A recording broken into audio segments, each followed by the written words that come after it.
I'm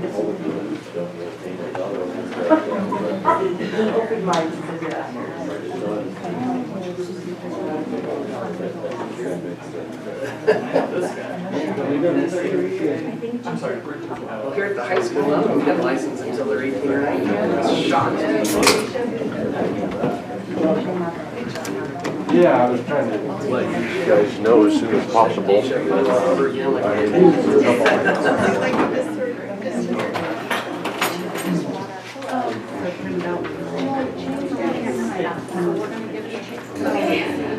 Fingers crossed. It works. All right, everything's running, so just Pretty minimized. yeah, cameras all recording. Yeah. Hi, Dara.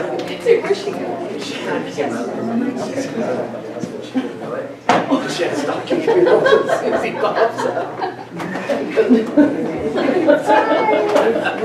I didn't expect that.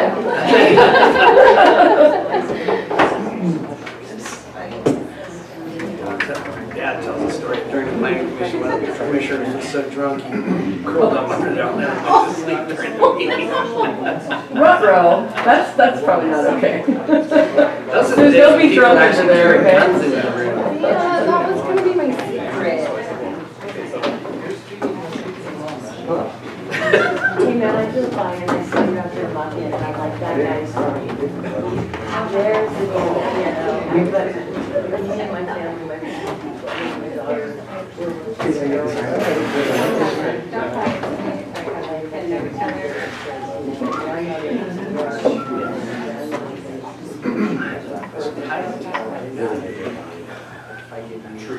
but you're right. Those are the varieties.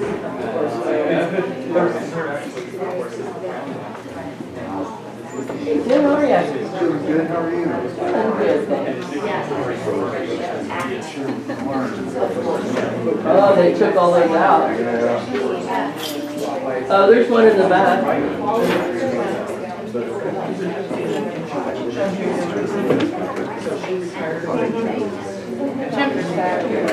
Tim, there's one up front too. It's broken. Oh, never mind, it's broken, so you said.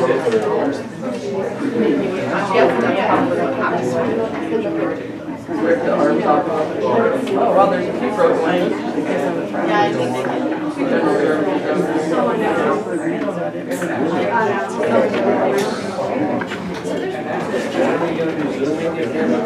So like if I got you. I didn't, but I'm going to send it. Right? Never hold back to take it. Yeah. You know you gotta show up.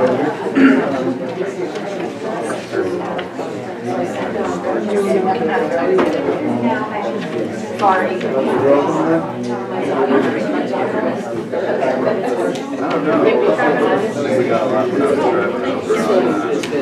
Yeah. The reason I'm asking. So you're oh, that's right. That's a nice view.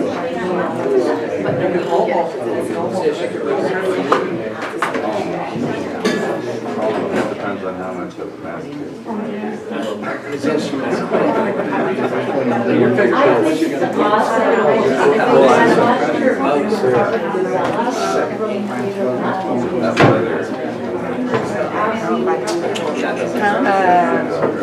Well, the public. So you didn't come here.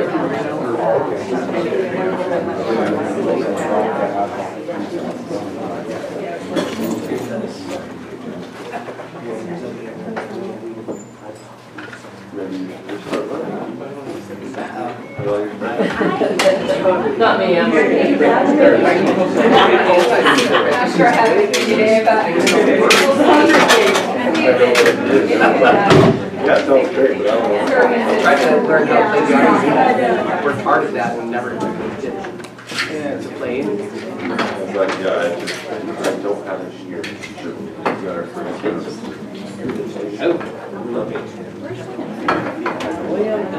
It's only no, Liam's not going to be here. 3.64. Oh yeah, he's a football. And there's no one. not really looking for a win, she's just looking for his name.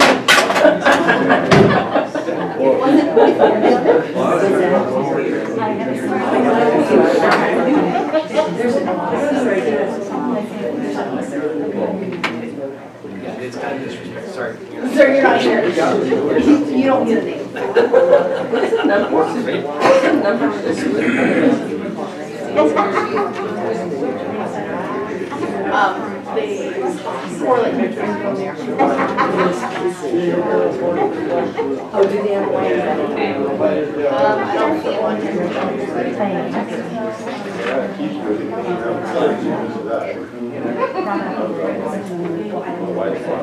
You could have put. Yeah, I can see you guys. You were just up.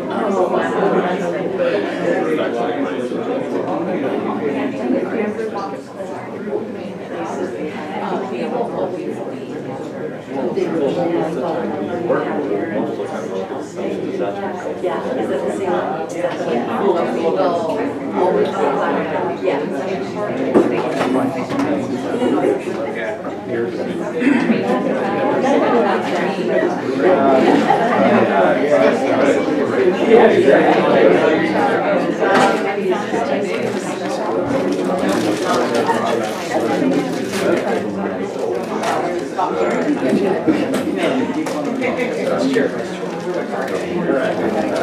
It is 9 a.m., so this is a special meeting. We will call the September 21st special meeting of the Trinity County Board of Supervisors to order. Supervisor Cox, will you lead us in the Pledge of Allegiance? Please join me. I pledge allegiance to the flag of the United States of America and to the republic for which it stands, one nation, under God, indivisible, with liberty and justice for all.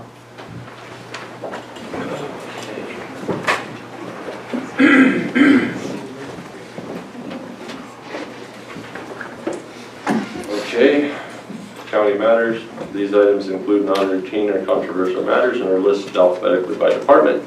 We won't be changing the order because we only have one item on the agenda. County Administrative Office, item 1.1, conduct budget hearings for consideration of the recommended budget for fiscal year 22-23. Recommended expenditures, including contingency, total $140,966,569. Okay. Good morning, Chair and board members. In front of you is our new fiscal year 22-23 annual operating budget for Trinity County. And I first of all want to thank all of the department heads who worked very, very hard in producing a budget and working with a lot of the concerns we had, especially in the general fund departments, in the shortages of general fund. I know a lot of the decisions they've had to make were very difficult. A lot of them included looking at positions that they had to hold off on hiring or establishing new positions. So I really appreciate their flexibility in understanding the situation. I especially want to thank Susie Hawkins and Craig Goodman, who worked many, many hours in trying to strategize on how we could balance this budget with the issues that we were facing. They did a great job, and being my first experience working with the complete county budget was interesting. Coming from the social services side of the county, the funding streams are so different compared to the realization of general fund and how it impacts the county operating departments. So with that, I'd like to turn it over to Mr. Craig Goodman and Susie to review the budget and address any questions you have. Okay.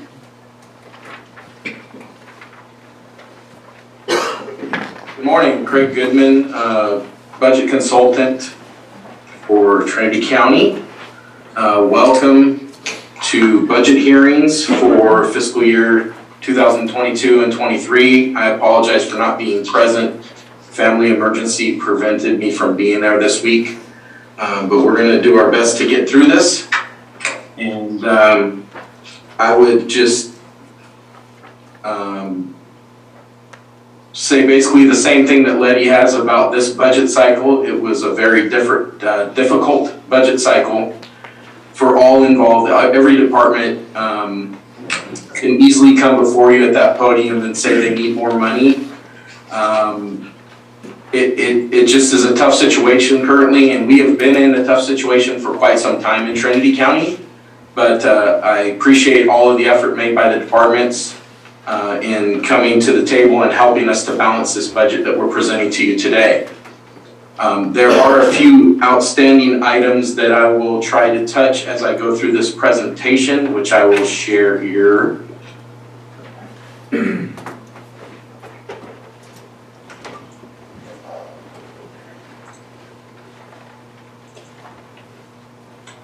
Please let me know if you can see the fiscal year 22-23 budget hearing screen. Yes, we can see it. All right, thank you. All right, so I'm just going to go ahead and jump into this. Feel free if you need to interrupt me, but I have an area at the end for questions. If you can hold those to the end, that'd be great. But if you have something that is that just can't wait, please just interrupt me at any time.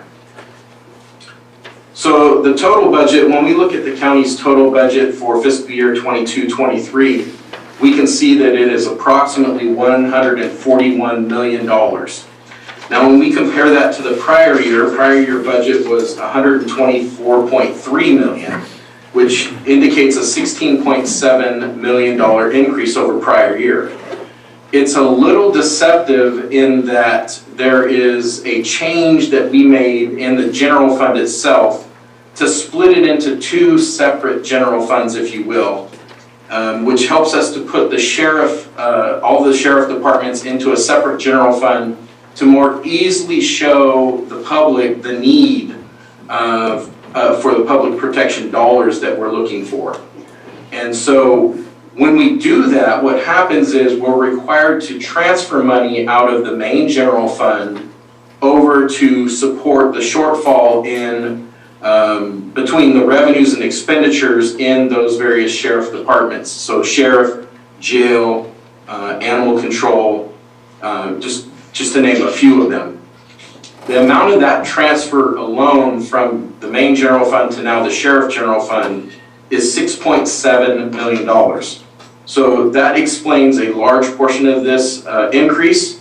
The balance of it I'll probably touch on again later, but the balance of the $10 million increase, we are increasing our contribution to PARS by $2 million, which is our OPEB trust. And that is because back when we first started climbing the OPEB mountain to get to our full ADC, which is our actuarially determined contribution, it's the money that we need to set aside for post-employment benefits, much like retirement. We accumulated that in what's called an internal service fund, where we build the departments and we collect it into an ISF, and then we would pay our current year pay-as-you-go costs, and then we would make deposits into our OPEB trust. In the first couple years that we started climbing that mountain, we did not actually send the money to the PARS OPEB trust because the market was quite volatile. So now what we're trying to do is, over the last 2 years, we have done that.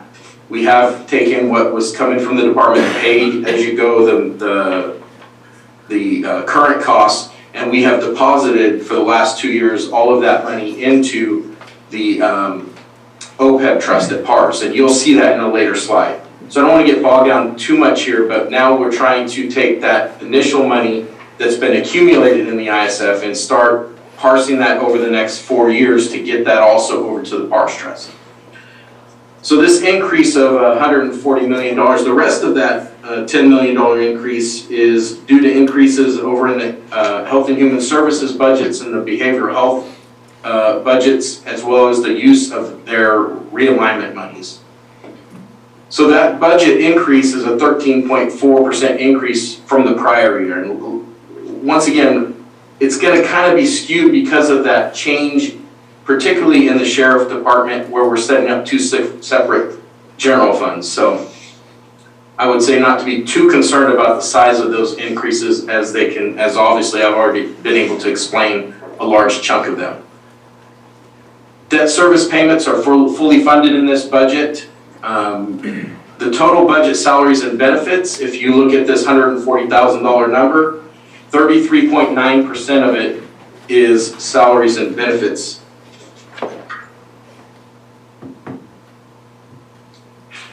So here you get a breakout of that total expenditure budget and where it's actually going.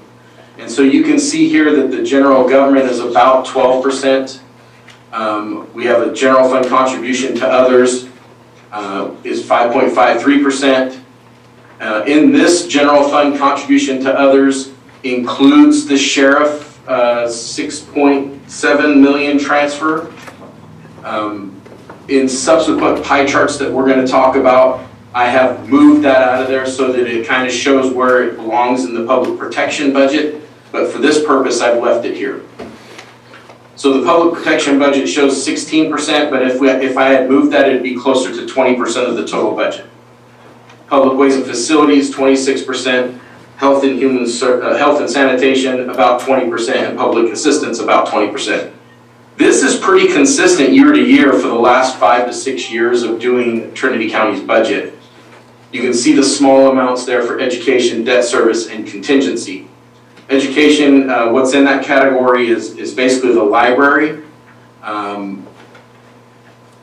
Contingency this year is approximately $550,000. It's a little short of that, but it's approximately $550,000. Major budget components. Now these don't change very often because we're a pretty stagnant budget on trying to keep the doors open, if you will, year to year. So 17.1 million for road and airport projects is only different by 0.1 million from the prior year. It's pretty consistent. The 30.4 million is an increase of 8.9 million, which we've already talked about 6.7 of that, which is due to the change in our general fund, splitting it into two with the sheriff's department separate from the main general fund. You can see the 47.8 million in salaries and benefits. That's a $4.2 million increase. The key thing that I want to point out here is the first bullet. The 18.9 million on the general fund is now 77% of the general fund's total budget. What this means is as those costs for salaries and benefits continue to rise, there is no other place to make cuts other than to people themselves and benefits themselves. So I would caution the board on approving additional positions without seriously considering reducing positions somewhere else. This number of 18.9 million is up 1.3 million from the prior year. And the percentage that you see of 77% in the current year, in the prior year was only 65.9%. Still a high number, but you can see a significant jump. 28.9 million for the non-general fund is only 20.5% of their budget. And as Letty said about the difference between general fund and non-general fund budgets, the vast majority of non-general fund budgets are earmarked monies that come from the state and federal resources. And so they meaning non-general fund departments, have a tendency to be much more flexible with their revenue streams as they come in and as they go out. They adjust quickly. Prior year, that percentage that's now 20.5% was 26.9%. So you can see that their percentage of salaries and benefits compared to their total available monies is, or total expenditures has gone down. Ideally, we'd like to see that same thing in the general fund. Unfortunately for us, our revenues, as we'll see a little bit later, are pretty consistent. They don't fluctuate up and down too much. Fiscal year 22-23, we're continuing to fund 100% of the actuarially determined contribution, otherwise known as ADC. This has to do with OPEB, which is our post-employment benefits that we talked about a little bit already. What I would caution you or point out to you today is that our actuary report from our new OPEB actuary was not available in time to be included in this budget, and we still have not received it.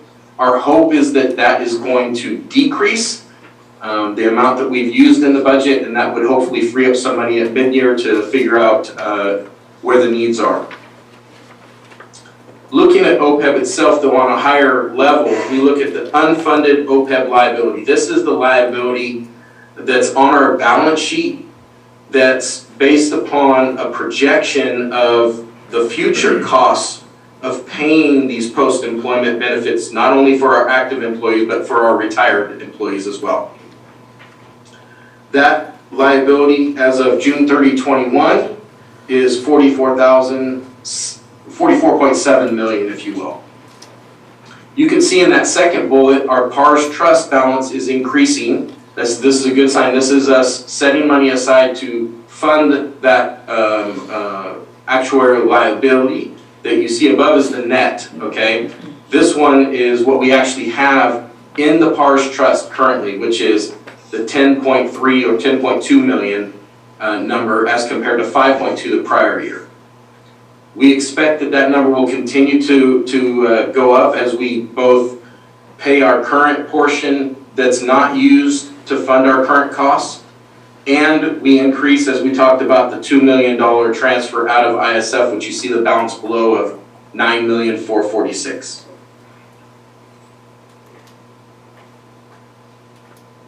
As we increase, just so you know the relationship here, as we increase the balance in the PARS trust, that unfunded OPEB liability above it on the first bullet will continue to drop. We have a similar situation as this with our pension. As far as the liability, the same mechanism works for our pension as is shown here.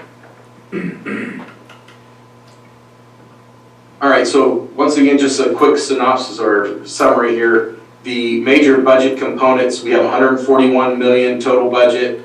As we talked about, 30.4 million is transfers within county funds. And I always pause here long enough to remind the board that the transfers that are within county funds is simply taking money from your left pocket and putting it in your right pocket so it can be spent out of the proper location. It's not really going outside of your county treasury. So I reduced that to show you that the total amount that's really being spent out of the county treasury is the 110.6 million, of which the major budget components, 17.1 million, is for roads and airport projects. The balance of 93.5 million is actually an increase of 10.9 million over the prior year. And the prior year was 82.6 million. So we've already taken care of the transfers up top. So the explanation down here does not include the 6.7, that's up top. This is once again increases in welfare spending, BHS, realignment monies, and the additional 2 million in OPEB transfer.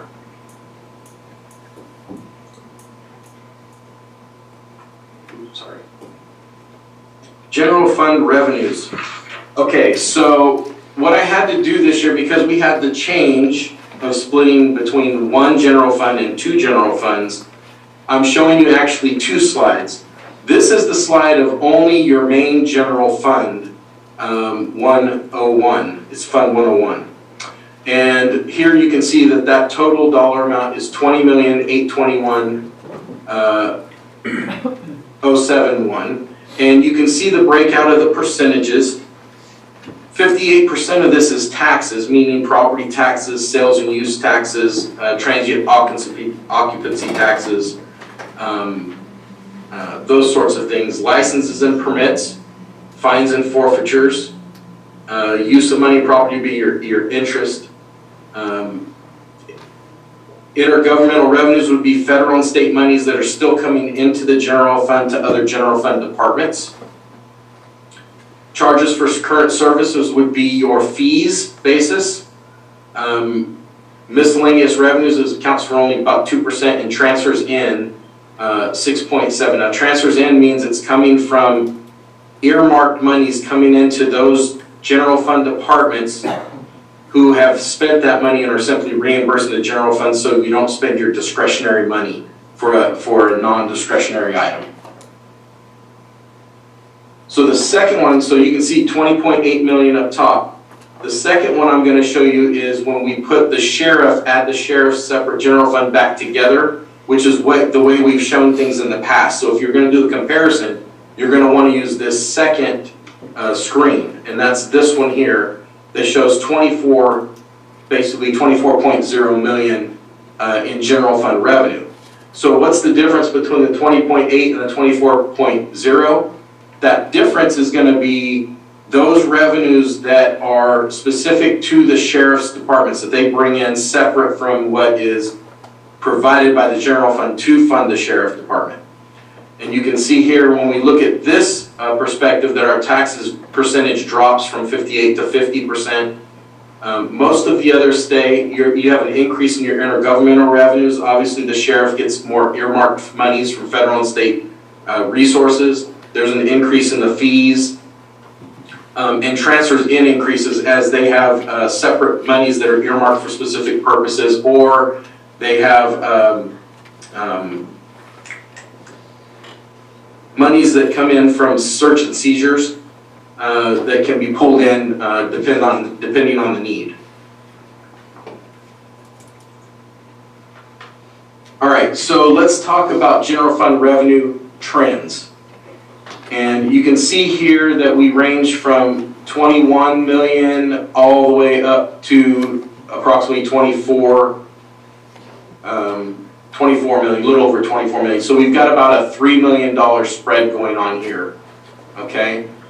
I would just point out to you that the first 4 columns, and this is going to be the same consistently throughout this presentation, the first 4 columns are actuals that have been audited.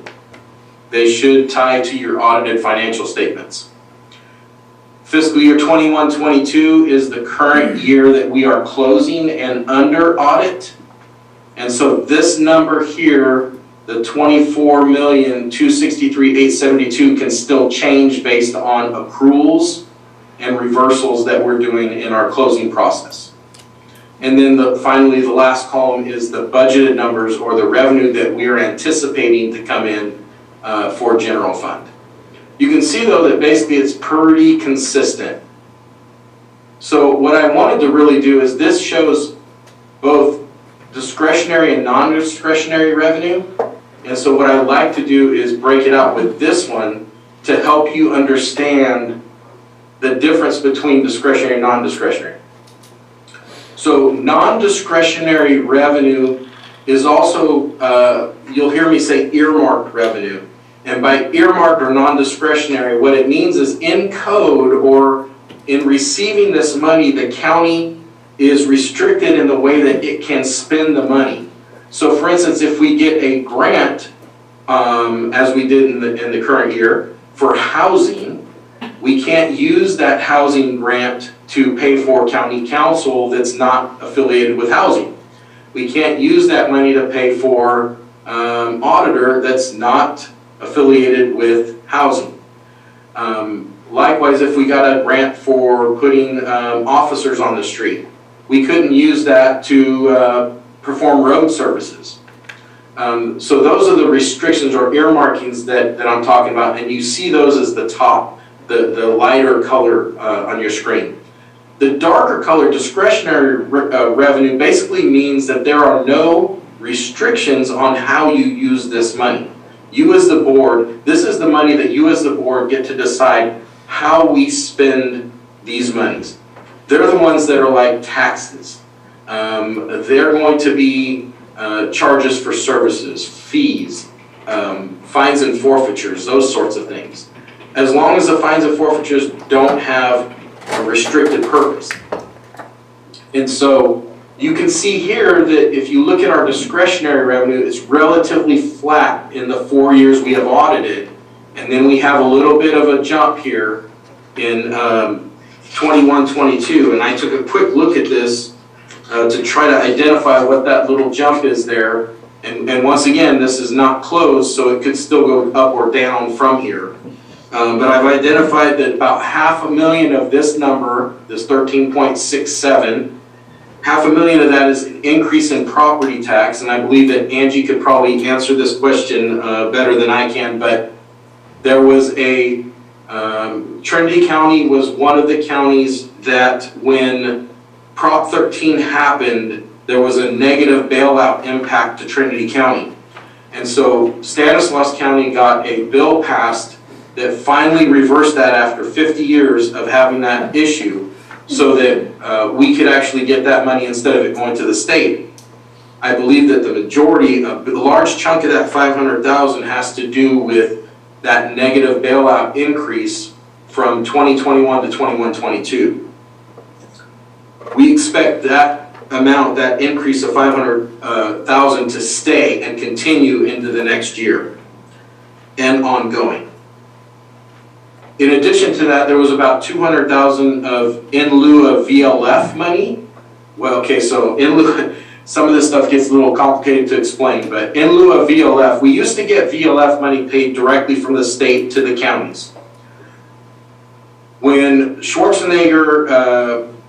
Schwarzenegger passed his economic recovery bonds, there was a shifting or a borrowing, if you will, of 0.25% of sales tax from local government to help pay back his bonds that he had issued.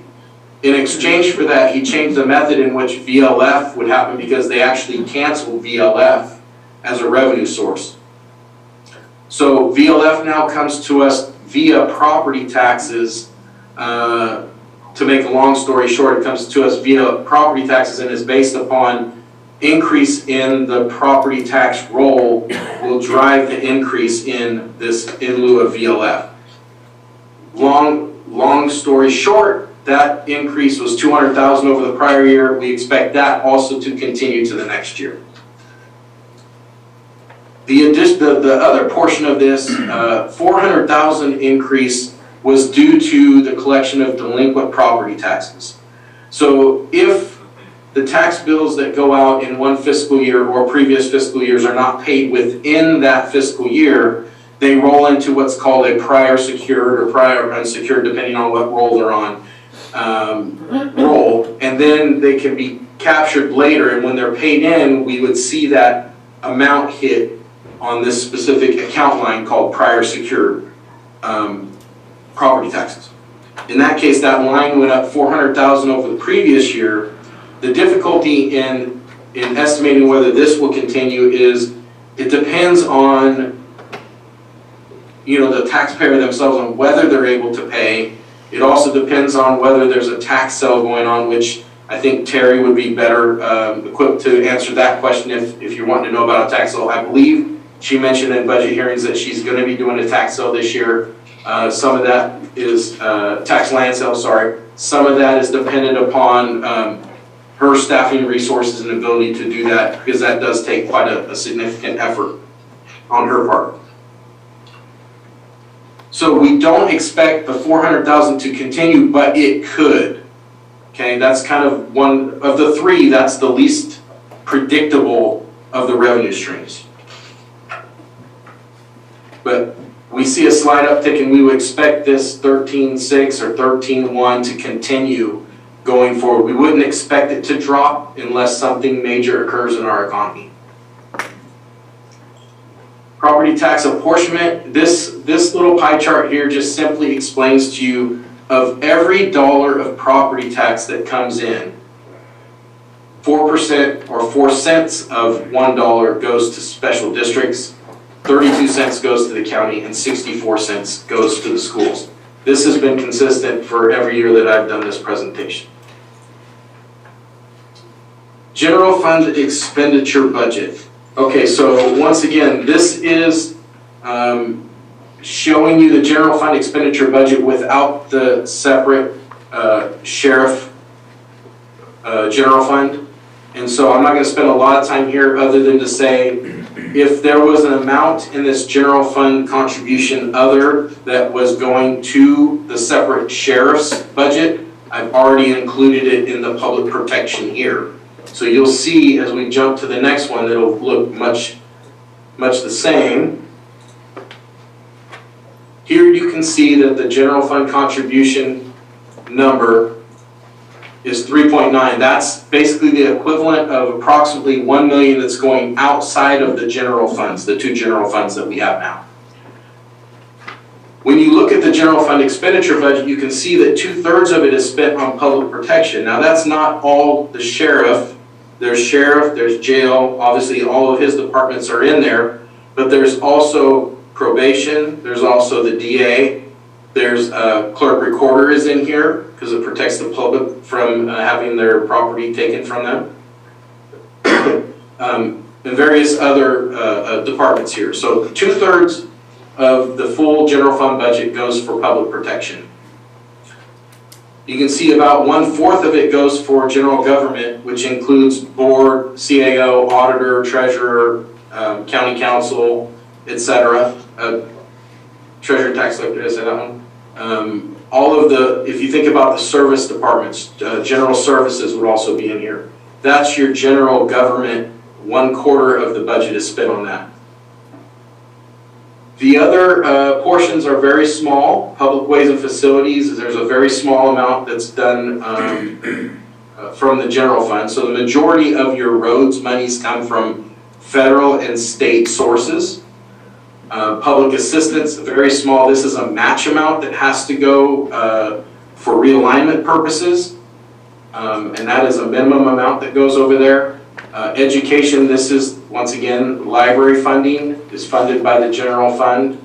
And then, of course, your contingency amount, which is about approximately $550,000, is about 2% of your budget. And that's what we try to keep that contingency at between 1% and 2% each year. The benefit of the contingency amount is that you as a board can reallocate that amount to where it's needed if there's some special expenditure that comes up that was unknown at the time of budget. This enables you to do that. I would caution you in telling you that probably since 2005, 2006 fiscal year, Trinity County has not had, nor does it have in the general fund, a reserve of any sort for any type of emergency. The only thing that you could even point out that would look like a reserve would be this contingency amount here. It's been that way because we've had to do that, and you're going to see that a little bit later when we talk about cash carry forward. Okay, so here, general fund contributions to others. If you were to go in and look at Susie and my work papers on a budget, you would see that the $6.7 million general fund contribution is going from Fund 101 to Fund 110, which is the second general fund. So I've highlighted it in yellow so that when you look at this, you understand that that's still general fund. And that's why we have the explanations on the differences earlier. So the balance that's actually going out of general fund to non-general fund departments is approximately $1 million.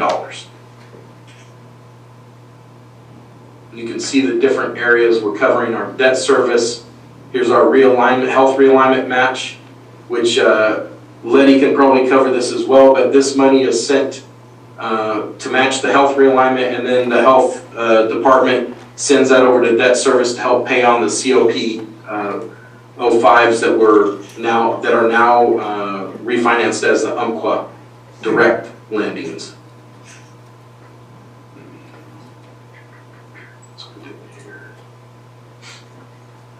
This is just another way of breaking that apart to show you which functions in the government that these contributions are covering. Obviously, public protection is the largest because of the shift in the sheriff's general fund budget separate from the regular general fund budget. Health and sanitation has a portion, debt service, they're both about almost 5%, and then general government, very small percent there. All right, so general fund expenditures 5-year trend. You can see it's pretty evident in our audited numbers that these are going up, and they go up at quite a good clip. Some of this is because of our classic comp. Some of this is from climbing the OPEB mountain, where we increased the percentage until we got to 100%. These last 2 years, we've actually been paying 100% of OPEB, so this is part of the climb. From here to here, there were 2 years or 20% of the ADC that we jumped to fully fund. The reason we did that is because we got a much better discount rate and our total liability dropped on our books significantly. Once again, I just remind you, this one is still under audit and is in the closing process. Some of the things that would make this number jump up potentially is we do an entry for your self-insurance fund. So if the actuary report for self-insurance shows that claims would be higher, we have to adjust accordingly, and we would adjust that number up or down depending on the actuary report. Another one is, that one wouldn't affect, the one that wouldn't affect general fund would be your solid waste department. But so there are still probably some accruals to go on in here, some reversals of prior years. This would be great if this number stays below the prior year. That would be wonderful. As you can see, our budgeted estimate is 27.7 in the current year. So I would anticipate that this number is going to fall somewhere between these 2 years when we finalize our audit. All right, this is just a quick sketch. I've got 2 slides that basically tell you the same thing in different ways. So here you can see from, if you look at the bottom of each of these areas and go up, you're going to see from the oldest year to the current year, right? And so you can see the growth in general government, and it topped out in 2021 and then back down and started climbing again. Public protection, you can see it's been climbing steadily over this 6-year period. So a different way of seeing that is here. You can see that general government is the blue line here, and you can see that it does go up to a peak here in 2021, drops back down, and starts moving forward again.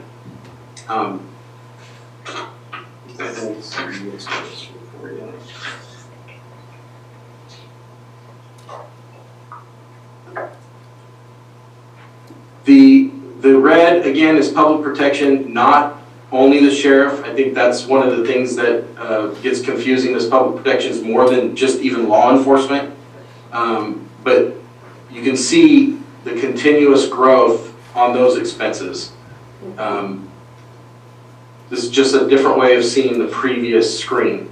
So what I did is I said, okay, well, let's go in and look at this to see, let's break out these departments a little bit. And so I provided this one. This is a projection that shows you the total expenditure by various budget units, and then a grouping of other smaller ones, so that we could see the trending and what's causing some of this growth. And so here at the top we have the actual sheriff's department. Here we have the jail as the green line, and then we go into probation as the purple line, and the blue line is district attorney. Those are the 4 largest departments in our public protection category, if you will. You can see the vast majority of the other departments, which start public defender all the way down, they reside somewhere between 700,000 and down, and have remained relatively flat over that same time period. Very similar to your DA being flat here until the current year, the current budget year. So we know that our new jail facilities is going to require additional funding in order to staff and provide the same service level that we had in the past for our old jail, because we have many more beds in that new jail. So there's going to be more inmates there, which requires more correctional officers and more food, more services and supplies available to the jail. So that's just kind of giving you a little flavor of why that increase is happening. General fund discretionary budget. Okay, so this is the budget where the discretionary is that, remember that darker red line when we had the bars that were split in half. This breaks out the percentages of where that money that the board has the decision on where it goes, where are you actually sending it in the current budget. And so once again, we see that about 0.25% is going to fund general government, about 2/3 is going to public protection. We have 6.7 that's going outside of the general fund. Some of those are required to happen. The matches are not really discretionary, but the rest of it is what you want to fund out there. Public ways and facilities, public assistance and education, the library here. So that's where money that you have the opportunity to redirect, that's where it currently sits in this budget. If you want to look at it rather than in this pie chart here, you can see it as a detailed listing. Right here at the top, I wanted to put out of the 16.2 million in discretionary budget, 3.2 of it is the cash balance forward or fund balance that we had that's rolling from last year. So what that means is our revenues either were higher than anticipated and our expenditures were lower that created this fund balance available to help fund the next year, which has been a pretty consistent occurrence because your departments are conscientious about not spending what they don't have to, knowing that if they did, we wouldn't have this cash balance forward, and that would create a hardship on balancing your budget. You remember that when we brought the preliminary budget to you, we were 6.3 deficit position. Well, 3.2 of that, or 3.15 of that, we were able to find in the cash balance forward. So we only had to cut an additional 3.15 out of the budget to balance it. That's how this works.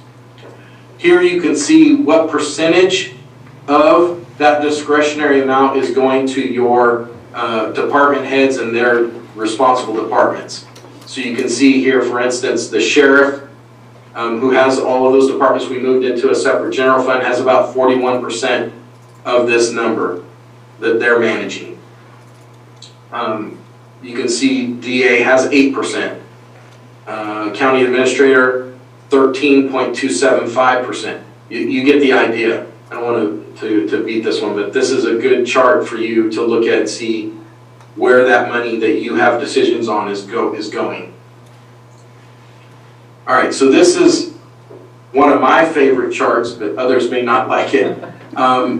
Here is your total budget of $141 million. Of that $141 million, $113 million of it is non-general fund, whereas 27.7 of it is general fund. This circle here simply breaks this pie piece, this blue pie piece, and breaks it into discretionary, non-discretionary, and cash carry forward.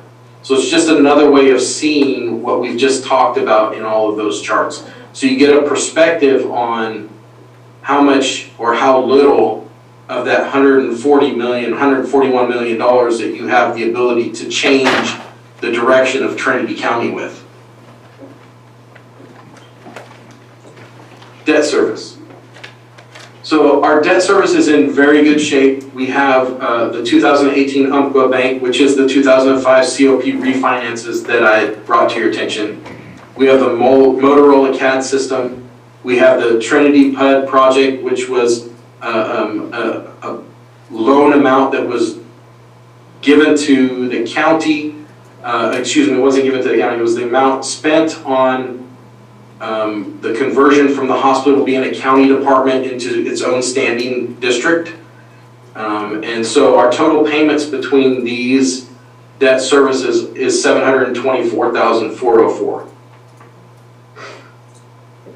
Specifically for the Umpqua Bank, you can see that we borrowed, when we refinanced, we borrowed $2,335,000 at a much better interest rate than the COP05s. Our outstanding balance is $1.3 million, principal is $1.2 million. Our annual payment is about $437,000. We've already paid the interest payment in July, so we just have the final payment to make in January, I believe, for that year.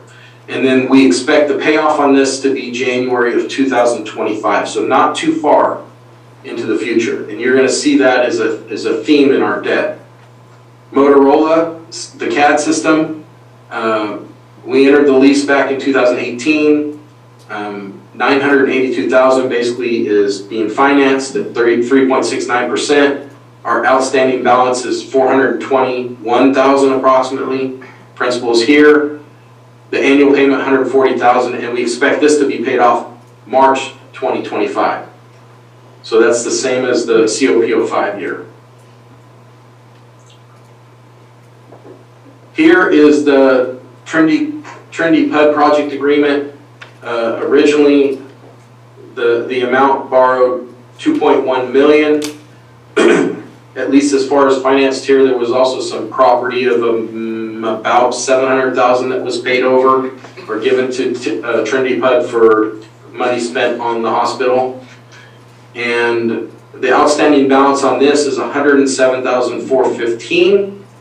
Our annual payments do not exceed $150,000, so this will actually be paid off in the current budget that's before you. So what's happening now? Our new jail facility, final touches are being completed this year. Final state reimbursement will also occur this year, the last little bit of it. I believe the sheriff is continuing to hire and train additional correctional officers needed for the new jail. He's definitely going to be more qualified to talk about that than I am. And then I believe the dispatch portion of his office has moved into the new facilities, and that the rest of the transfer of the old jail inmates and all will be going sometime this year. And he probably has a better date on that than I do. Road projects continue to be done. And road projects will always continue to be done. That's the nature of roads. Other post-employment benefits, we kind of talked about this one already. I guess the only thing I would really want to focus on is that second bullet. As I mentioned, we had to use 6.2497 or 6 million, 6.3 million, which is our OPEB number from our prior year's budget, because we don't have our current year report yet. We have calls in them, multiple calls into them. We're hoping that this number on the new actuary report is lower so that we can give some relief to our departments. We can update the board when we have that information, and we will probably bring an item to you, or at least just give you an update. We'll maybe have Letty give you an update when that happens. What's on the horizon? The fee study is still underway. I'm working on that as well. I think Susie could probably jump in here too, but we're targeting to do that, have that be effective somewhere early in January. So I'm working, and I would encourage departments that still are working with me to communicate as best as possible with me to get their fees completed in time to be included in the January effective date. There's also on the second bullet there, TOT increase is, I believe, has been approved by the board to go onto the ballot for a vote. That would generate about $250,000. That would be, and I believe you did a general election ballot, which would make that discretionary money that you could spend where the need in the county is and not be earmarked or restricted. Fiscal year 23-24 expenditures coming. We continue to have the need to catch up on our building maintenance, our deferred maintenance that we went through for so many years to balance the budget. Obviously, there's probably going to continue to be some increased operating expenditures for the new jail and the dispatch center. Also, we got to develop a plan to address the pension obligation. We have a good plan in place for our OPEB. In my own mind, own concept, and discussing with staff, the idea is if we can get the OPEB handled, that we could do the same thing. We could transition the OPEB amounts that we have in budget over to address some of the pension issues. One of the things that we probably need to have a presentation to the board from PARS about their dual nature trust irrevocable trust, which can handle both OPEB and pension. I think that would be a good thing for you all to hear. Class and comp study, the last bullet there is continuing through 24-25, so there's still these automatic increases to salaries, and I would just tell you that when a salary goes up, it's going to have an impact on your unfunded actuary liability for pension, and it'll trail it by a year or two, and you'll see those costs increase as well. Thank you. With that, I'll open up for any questions and encourage department heads, Susie and Letty, to all participate in helping find answers. Okay. Questions to start out? I'll start. Okay. With someone rare. A couple of observations I want people to understand, and you laid it out very well, Craig. Thank you very much for that presentation. It's always very professional and enlightening. But just to put a different view, number on it, the discretionary funds that this board has something to say is only 9% of the budget. And just so people see it in that perspective. I also want to make a note that the schools, though that they get the 64%, people need to remember that doesn't go to your local school, that goes to the state schools, and then the state doles it back. So it doesn't matter how much, if Trinity County paid $1 billion into schools, the schools would still get the same money. It gets split amongst the state. That's just an informational thing. The on the horizon, Craig, you didn't talk about the cannabis tax. So have we done any looking in or forecasting on what that will bring in this year? As we know that on September 7th of 21, the program was shut down by the TAA lawsuit, which has cost us, my quick calculations here, $3.15 million and $1.4 million out of the general fund. As we start rebuilding this program and get it going again, I guess my question is, did you put any of those numbers in? No. I believe what we did, and Susie can correct me if I'm wrong, I believe that we continued the same amount of revenue that we received last year in the current year because of the unknowns. The one thing that we don't like to do in budget is kind of project what we would like. And there were too many unknowns and not enough history in that revenue stream for us to really be able to increase it any. But that's definitely something, if we know there's been a change, that and we get some early indicators from perhaps the treasurer tax collector on the amounts that start to flow in, we can then easily project an updated number, which may then in turn free up some additional revenue that can be appropriated out if need be. Okay. I'll give you an example. The treasurer has asked for a position to help manage that program, but until that money starts flowing again, we can't justify paying for that position. So I would think that would be one of the things that you would want to look at is if the tax money begins to flow again, someone in the treasurer tax collector's office is going to have their arms around that to be able to report back to everyone involved, and that might be a justification then for that position. I would default to Terry if she wanted to add anything there. She's not jumping up, so I'm fine. Did you want to add? Yes, Terry's coming up. Okay. One thing that due to the lawsuit and everything that took place, so part of that particular measure that passed was about a tax determination. So if I'm the only county that is receiving information from the state for what the cultivators are actually reporting. And so there's a significant difference from what is being reported to the state versus what's actually coming into our office. And so we, in light of everything that's going on and in speaking with council, we have not pursued and implemented that piece of it yet. But there is a very drastic difference in what's being reported versus what is being reported to the state. And these are the cultivators that input that information. So just to...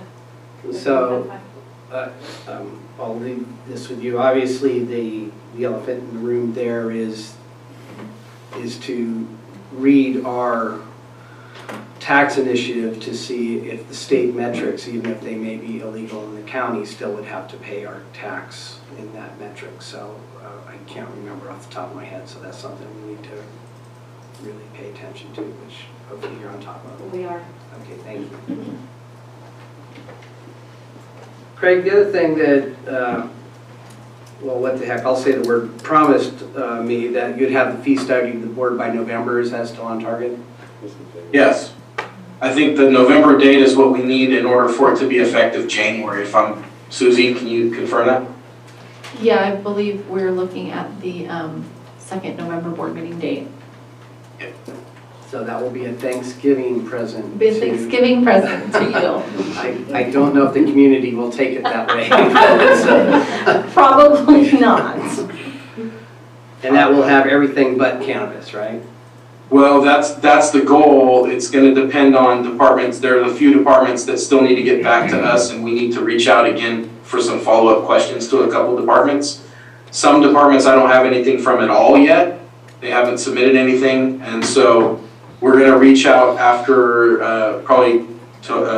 after this budget hearing to remind them to that we haven't received anything from them, and then to set up some appointments with follow-up meetings. Okay. On your debt, I didn't see anywhere the hospital debt that we owe ourselves. Or was it there and I missed it? No, I've kind of dropped it out of there. It's a little over 7 million still that is a negative cash balance in the old hospital fund, of which at least half of that is from an advance from the general fund to the hospital. Letty might be able to provide some additional information, but I know that we have been meeting with RCRC, CSAC, a number of legislative offices in an attempt to obtain some additional funding to help pay that off. So, but the amount of interest we pay ourselves must be in there someplace for that. Hold on. Let's see if I can pull this up.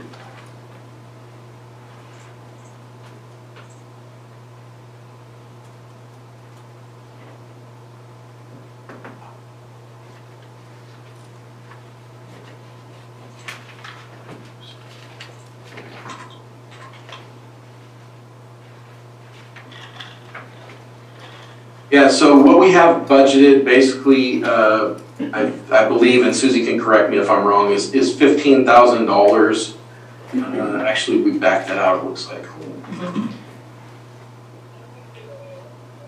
Yeah, normally what we do is we transfer out of the general fund enough to cover the negative interest, which we had determined is about $15,000 in the current year.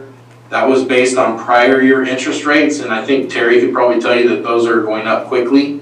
So negative interest will probably also go up quickly. If we can identify additional revenue, we can do that transfer. It's currently not in the budget to do that. It's just letting that amount grow.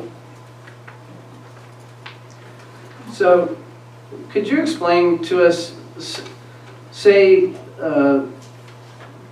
the fathers in Sacramento rain money down on us to pay this off.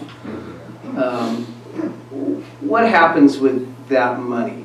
Does that give us more cash available to us, or is that just clean up a line item in the budget? So so depending upon how much they send to you, what would happen is that money would be deposited into the hospital, the old hospital fund, obviously to get rid of the negative cash, recording whatever revenue we would need to do there. Your old hospital fund was an enterprise fund, which is now being absorbed by the general fund. But we would be able to take the cash that comes in there and pay back the general fund advance. Is Angie there in the room? She is not. Okay, I can't remember exactly the amount, but it's somewhere in the neighborhood of 4 million, 3.5 to 4 million. The advance is between 3 and 3.5, and then the negative cash is 4.4. Okay, so that 3 to 3.5 advance would be paid. So let's say they give us 7.7 million to zero out that whole fund, okay? The 3 to 3.5 million advance would then be transferred to the general fund to pay off that advance. So yes, the general fund would then have 3 point whatever million that advance is in additional cash sitting in its fund. The remaining amount of the cash would stay in the hospital fund to zero it out, and we could actually close that fund, because it would no longer owe anyone money, nor would it have money. Okay. Does that make sense? Because Yeah. all the money that comes into your funds, it all goes into the county treasury, but it's about accounting for whose money it is, right? And at that point, it would also free up for your H&HS department. The match that we send over to them would no longer have to go to pay for the debt in that fund. So when we're lobbying for this, and I know, I believe Modoc County had a more severe situation than we did, but I believe they got their monies. Yeah, they did. So what we need to lobby for is at least the $4 million that would go into our general fund? Correct. Yes. Okay, Bare minimum we want, it's just over 3 million. okay, all right. Let's see, what else do I have here? Can we go back to the slide on the revenue in the pie chart? It was early on.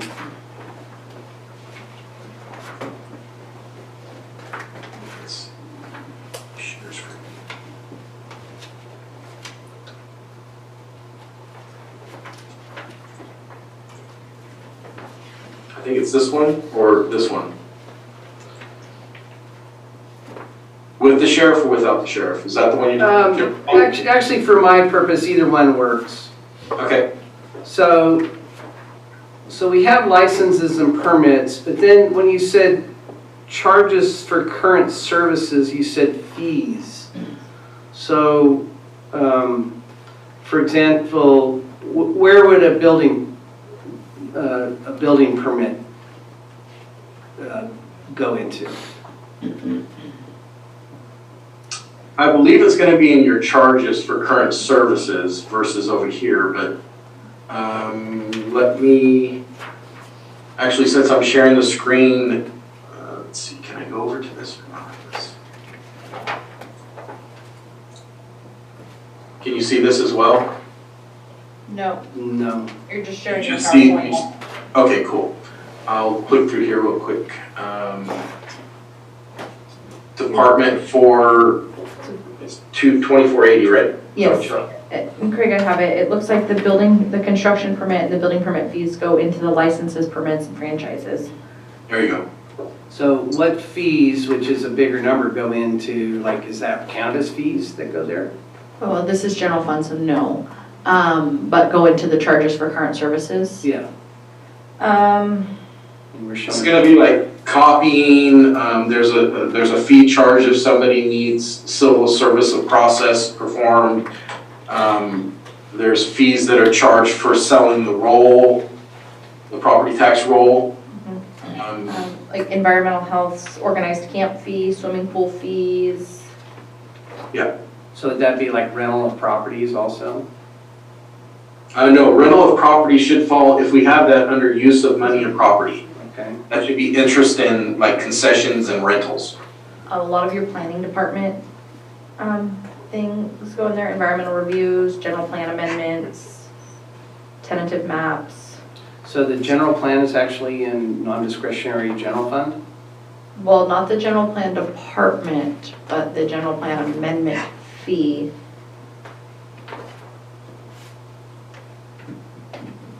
It's showing as revenue in the planning department. We'll have to look at that. Okay.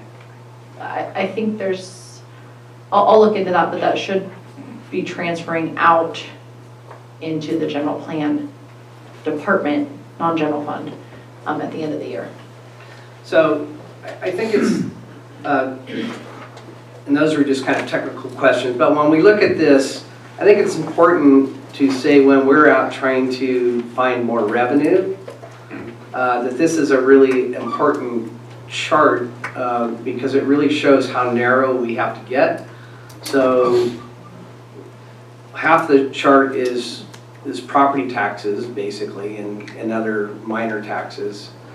And the odds of raising that are pretty slim. Transfers in, yeah, we can always transfer more money, but we don't have any money to transfer in.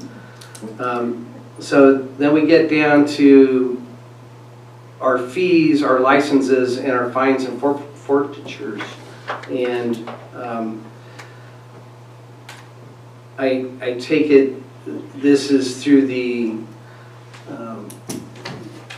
fact that we're trying to upgrade our fee study, that this is one place we're trying to raise revenue. And what are we doing in the fines and forfeitures, which I attempted that word one more time, got closer. I know we've had problems with that over the past 5 years. Where are we in solving the problems of getting more monies back there? Are you talking about fines and collections? Yeah. We'll just recently speak with county council. She is proposing outsourcing a collection service because we do have a substantial amount of outstanding collections in cannabis violations, as well as quite a few other areas in court fines and fees that I really want to pursue. So I know later we'll talk about the amount that's owed to us in cannabis, but do we have a number that's owed to us from the courts? I've requested it and I have not received that yet. So is that in the tens of thousands, hundreds of thousands, million? I don't have the number, but I definitely see the drastic drop of collections in a graph that was prepared by the auditor's office that was presented during budget reviews. So I am scheduled to meet with the judge and the courts department to review that. And one of the other things to remember when we're talking about the court fines and fees is that the state has gone through and eliminated a lot of those fees. And so the judges can't even order them to be paid for us to be able to collect them. And that is So correct. That was done in fiscal year 2021. So there was prior years before that, there was still showing a substantial decrease. So I hope to give you an update. So I appreciate the fact that these two areas in our costs that you're trying to get real numbers. So we're working on that. And from my view, that's kind of where, if we get that solved, then we're kind of maximizing what we can get in. If that's correct.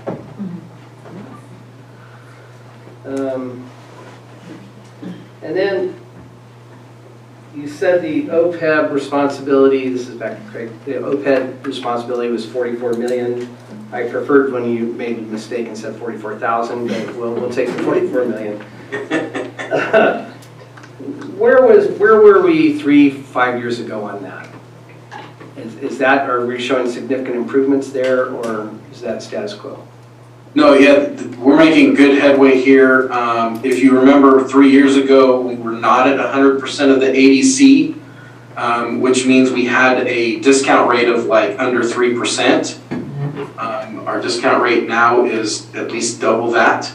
And so just off the top of my head without looking it up, I believe we were closer in the neighborhood of $57 to $60 million of liability. And so now we're at 44 million in liability 3 years later, and majority of that is due to getting to 100% and watching that discount rate double for us, which is how they quantify your liability.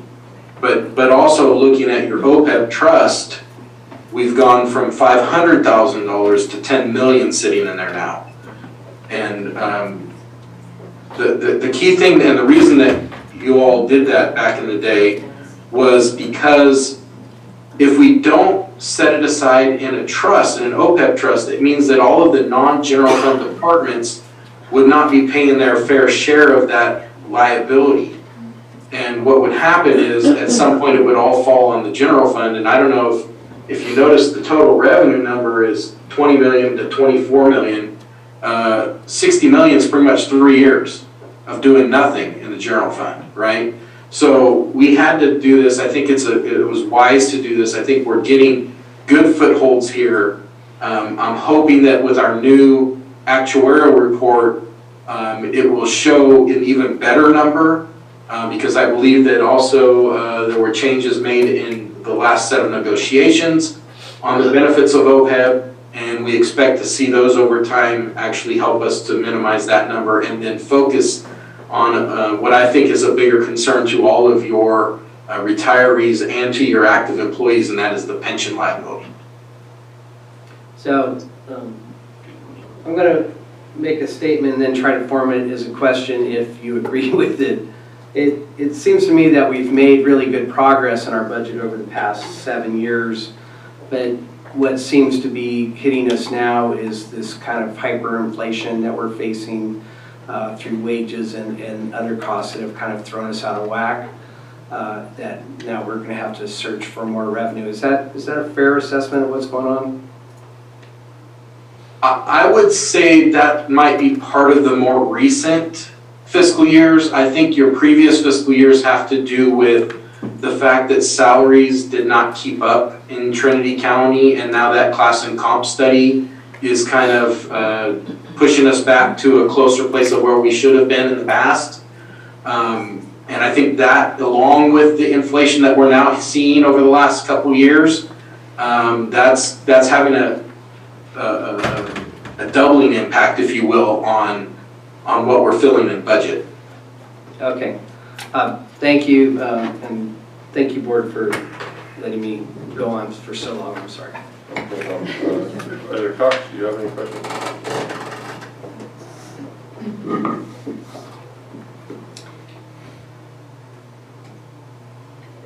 Craig, when we talk about the fee study and we talk about general fund departments that have to balance at the end of the day, can you put his picture on there? Can he? I will when he starts talking. Oh. Once you're done with your question. Talk to him. And back on there. Talking to you or I'm talking to myself. So when you close out your general fund departments, they have to balance at the end. I'll talk to you. Right? We have to have revenues and we have to have expenditures and they have to zero out. Actually, if we're talking about general fund departments, what will happen is we project what revenues they'll bring in.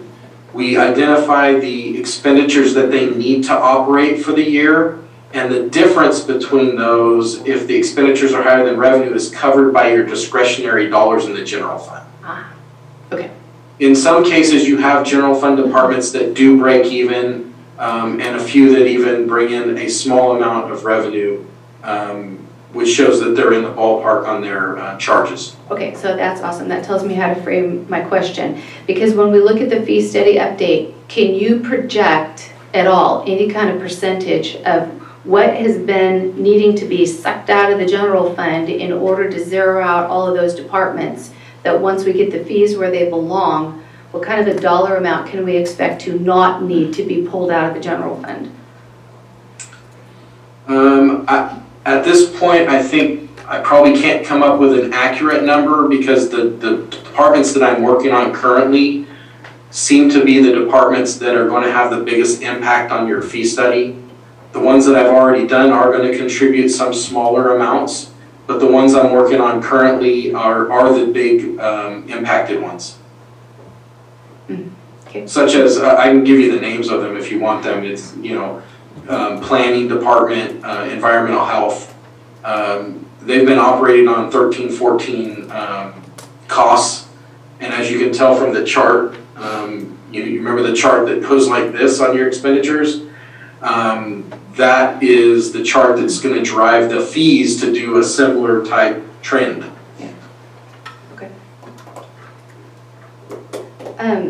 So I'll just admit to the whole world that I learned a lesson the hard way, and I still kick myself for it, and that is that there was a number of months ago a request that came to the board to have some planning fees waived because of something that they wanted to do, and it was to the tune of over $10,000, and I just didn't realize the impact of that. That means that everybody else pays for that. So that's going to be something that's going to come out of the general fund, and it's going to cover that. And when we look at, doing that for an entity, is that something that's a benefit to the whole county? Can we prove that it is? Can everybody feel good about that? And so I'm really frustrated at myself for just, yes, because, we can't just be everybody's benefactor. People have to pull their own weight, or if they need help in doing a project that's really great, that's awesome. Maybe we need to find partners, other benefactors that would be that, but the county can't just be dishing out money, because I guess if anything, I picture that now we sit and look at all of you that have had to make significant cuts in your departments. And the board just gave away money that we could have given to you. And so I apologize for not realizing what that meant. And I think that, I brought this up at a one meeting or two ago, when I said I feel like we need to look at our policy regarding, kind of how we waive fees for things. And I think that that's really important. And I think that the things that people do, I'm not discounting what they do. There's great projects going on, and people have, great goals in the betterment of everything, but I think that we need to make sure that we guard what goes on here, because then that turns out to affect you. Craig, the $500,000, I took a note. Now I'm not sure if I can recall what my question was going to be about that. It was to do with the Prop 13 negative fund bailout that happened from 2021 to 21-22, and we were looking at projecting. That's if, how to ask this, is that an estimated $500,000 that we could look at being received that we just don't know about yet? No, so the $500,000 is an actual realized increase in 21-22 over 2021. What happened is, for 50 years from the Prop 13 bailout in 78, 79, somewhere in there, 1978, 1979, they did a negative bailout which impacted 5 or 6 counties negatively. Everyone else benefited and they got more money.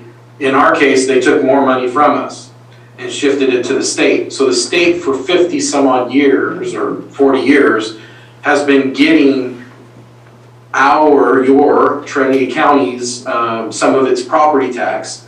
And when we calculated based on this bill that Stanislaus County finally got passed after attempting for 5 and 6 years to get it done, the state has finally relented and said, yes, it's yours.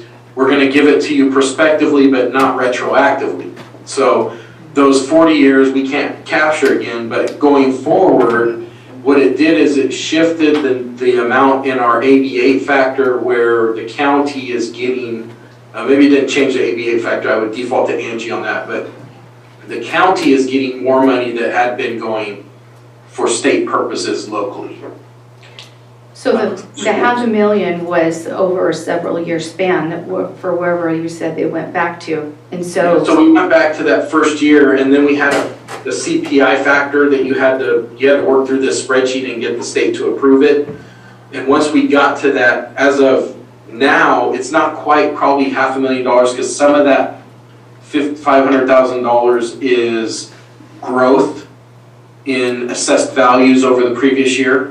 But the balance of it is going to be based on that negative bailout impact. So So going forward, anything that would be there's already in the budget, we're not looking at something Yeah. else that could come in. Correct, so it should be, so if you have a growth, I think the assessor did project a growth, 1 or 2% in assessed values, I can't remember exactly the percentage, maybe Susie has it. But that growth is only on growth of assessed value. The negative bailout impact is already now built into this model.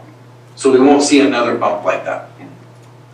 Unless you can lobby McGuire to come up with the balance of $20 million. Yeah, the X Give us the retroactive. Maybe we can visit. Yeah. When we saw the pie chart that Supervisor Groves asked you to pull up, and we saw the little piece at the bottom that was about rentals and income to that. Yes. If we were to see the realization of this dream of some, to have our CD hall renovated and a commercial kitchen added on and an extension out the back where we could, do barbecues and really nice functions could be housed there. If we were to see that happen and we were to be able to, on a regular basis, rent that facility out, that would be a potential revenue stream for that category, right? Yes, correct. So can I just pause and encourage us all that there is a need for public comment to submit letters so that the feasibility study can go forward. So if you look in the paper today, there's a way to do so. And it's really important because whether or not we get offered that grant depends on public comment. And so we need to help do our part in letting that project go forward. Not only would it be exciting for possibly impacting that little piece of the pie, it's also just it's a piece of inertia pushing things forward. So I'm going to take 2 minutes here. So when Veronica submitted for a grant because of some lofty goals that she has for Loudon Park facility, the first year that she submitted that, she was sharply turned down. The second year that she submitted it, they paused and they looked and they considered. And you know what caused the pausing and the looking? Our jail. They looked at that as this positive for the community, which shocks me, like a jail is positive. Okay, awesome. They see you're doing something to better your community. And so that is a little piece of forward motion. So if we were to take that and add to it this incredible update to a very historic and significant facility that there's only 2 in the whole state. Imagine a little extra shove in the right direction. And so I'm just looking at anything that we can keep pushing forward. We have so many wonderful pieces of potential sitting here waiting for us. There's that little add. I appreciate your plug for infrastructure in District 1.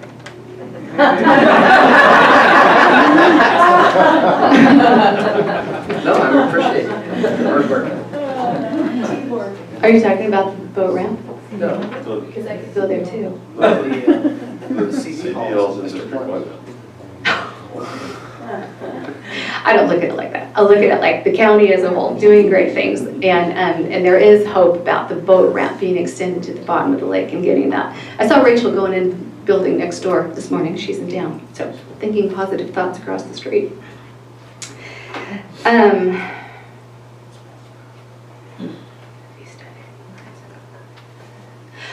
If I could jump over to the budget, Craig, page 194. Fund 184, miscellaneous grants. Oh, this is just on. Well, technical questions, we usually do before public comment. If we want to get, do we want to do public comment before we get really deep? I would say so. Then we basically comment and ask questions on his presentation, and then we normally take public comment, and then we go. Questions Yeah. in the Bye. If questions of his presentation. Okay. Are you done with questions from his presentation? I think so. All right, Supervisor Brown, are you Oh, actually, I have one more. still out there? And I have one more quick question for the presentation. the property tax, and it was about 50% of that income pie. Is there a projection of, I mean, I heard a number that we'd lost maybe 10 to 12% of our housing stock in the fires that would come and burn structures. So I'm guessing that people aren't going to pay property tax on something that no longer exists. So is there an estimate of by how much that income area will be reduced? So is that a question to me, Supervisor? I'm not sure. Because I think... Maybe it's a question for Terry or... Well, what happens first is your assessor usually has to do an assessment of what properties were lost, when, what date they were lost, and then that gets then sent over to the auditor, who then puts values on those changes, and then it goes to Terry to either zero out bills or do collections. Whether the values go up or down, that's how that triage, if you will, that three departments works together. As the assessor assesses on the property, hands over, the auditor puts a value, the rates upon it, and then the treasurer and tax collector collects it, and then it goes back to the auditor to disperse it out to the various entities. So that's going to be a significant conversation, right? Because what you've done in presenting what you've handed to us is everything like as though things were stable.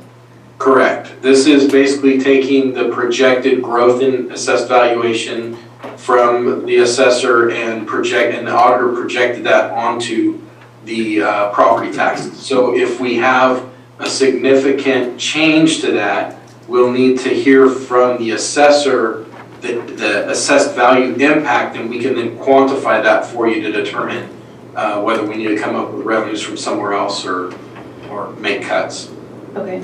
And so, Chair, at what point then do we kind of engage with different department heads to ask different questions? I think we should do that after. Okay. I guess, and the only questions I had were trying to answer talking to Keith, so I guess we can. I would have one cautionary tale about when we're looking at fees, especially in planning, and we'll of course have this discussion in depth rate at that time, but there is a limitation on how much we can raise fees to. There's a point of no return where if you raise fees to maybe break even, then nobody can afford to build a house, or a shed, then we lose ground. So we may or may not be able to even break even in those, but we definitely will be able to fix the bleeding. All right. Do we have any public comment on the budget? We had some public here. Everything on Zoom? Chairman, I have Adrian Keys, one raised hand. Adrian?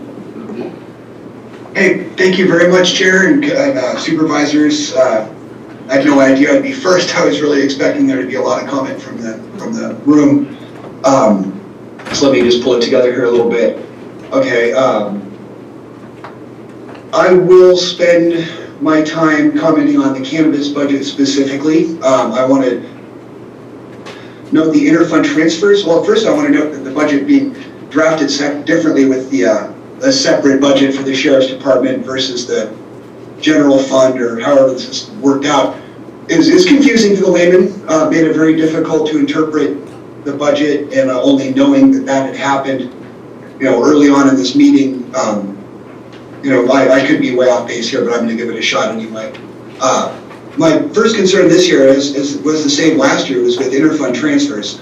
Last year they were broken out to transfers to the Sheriff, Department of Health, Planning and Building, and the CAO's office.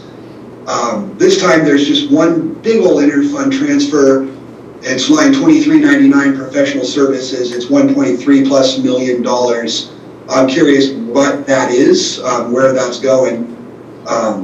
There are also a few other transfers out, 5,500 transfer out of 72,500, the 2,300 professional and special services, 545,700, and 2,750 travel of 70,000. So I want to know and understand throughout the coming conversation how all those things play together. I'm also not seeing in the fixed assets where the planning and building purchase is. That was a cannabis expenditure of, I believe, $500,000, and I'd hope to see that listed as a fixed asset inside of that department. Let's see what else in here.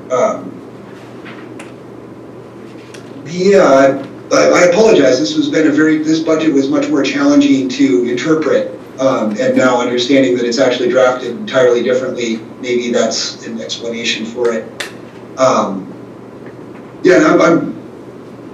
I would like to have this be as transparent and as clear as possible to avoid, the kind of the rub that this often causes, and I wonder if it is going to become necessary to do a Public Records Act or a Freedom of Information Act or whatnot to get the actual information to make sure that that money is being managed properly, because it does appear that the cannabis budget, even with the grant of well over $3 million, is coming into the red this year.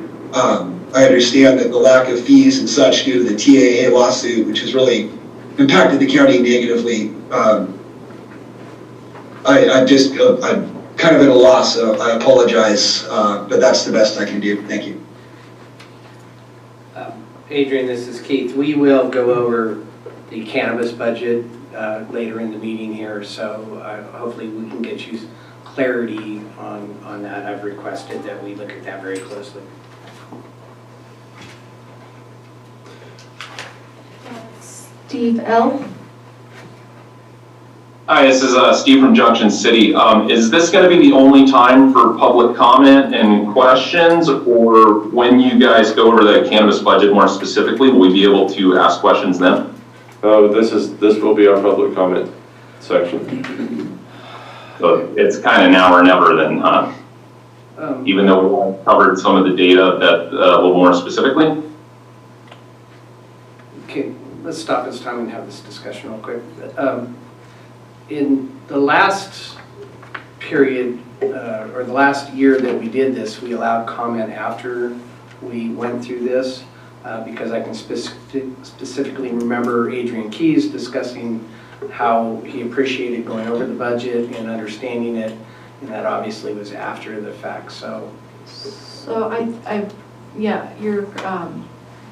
I recall that we did that as well. We took general public comment for essentially all other county departments at this time, and then we went in depth through the cannabis budget, and then we took specific public comment on the cannabis budget, because that seems to be the budget unit that the majority of the questions are framed around. Do we have county council on our meeting today? We do. Is it, and maybe you know the answer, is it the will of the chair to be able to reopen public comment at any time that you choose? Yeah. This is Margaret Long, I am president, and yes, it is the will of the chair to reopen it. The way Susie described it would be my recommendation. If you're going to go into specific details, it would be appropriate to reopen that for discussion to let the public have a chance to comment on it as well. Okay, and I don't have a problem with that if we can limit this portion of public comment to departments that aren't cannabis related, and then when we go through the cannabis budget later, we'll take public comment on cannabis specifically. That work for you, Steve? And we'll just have you come up later. That works great. I'll reserve whatever. If I get a whole another 3 minutes. Yeah, you'll have 3 minutes later. Awesome. Thank you, guys. Okay. No problem. Do we have any other public comment that's not cannabis related? I have no additional raised hands and no new chats. All right. So now, Supervisor Cox, you had specific questions to dive into. Oh, thank you. Craig, page 194, Fund 184 of miscellaneous grants. Hang on. Okay.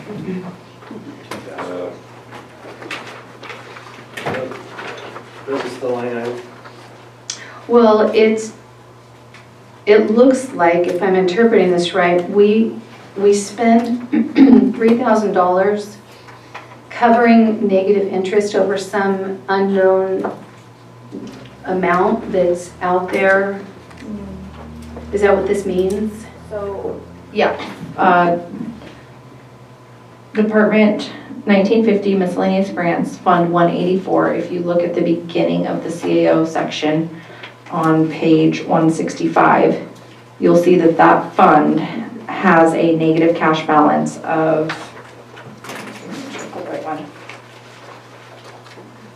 $482,000. This is one of our old grants departments that's been carrying a negative cash balance for numerous years. We, at this point, do not have any additional general fund dollars to start essentially paying ourselves back, similar to the hospital fund that Craig talked about earlier.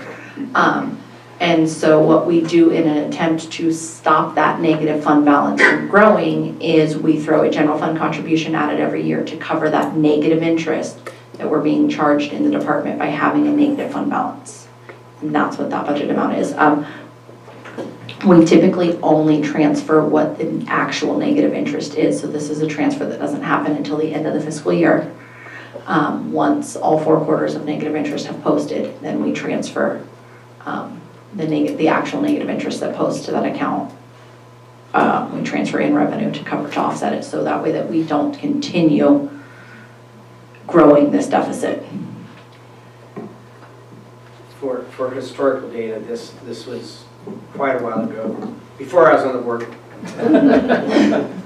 And this was one of the reasons, Susie could probably correct me, that we had a grants department, and then we didn't have a grants department for a long time because it kind of collapsed on itself. Correct. Because of some mistakes. So that's still being held. So, to my way of thinking, it would be wise to find a path toward starting to pay this off, because we're essentially losing money year after year by having this kind of weight sitting off to the side. So I wonder if we should, as a board, explore, well, what could we do then? Do we need a grants department so somebody could write a grant to pay off our grants? We're never going to get a grant to pay off disallowed costs. We do have a financial policy that was approved by the board, was revised and approved by the board last year sometime, that we take anything that's left in contingency at the end of the fiscal year after the books are closed, and we send 75% of it to a reserve until we establish a reserve of $2 million, or I believe it was 5% of the average general fund expenditures for the rolling average over like a 5-year period. I might be wrong on that percentage. But until we establish the reserve at that amount, the other 25% goes to a fund with a negative cash balance that is the responsibility of the general fund. And so anything that's left in contingency at the end of fiscal year 21-22, once those books are closed, 25% of that will go towards a fund similar to this miscellaneous grants one that has a negative cash balance. The general fund ultimately is responsible for making up the difference for. Once we've established that reserve, then 75% of the remaining contingency will start going towards those balances with negative cash. The issue we run into is that we tend to spend the vast majority of our contingency within the fiscal year, so we have very little that we're throwing at those. The only other solution is to take it from our general fund, which means we're taking it from our departments, and as you can see, we don't have extra general fund money to throw at these. So essentially we have taken steps to stop that bleed, so to speak, and stop those negatives from growing until a point in time when we do have some additional funds that we could throw at them, or until we get to a point where our contingency can eventually eliminate them. Okay, thanks. So that makes sense, and that's a good plan. So 2 questions. Are there any other departments that I didn't catch that have a negative cash balance that we're also paying negative interest on? There are 3 in admin, and I believe those are the only,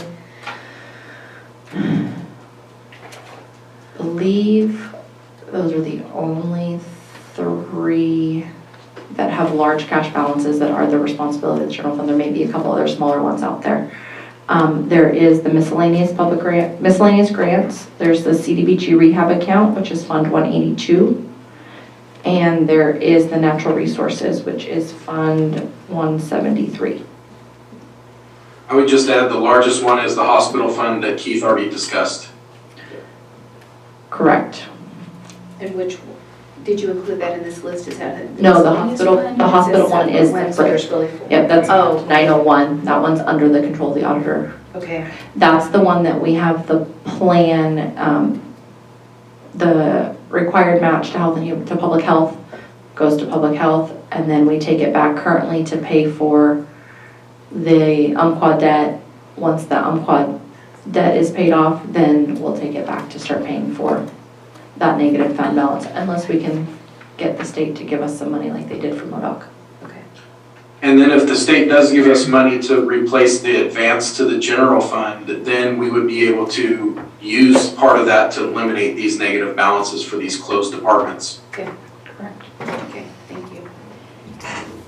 So the other thing that I would appreciate knowing from all of you is that the difference between the ask and what you got was significant. And it would be helpful to me to just know from the general fund departments, what kinds of things are on your horizon that you see that need to be planned for over the next couple of years? What is it that you were trying to do right now that because your budget had to get cut, you couldn't do? I want there to be an atmosphere where you feel not only free but encouraged to dream. How could your department be this well-oiled machine that you love to get up and come to work because things are exciting and they're working well? And what would that take for you to get there? If you can create a wish list and then quantify that into a dollar value, and I don't know where we're magically going to get those funds, but if we don't dream about having them and try to start thinking about ways to get them, then we'll never have them. And I would just like to hear from you, what you think and feel about that, if you would be willing. Are you requesting that, like, department by department today? I am requesting it department by department, but if you don't want to do that today, that's fine. Maybe that's something that you want to think about and you want to put in writing and, send it out, but I want to hear from you.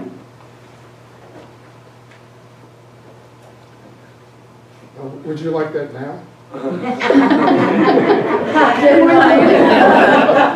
Wish list? Double my list.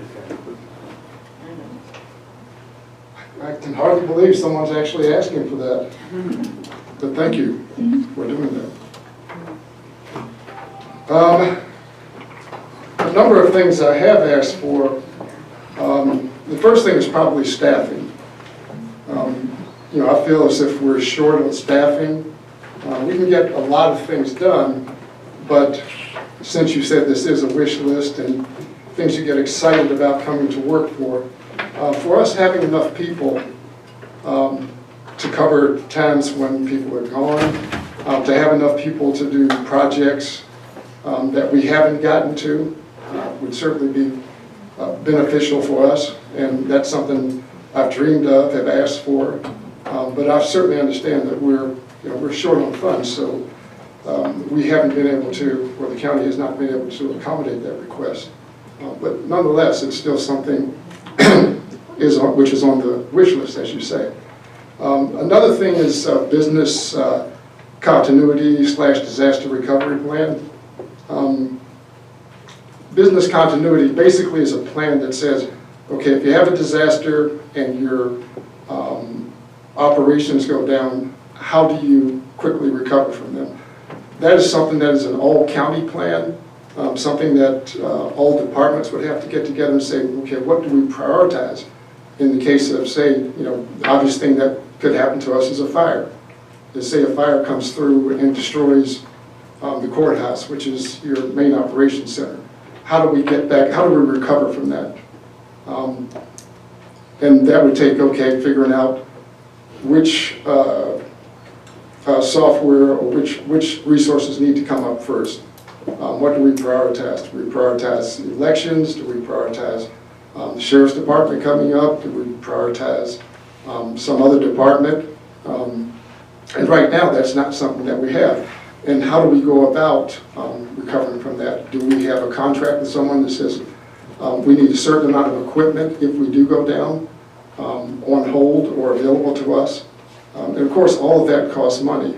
I mean, there are some counties that have, the one that stands out to me is there's one county, and I can't remember which one it is, that actually has a barge of equipment in case their on land operations go down. Now, as you can imagine, that's relatively expensive. You know, probably, I would venture that that would be a good portion, if not all of our general fund budget. But they're a larger county, of course, and they have more money. But that's something that I would love to have, which we don't have yet. Security is another thing.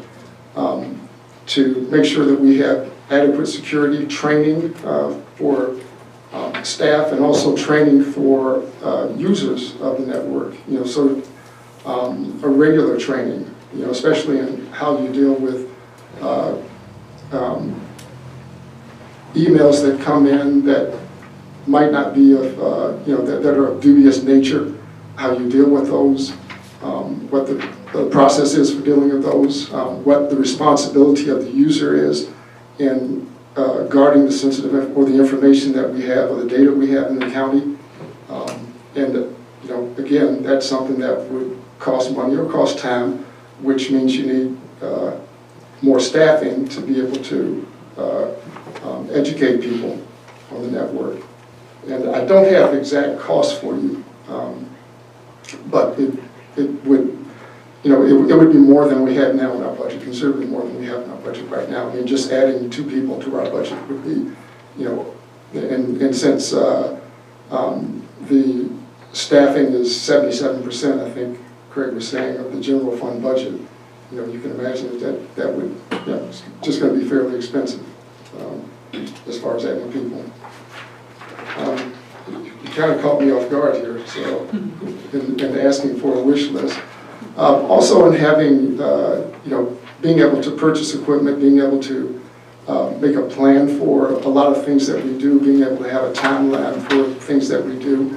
Right now, we're sort of, we're interrupted, not interrupted, but we get called to duty for things that may be emergencies. So when we plan things, we don't always get to follow a timeline on things because we have people tied up with taking care of issues that need to be taken care of at the moment. And that's just the nature of what I consider being understaffed.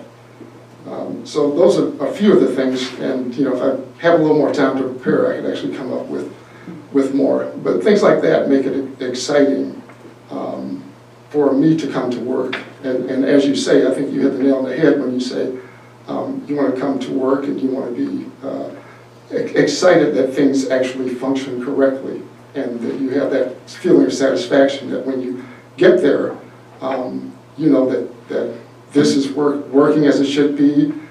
Project B is working as it should be. We're following a timeline on this particular project. We have enough money to do, you know, whatever project we may have in the future.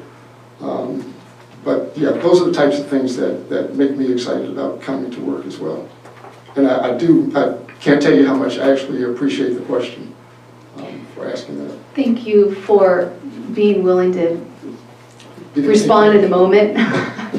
And absolutely, if there's other things that you think of, and you will, right? Now that your mind is kind of in that vein, you'll think of things, and I want to hear them.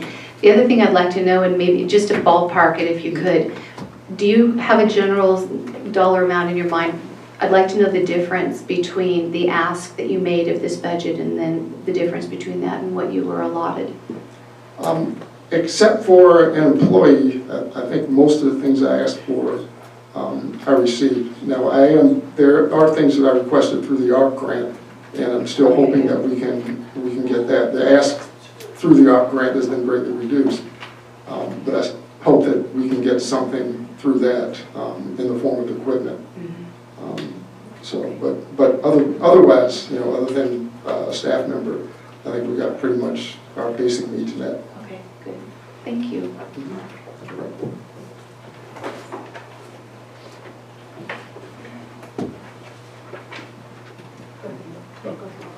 Okay, why not?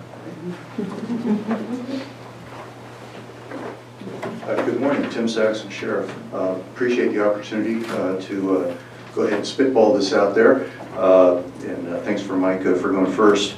I'll try and be brief here because we have a lot of department heads that are anxious to step up here since we've had this opening. Number one, animal shelter. Dire needs of some improvements there, from staffing to expanding the current facility. Second would be a fully staffed jail with help in establishing some new classifications to make it easier for the new facility up there. A fully staffed patrol deputy staff. This current budget, and I can get into it later, but we had asked for additional staffing that was cut due to the budget. And I thank you, Craig Goodman. He always does a wonderful presentation on this budget, and he breaks it down, explains it, and like he says, the last several years, flat revenue streams, we're dying here. Every one of us, every department head here has made some sacrifices to help the county move forward here. But getting back to your question, Supervisor Cox, adequate admin staffing. We're struggling. As you know, last year I asked for additional staffing. This year we didn't get it either. But administration, every one of these other agents, or every one of the departments here, if you don't have adequate admin staffing, everything breaks down, everything slows down, and it affects every other department too. New patrol vehicles, I'm struggling trying to put engines into cars that are 6 and 7 years old just to keep them running. Safety equipment for body cams, cameras inside of our vehicles, a new administration facility with the new jail opening up, the old admin facilities staying over here with a kitchen facility down here, and having to transfer food being prepared here up to the new facility every single day. Looking at patrol moving up there, our evidence storage, IT storage, and secure parking for our vehicles, and just improving combined services to the public so that everything is in one location to help the public again. That's just a short list of things that I was able to jot down here. Price-wise, if I were to add all this up, just to spitball it again, I'm probably looking at $12 million if you add everything up at one throw out there. So anyway, thank you. Thank you.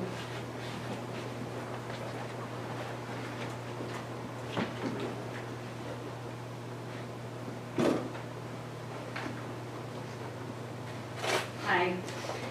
I would say first and foremost would be staffing for my office. Compensation that actually reflects what type of job that they're doing. We need tools so that we can actually perform our job.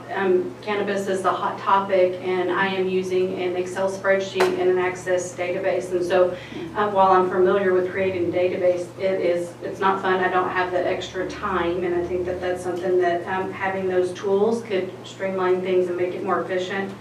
I want my staff to feel like they can take off and not feel guilty or feel like they're creating a hardship because processes are going to slow down or stop because we don't have the staff there to do that. But for us, I mean, that's our major factor, and the tools. There's a lot of things that we can do that we can't right now simply because of staffing. That's a big, huge portion for us. In my request, I probably asked for about, I believe, $80,000 more than what I was recommended to you. That included, there's $40,000 I have that I would like for a program for the cannabis that's being utilized throughout most of the state.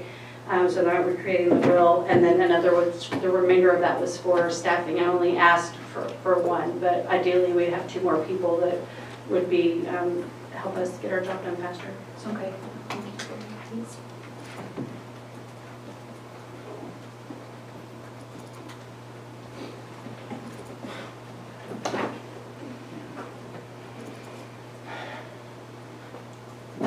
Good morning, everyone. Since we were asked this question, I feel like I would not be doing my job or holding a position here if I didn't at least bring this up. Everything that's been talked about, from the budget to the requests of the other department heads, is based on economic development. So my request for building and planning economic development services would be a couple of people to head up an economic development division.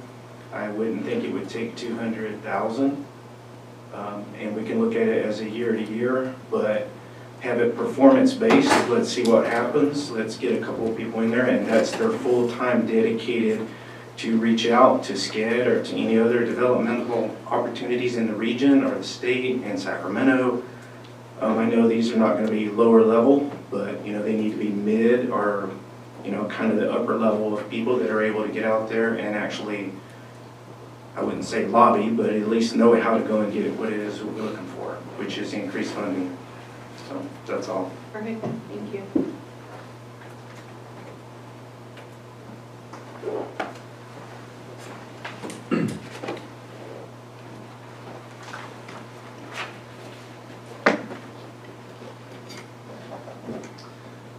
I was hoping to go last because I wanted to hear how many people said staffing. And it's a problem that not only Trinity County faces, but the nation as well. So Introduce yourself. I'm sorry? Introduce yourself to the public. Oh, I'm Ryan Rome, Interim Director of Human Resources. I think we need to offer purpose. Purpose is going to help retention. One way to do that is giving people the opportunity to grow in their positions. We can do that by circumventing staffing and adding software. I think that if we become the county where we start looking at data and how we operate efficiently, we can reduce the cost. Okay. We have a big fiduciary responsibility to the taxpayer. So, that's it.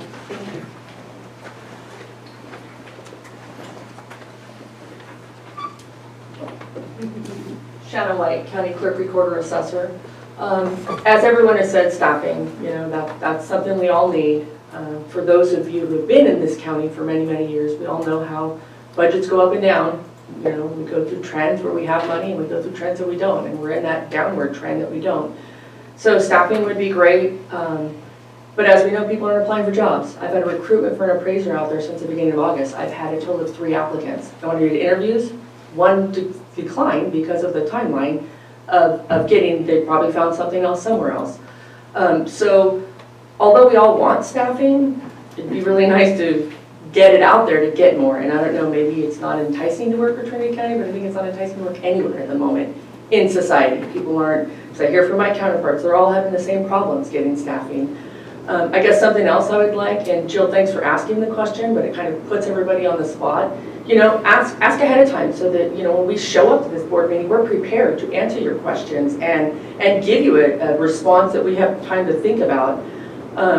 That's pretty much all I have. My budget, because being clerk, recorder, assessor, elections, my budget was funded. I didn't ask for more staff because I know the financial position of the county, so I didn't ask for extra. Could we get more staff? Would it help? Probably, but I don't know because I've never been able to get more staff. I have vacancies where I have funding in my budget and still can't get them. So, we say we want staff, but I don't know if that would really help or not because I haven't really been fully staffed yet. So thank you. Sure, thank you. And I certainly didn't mean to put anybody on the spot or make you feel like this is a once and done opportunity. So, please feel free to add to your list, or we can have these conversations in the future. I didn't mean to make anyone feel uncomfortable, for sure. Christie Anderson, Environmental Health Director. Just kind of piggybacking off of what Ryan said, technology really is a hindrance in Trinity County.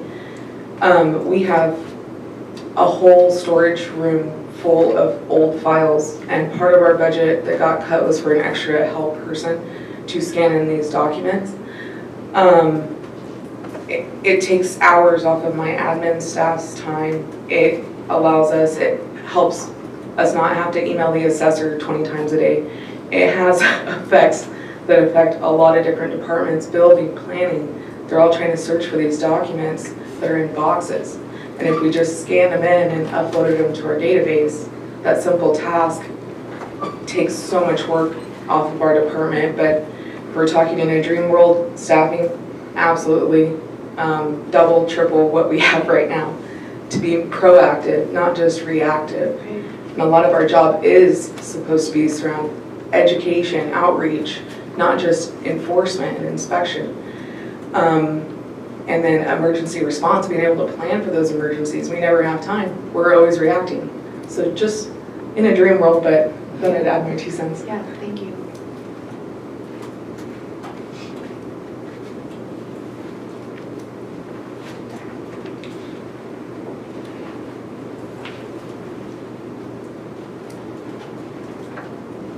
Joe Morio, Ag Department. I want to echo what she said. Countywide, we need a better system of all the rooms that we use to put documents in, that there's retention times depending on who it is and where the stuff came from. And so I want to echo that. But before we get to wish lists, we also need to be thankful for what we did get, which is this recent moisture, and I hope it keeps up, because I hate the drought. And if you ever bring a preacher in here to pray, they better pray for moisture, or I will follow them out of the room and remind them what their duties are. So this is good. We need to be thankful of it. And the reason you don't ask this question is see what happens. We get the whole big wish list.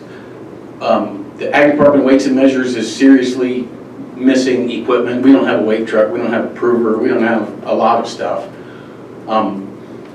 But for us to have a wish list, my wish is that with additional moisture, I do have a new industry that provides economic base for the county. We had plans of wanting a field office in Hayfork, but if the industry can't survive, we don't need it. So our needs are tied to our clientele, and so that's what I need, is for the industry to survive. And I pray for that too, and I hope you all do too. Anyway, we could give you a long list of stuff, but we don't have money to pay for it, and we're working on trying to do that. It's equipment, it's staffing, it's travel money, because you get a new person, you have to train them. And we're working on all of that. But Jill, I come every day happy to work, and I'm just like you described, that already happens with us, so that's a good thing. I think it's not just us. And I'm getting old. If I don't feel that way, I'll probably go do something else. So don't feel too bad. People do come to work with a good attitude in the county.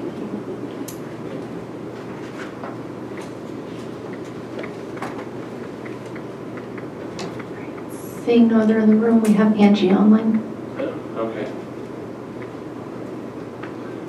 Good. Good afternoon. Good afternoon, Andrew Fiscal, Auditor Controller. Just like everybody else has said, staffing is a very important factor that I would love to see on a wish list. But after working for the county for almost over 30 years and looking at what our revenues are in the general fund discretionary budget, it's something that I've never included, as Shanna stated, in my budget because I know I'm not going to get it. So staffing in my office currently, they're all overworked. We're pulling 12 to 16-hour days, especially during the closing of the books time. I had one middle-level employee pull 16 hours last night alone, not including the rest of us.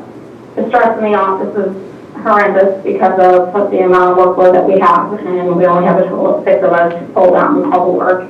When you have one person doing accounts payable, you have one person doing payroll, when you have one person doing property taxes, when all the rest has to be handled by the 2 remaining people, it's a lot of stress. So yeah, a wish list definitely would be staffing. On the horizon, we are going to hopefully attempt to implement a workflow which will streamline and make an efficiency for not only our office but all other county departments for journal entries this year. Again, the staffing level in our office hinders, my thought process of whether or not we're going to be able to accomplish it, but we're going to try. We also need to implement one solution. We need to do an upgrade to it because of Microsoft is not going to support it. So that's coming down the pipeline. As far as what the budget I submitted and what I received, it really didn't hit me because the fact that the budget I submitted was I didn't ask for anything that I didn't definitely need, and so my budget cuts weren't anything that I can't handle. So again, just like everybody else, staffing is something that we're all aware of, that we all need, but unfortunately, the money's not there, and there hasn't been. Thanks. Thanks, Angie. Any other deep dive questions? If I could go through it. Oh, go ahead. Ruby Fierro, Chief Probation Officer. I didn't get up in the first place because my budget wasn't really cut. We were able to keep my budget pretty balanced. But I did want to talk about, as far as my work and what our department's able to do. Stronger county infrastructure would be helpful. I've had a position open for 6 months trying to hire, and things like I went to college and posted that job posting there because our county jobs aren't posted there. So our own people, in our community don't know that these county jobs are available, at least in that location. The speed in which things are able to be processed to hire is challenging. And coming into this department about a year ago, there's been some things with policy and procedure that needs to be updated. And there's so many steps, that's the nature of government. But that's challenging when we have people who are doing a really good job in their positions, but when we have interim top positions in all of these processes, it's difficult for all of us department heads in trying to do our business. I think when you're asking, what would make things better for us, the county and how it works itself would be very helpful. And staffing, always. Thank you. Thank you. Craig did request to speak also. Craig? Oh, go ahead. Craig Goodman, budget consultant. As you can see, the department heads, they are tremendous leaders in your county, and they know what they need. And I hate telling them every year that we have to cut it, and I think they know that from our individual meetings. I have respect for every one of them. I think you heard a couple things, though, that we probably could do with minimal costs. One of those Michael hinted at, it's training. One of the things when budgets get tight, the first thing that goes is training. And when I was managing like they are in Napa and at the state controller's office, I went to my bosses and said, don't cut my training, take a staff person. Even though I hate it, I need the training because you're going to leave me with less people that need to be more efficient at their job. And they need to know the ins and outs of their job so well to be able to work at that high level. Fortunately, we haven't had to cut staff in Trinity County. My concern is that we do need to invest a little bit more in training, both in operations of our various software, as Ryan mentioned, so that they're more efficient at it, that they don't get frustrated with things not working the way they would expect them to, and to actually give them some tools with which to work more efficiently. I agree with the records retention. That's also a training area and potentially a software issue that Ryan mentioned that I believe environmental health and ag commissioner mentioned. Local economy, I think, is another one. And I think Ed was the one that mentioned this, is we really need to do whatever we can to increase your local economy there. The private sector needs to be growing in Trinity County, but it has to grow in a way that you as Trinity County community want it to, right? And that, I think, is the importance of your strategic plan, involvement of your citizens in that, and you as board members get a chance to direct that. And I think this is a wonderful topic that you brought up, even though it was a spur of the moment. I think this is really a turning point for Trinity County right here. This question and this input and the movement on this, that it doesn't go by the side. Once you set a vision for your county and everybody buy into it, then you're going to see some real progress, I think.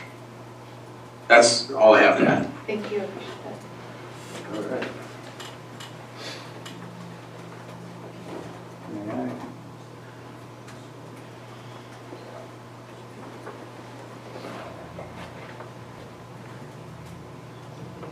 I'd like to expand on what Craig had said before and a few others. Staffing is a challenge, but as we add more people in seats, that's a growing cost for this county, period, year over year over year. Until we invest in technology and training and giving people purpose, that cost is actually going to go down through the efficiencies year over year. We will realize that on investment. So that's my argument moving forward.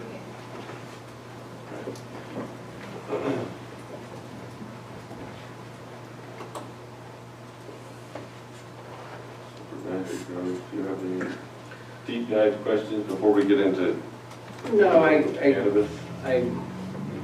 These are all questions and thoughts that have been around a long time. And we've shown the interesting issue that we have in Trinity County, that we need a growing economy, and everybody agrees with that, but then when we try to do that, nobody wants it. We have a population that has aggressively tried to stop a growing economy in this county in very different levels. So, I mean, I wish the best for people moving forward to figure out how to get people to agree on a growing economy, why I don't want anything to change. I just want to live my own peaceful life. So good luck with that, guys. All right, so do we want to just jump right into the cannabis portion if nobody has any other questions, or do we? I was going to say, if you guys don't have any other questions for the rest of your departments, then I think we can jump into. I'm fine with that. Supervisor Cox? And we still don't have anybody on Zoom? It's just the three amigos. Just the three amigos. All right. Did you want to identify the departments you want to review budgets with, or you Well, want all departments to stay? We're just, we're looking at, right now, nobody has much questions for anybody except cannabis, so. That would be my question. Shannon White, Clerk Recorder Assessor.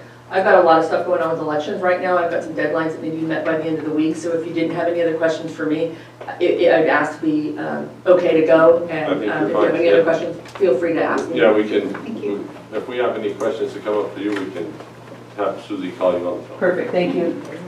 And really, that probably would go for all of our department heads except for Lucky Ed.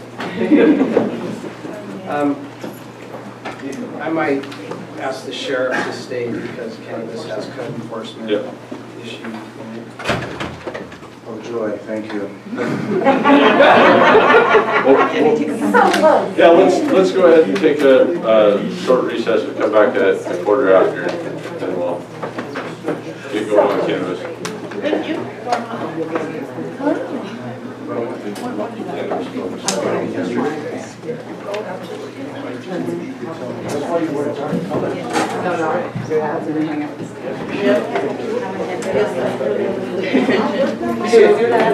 What I kind of want to know is why staff and all this wearing black? Is there morning?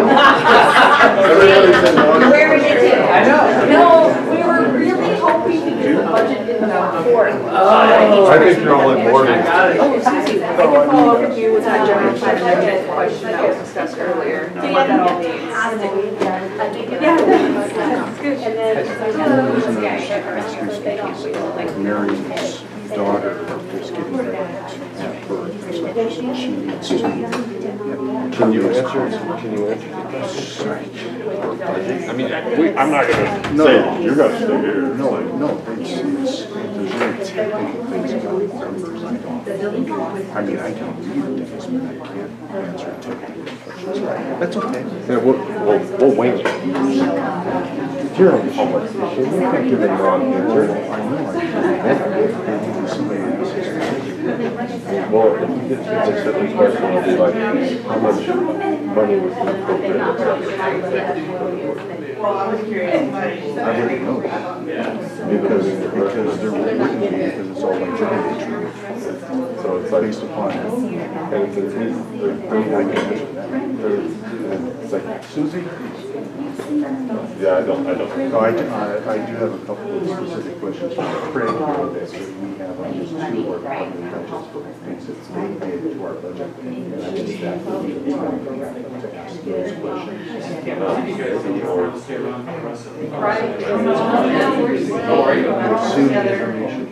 We're all together.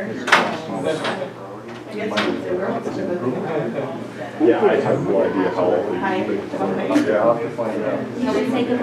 Yeah, I think depending. Yeah, you bet. You got nothing better to do. Great. Before we start with canvas, maybe I'll just have you jump in here. Those are the specific things I need. Okay. Yeah, right. I'll just have to. Yeah, if there's anything on canvas, I can probably paint that. Yes. Well, you can just. Good. We made it through.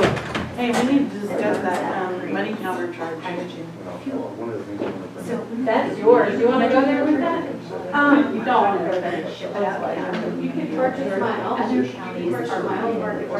I did, and I did that. And when she said, why are we doing that? But here's the thing. So what are you paying back? It's like $100 a year. Oh, okay. It doesn't translate the $100. You better take it somewhere. So, higher recipe so, with the previous program, that's just because of the. So you're talking about. At the office, they cash there. Take receipt. Because we have some other things in they have to come to the and then what happens is they come, they can't no longer talk for the short-term days, so then they have to get their money, bag it up, put it in the vault, so that way it's safe, because that's what I'm. Well, we're not approving the budget right now. It's a threshold. the intent too was because they're building department, so remote and We need to get them refrigerators, that whole away. and then that's $30,000. And it's a safety issue, because you've got one routine, one routine, so people. You have to take shots. And they're not having to. And that's what I So like. here's the thing, if we're concerned, is that we just, It's not with you. What they did, because it's a holiday. cutting smart, that a position that which we know we can't. It's hard to say. How do we try to do it? The state. You want us to put it No, but we don't have it. It's this forum, or do you want us to talk about it? Because we need to be ready for the approval. Really, the biggest things are the two items. This is what we're just going there's another, so there's Saturday, now, that's new.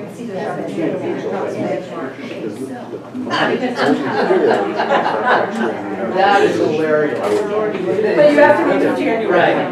That is funny. Okay. Well, I guess we can, start with Jeff today. It's only $140 million. It's not very big a deal.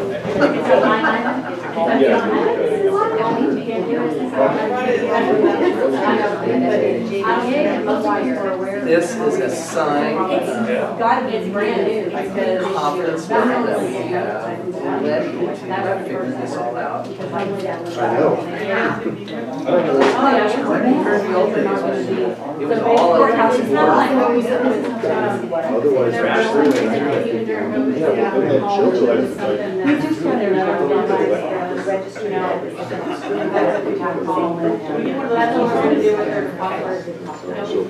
You cannot have.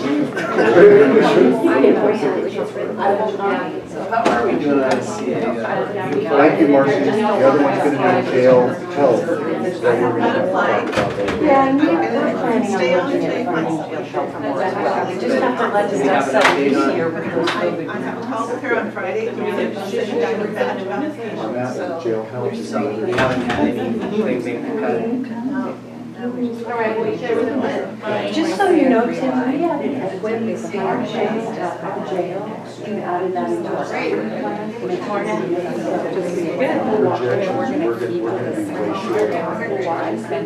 I don't have anything to say about that, but we're looking at our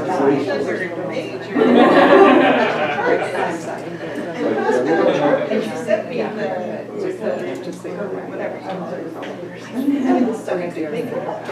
things I just need to charge with. Like, not just financial, other? No, interference,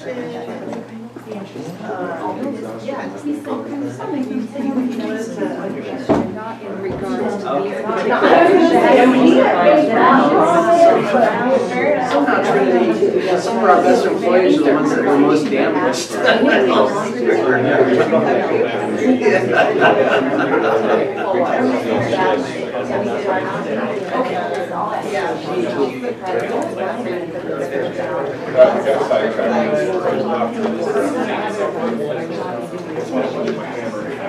Supervisor Cox.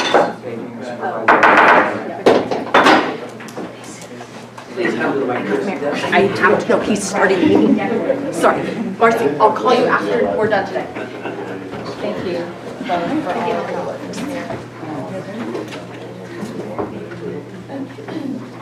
All right, so we are reconvening our September 21st special meeting of the Trinity County Board of Supervisors and going into our cannabis budget. So,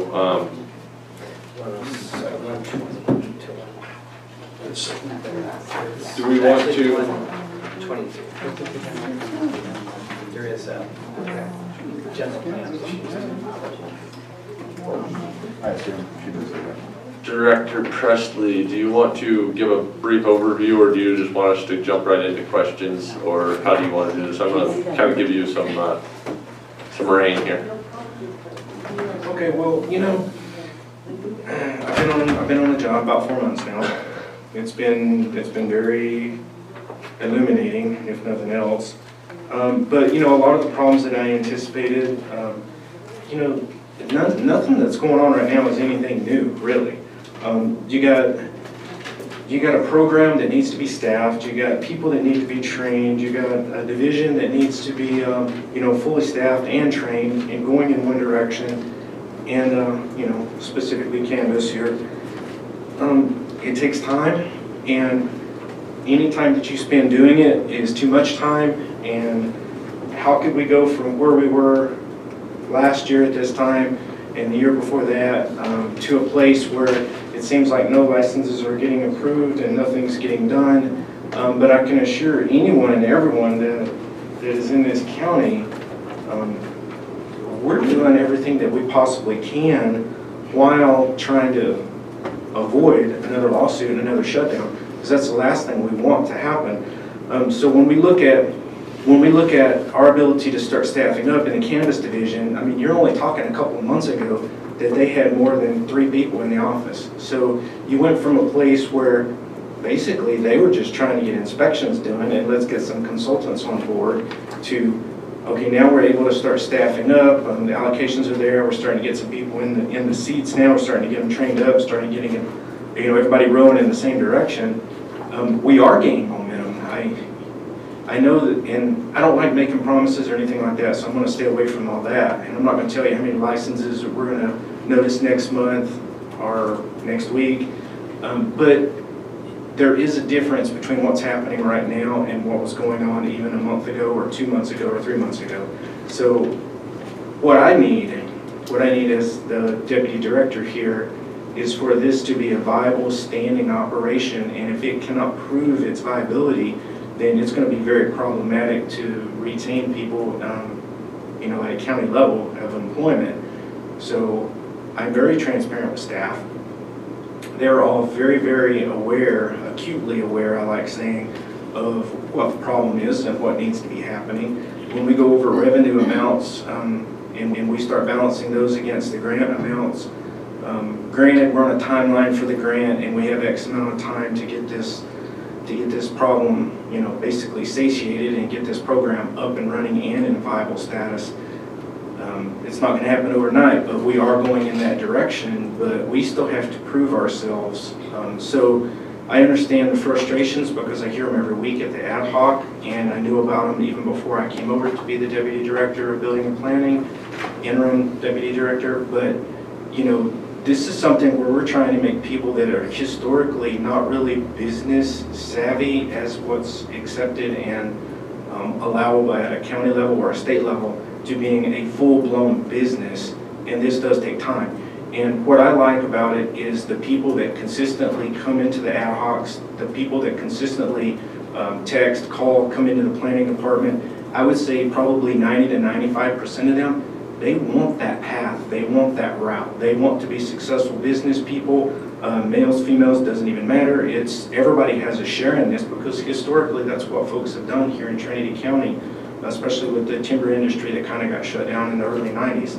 So there's not a lot of economic viability in the county. There's very little to choose from.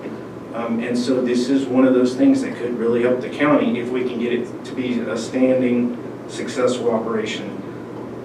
That's kind of where I'm at right now.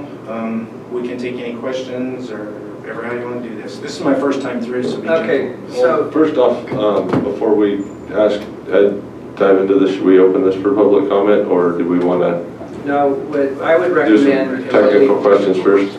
what we've done in the past is actually have had the officer, financial officer, or whoever go through this budget line by line and explain where this money goes, and that's always been a big issue for a lot of people. So if we just did that, and then we could have our questions, and then we could have the public ask questions, I think that works the smoothest that we've done so far. All right. Sounds good. So we will go through line by line. You might as well have a seat for a while. It's Gotta take a kid to a doctor's appointment. I'll try and keep zooming in though. Okay. Good morning, Board. Lisa McNeely, Department of Transportation, Accountants. The Cannabis Department was without accounting staff, so the DOT staff helped them until we were able to hire an accountant for cannabis. She just came on at the end of June, so I assisted Ed and Sean with preparing the budget. And so I will go over it. If we have any real technical questions, then Ed will more than likely answer those. Okay, so our salaries and benefits, these are budgeting for 14 allocations. We currently have 10 filled. We have 4 allocations that are vacant. They have recently interviewed one person that is, or a couple of people who are pending for a planning position in cannabis. That one is currently pending. We can do second level interviews for the planner, and the third code compliance just accepted and will be starting on the 3rd. And that accounts, I accounted for the code compliance within that 10. Okay. Do you have any questions on salaries and benefits before I move on to services and supplies? Actually, I'd like to just actually go down the list and you explain, or at least on the big ticket items. So with the salaries and I think that's, I talked with Lisa yesterday to kind of help plan her, and that's what she plans to do on the big ticket items and the services and supplies. Salaries and benefits as a whole is just that. It's the cost for those 14 FTEs. Okay, so, well, we have professional and special. Okay, so that's under her services and supplies. That's a separate grouping of accounts. She's gonna touch. It's under salaries and benefits. It should not be, it should be under services. The heading for those groups of account codes is at the bottom. So, that's confusing. Sorry. That's all right. That's all right. Now that we understand. It took me a minute to I was like, I can't even find you. On page 122, we start out with a classification on top. For revenues as a whole, and then they're grouped by income code, that first group, licenses, permits, and fees, is all of those accounts above that bold heading. You following me? This is like all things in life. It's not complicated, but people make their own language up so nobody else can understand it.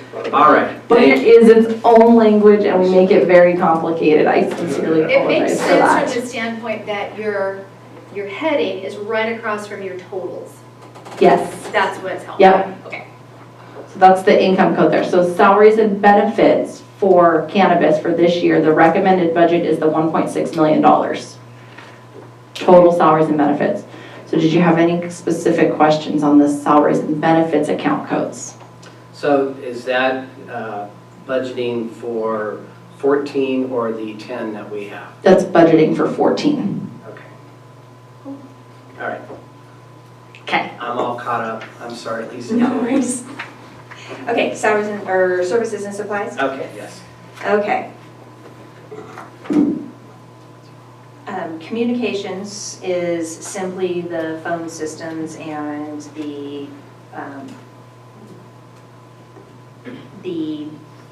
cell phone stipends and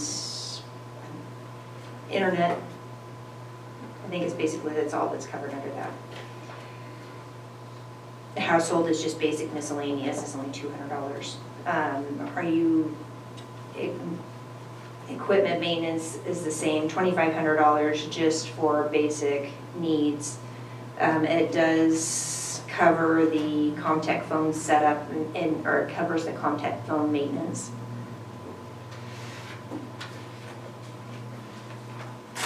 Maintenance of structures, also just a standard. There was discussion about going keyless entry for a part of that, and then $500 miscellaneous needs as has come up throughout the year.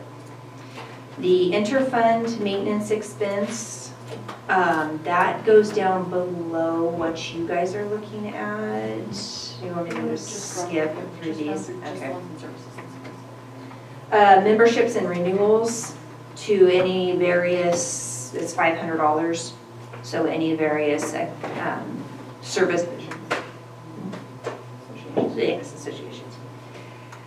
The office expense, $26,500. We've got $9,000 as general office supplies as needed. And then we have office furniture, computers and printers for all of this new staff that we have coming on. So that doesn't include any software that would go in some of their line?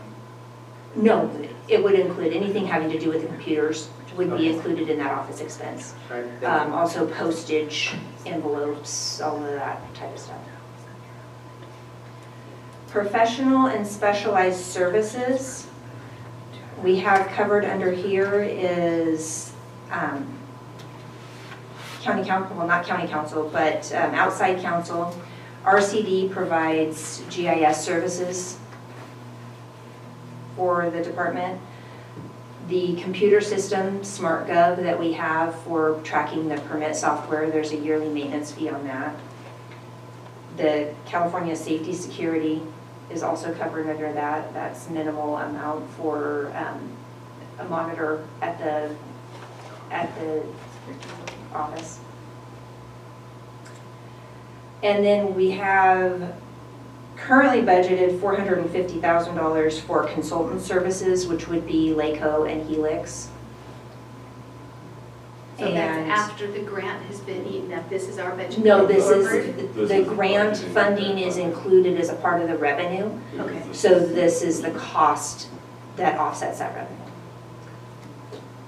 Do we have an actual for 21, 22 on that, Susan? Are you of a total? For them specifically? For LACO and Helix, yeah. Yes, I do.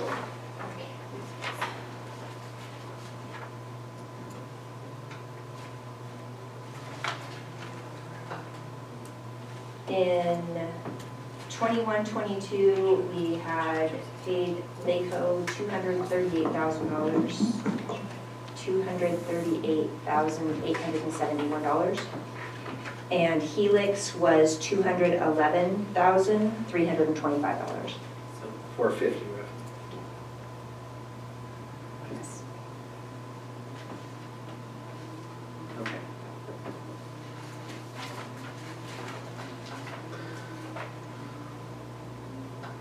And then we do have $40,000 in there budgeted for an ordinance amendment on CEQA.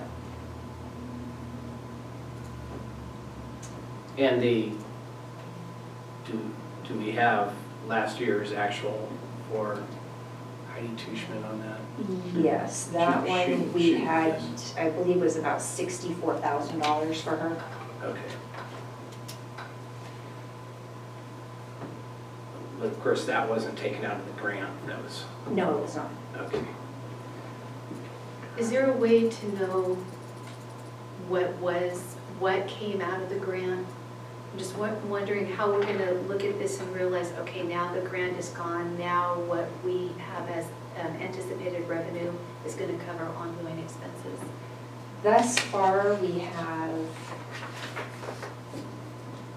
through current, today, we have expended $695,000 of the grant. Okay. Now, that being said, the original grant was set up in 21-22 to cover more staff than we had. Okay. And so the state has made it is our understanding that this grant is pretty flexible. So we're in the process of doing an amendment to move some of that staff funding down to the contracting section of the grant to cover some of those additional costs. And the $695,000 covers all of the costs that would be eligible if the amendment is approved.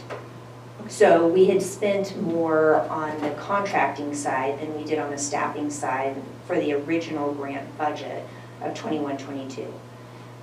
But it is our understanding with the state that it's not going to be an issue to readjust those numbers to cover those costs because the contractors were obviously doing more of the work because the staff wasn't there. So we are in the process of working on that. But it still has to be all CEQA related, correct? Yes. Yeah, it's only, yeah. And so, and I know we're hopping around on you a little bit here, but I apologize for that. But on the income side, the 7190, is that the grant, the 6 million, or excuse me, I wish, 2,600,000? Yes, that was what was received last fiscal year. Okay, is there more of that money coming? Is my understanding that there is, but I don't know at what point it's coming. I'm not sure. And if David's on the line, he may be able to answer that. My recollection, it was at 3.2 million. I believe so. Yeah. So possibly we have another 600,000. David raised his hand, so go ahead, David. Thank you, Chair. Good morning, Board. David Colbeck, Environmental Compliance Specialist with the Department of Transportation. Yes, the grant paid out, the grant total was just shy of $3.3 million. It paid 80% of that is we're referencing right now. My understanding is the remaining 20% will be received at the end of the grant period, which is in 2025. Thank you, David. So again, the number that we've spent out of the grant. Provided that the amendment is approved, right, which we anticipate it will be, right, $695,323. Okay, so in round numbers, in cash, we still have 1.9 million in cash with a possibility of 600,000 coming in 2 years. Correct. Okay, so at this pace, we would have 2 more years of funding plus. That's the way that it's budgeted, yes. Yeah. Okay.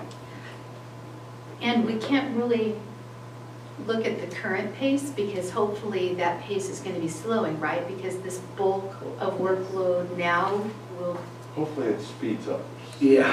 We have 300 and something in the queue and only 68 have been done, and so we do have a major backlog. Hopefully okay, so I'm just thinking out considerably. I was thinking of if the work had been done, let's just say on this number of licenses, then those licenses wouldn't need that weight of work yet again in the future. No. There's more licenses that need that amount of work, but at some point, it's gonna start narrowing down who needs how much. Yeah, once you get to that 530 number, there'll be a slow trickle as people drop out and new people move in, rather than 360 something all at once. So at this point of what we have submitted, LACO and Helix have done almost 20%.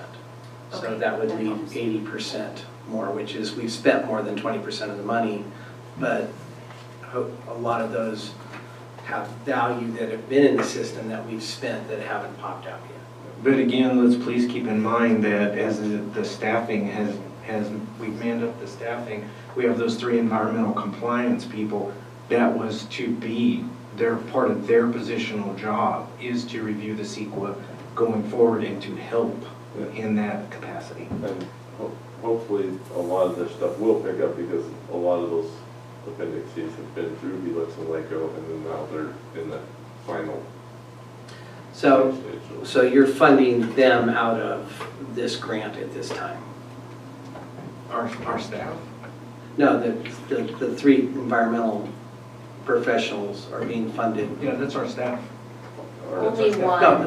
Only one environmental compliance specialist is funded under this grant. We have 1 environmental compliance, 1 code compliance, a senior planner, which we don't have yet, and then a biologist, which we also have only 10% of. So we only have 1 of the positions 2, we have the code compliance as well. being funded through The grant. this. Yes. And do we have numbers on what they're budgeted for next year? Yes, so next year being 23, 24? No, I'm 22, sorry. 23. This, yeah, 22, 23. Yes, so what is funded is a full salary for the 1 environmental compliance specialist and 1 code compliance 2, which totals approximately $155,000. So we would put that on top of the, Or $255,000. we would put that on top of the 450. So 600,000 that we're budgeting out of the CEQA grant. 700,000, thank you. Okay. I know for those online, we've kind of hopped around here, but I hope we've done it in some sort of fashion we understand what we're talking about.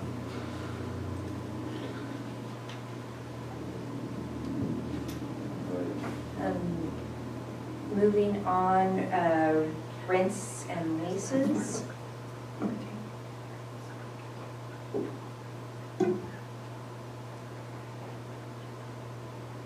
Oh, sorry, publications and notices. This is for the different noticing and publications that have to be submitted for cannabis licenses. Rents and leases is for our mailing, our postage machine, $250 per year. Small tools and instruments, there again is $1,000, and that is just a number for things as they come up throughout the fiscal year.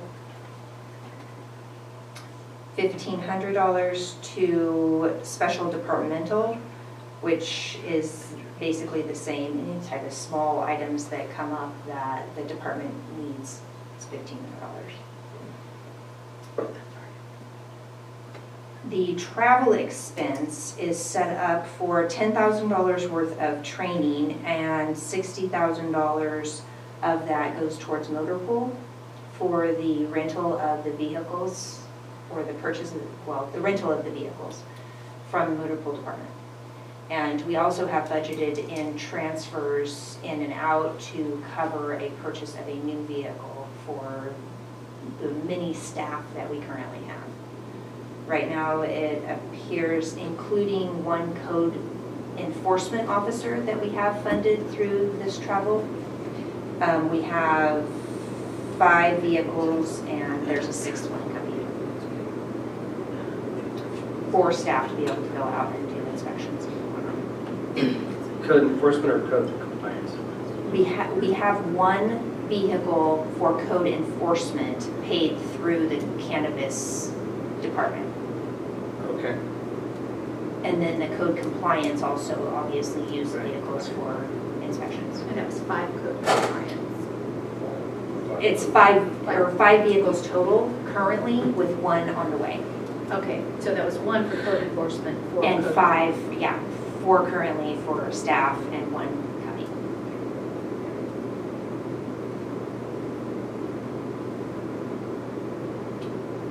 The $10,000 in training under travel covers actual hotels and travel time, airfare if needed or whatnot. There's also $5,000 in training that covers any costs of actual training. And utilities, which is $7,500. It's up a little bit because the building's a little bit bigger. They were sharing it, obviously, 4 ways before, and now they're splitting it with just the planning department. So, any questions on services and supplies? Okay, so interfund, which goes between departments. We have $5,000 for interfund maintenance expense, so that allows for general services to come over and do any maintenance type activities that are needed on the building. $250 just to cover incidental office supplies, so if planning purchases something and or if, for instance, planning pays for the postage out of their budget and cannabis needed some of that postage, they would reimburse planning that direction through that account. And interfund professional services. This is environmental health inspections on cannabis sites, the type of work that they're doing, any type of environmental health inspection needed. How much would that budget? That is budgeted at $125,000. Does that include, maybe I look ahead, does that include their code compliance? That was my understanding. Anytime we need them on site to come out and help out, that would be us paying them for their time on site. What about code enforcement? I talked to Christie before she left, and that was supposed to be all encompassing. Okay, so that might be an issue. But, When okay. you say code enforcement, are you speaking of the sheriff's department or? Yeah. Yes, that's a separate. No, I'm talking about environmental health going out on code enforcement of that. So let me clarify your question for you guys. I think what Keith is trying to state and make clear here is that this money that we're paying to environmental health is not for Christie going out on code enforcement activities. This money should be when she is going out to assist with inspections for their licensing program. But Ed's saying this month. Well, my understanding was that when she is asked by cannabis to go out to the site, that's to pay her salary. So that's not any of the other eradication services or anything else. It's just for the people that are in the program where she has to come out and say that's an environmental, that's an environmental problem.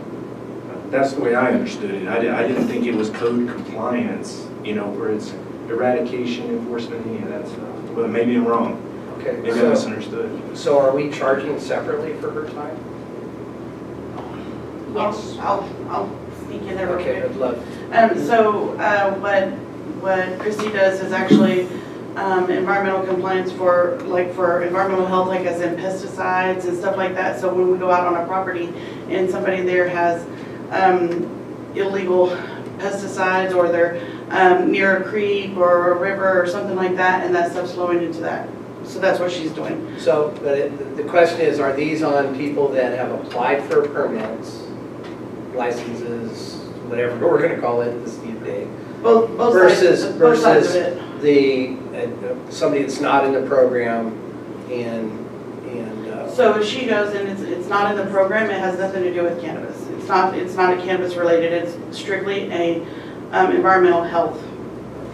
So if she goes out and it's, they're doing an inspection and she goes out, that is for cannabis. Like if they're actually going out and doing an inspection.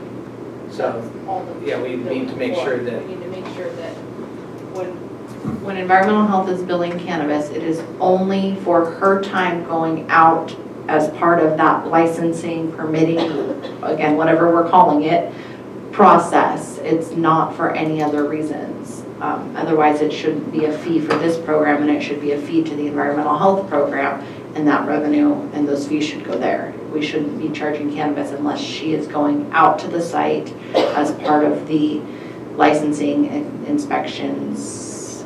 okay, And I think she is separating those two. okay. Those should be separate charges. One is for actual environmental health and one is actually for a cannabis related licensing. So then my next question is, are we considering that part of their $5,000 that they're paid to put their fee, or is her time billed separately too? Her time for that is not billed separately. It is a part of the $5,000. So if we look at, let's say she's gone to half. I love playing with calculators. So if she, 125,000 you said? Yes. And let's just say she's gone to 150 of them, just to make up the number, that's $800 a visit. That chews the heck out of $5,000 in this whole process. So I'm not sure that intent meant for that, so I guess that's something to look at.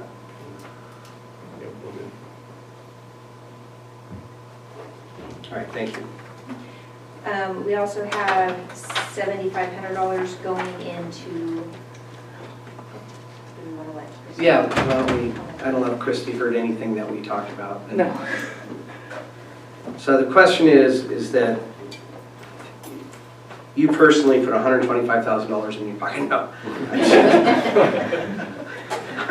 I'm teasing for those out there in Zoom land. So you bill the cannabis department $125,000 for what services are those just for permittees that you're looking at to sign off on, or are those for when you go out and work on illegal actions? No, and I'll clarify it for you. Thank you.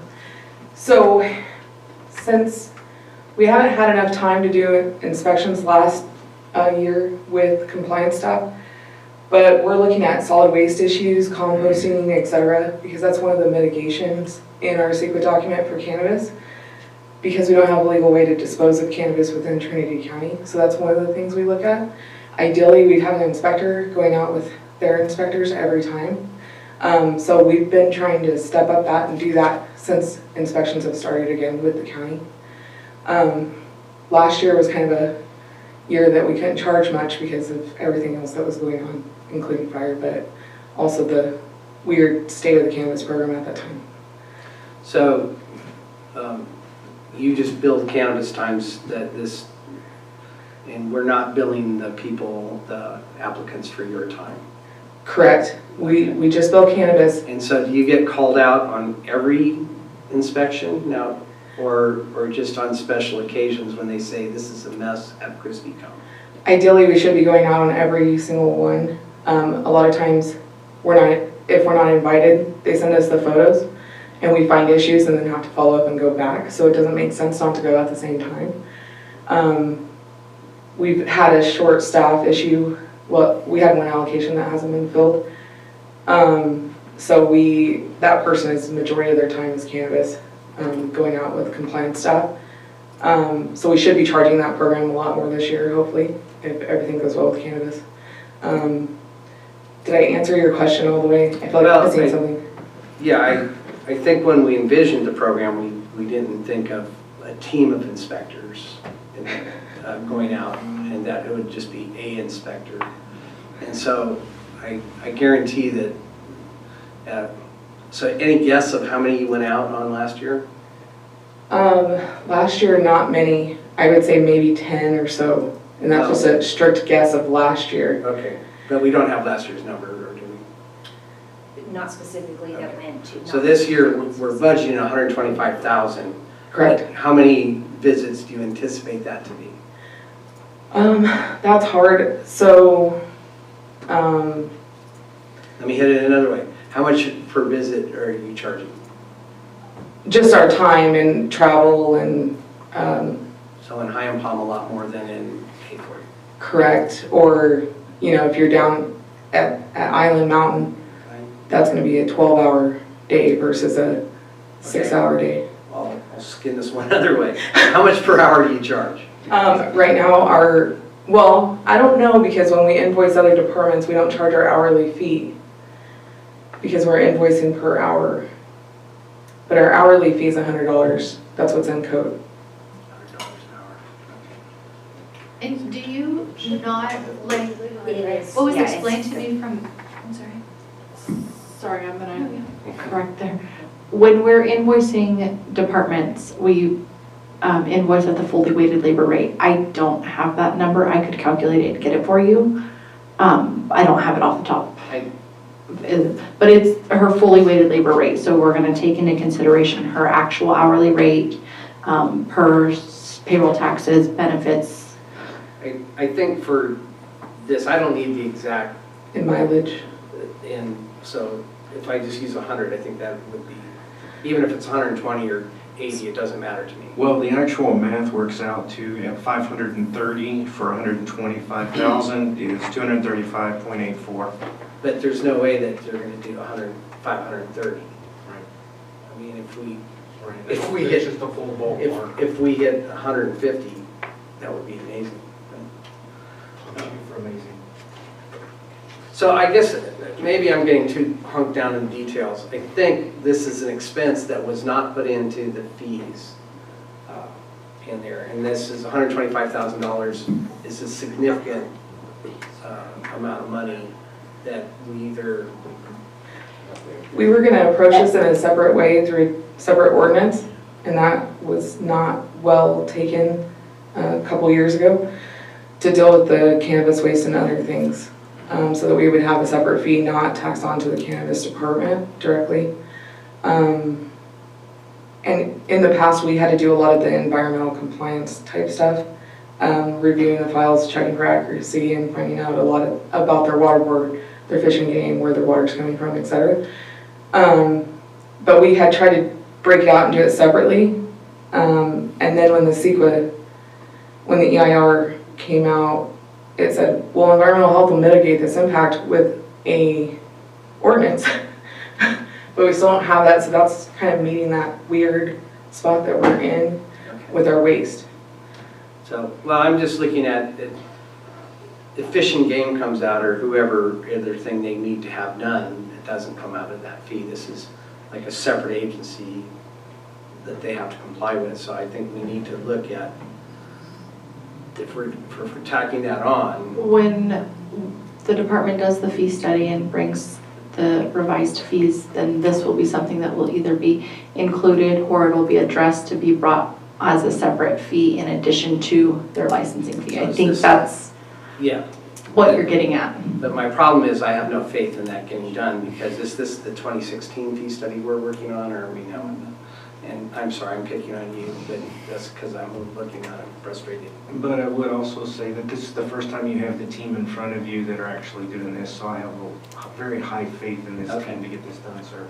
All right, so I'll put my faith in Ed, which I have plenty of confidence in, to get this fee study out, because that, to me, this is a significant hole, the first one I Believe we've had talks with the department about potentially including their fee study in with our fee ordinance when it comes to you. Craig is not doing that one, but we do plan on trying to lump that together and have it be one agenda item before you.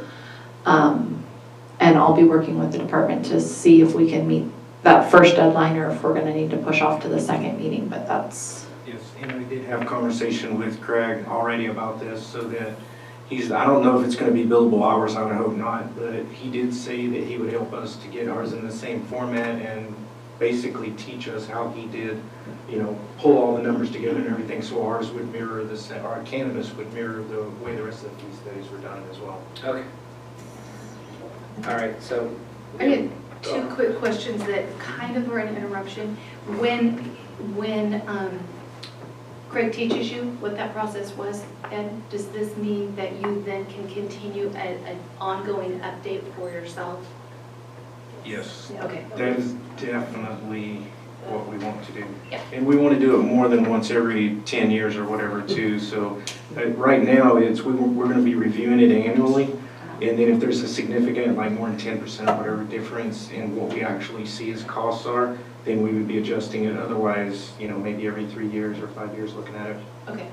And when you do that, this is kind of the second question, when an environmental health piece is needed in one of those licenses, and it's the difference between somebody who lives near and far, is that average so that everybody's paying the same? So that's what Craig and I were talking about, because I told him my average per visit somewhere is about 2 hours.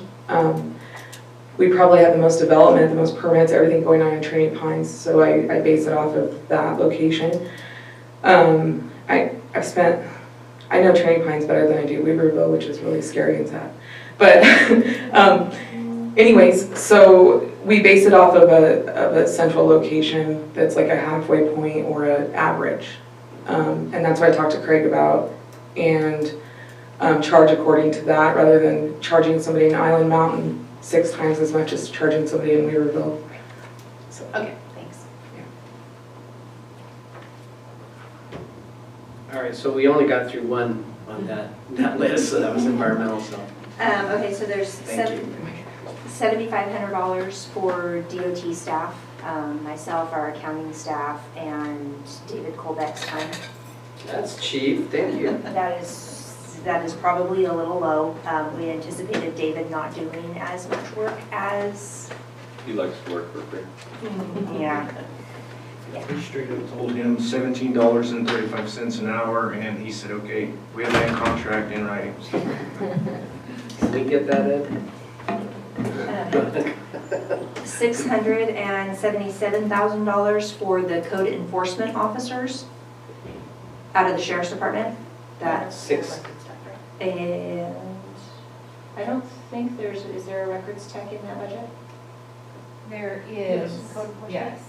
Okay, in Department 2205. So that was 677, you said? 677, 490. So the officers and your records tech. And is that 2 or 3 officers? It's 3. 3 officers and a tech, so 2.6. That's what that was. 2.6. I'm sorry that I wasn't looking at Mary the first.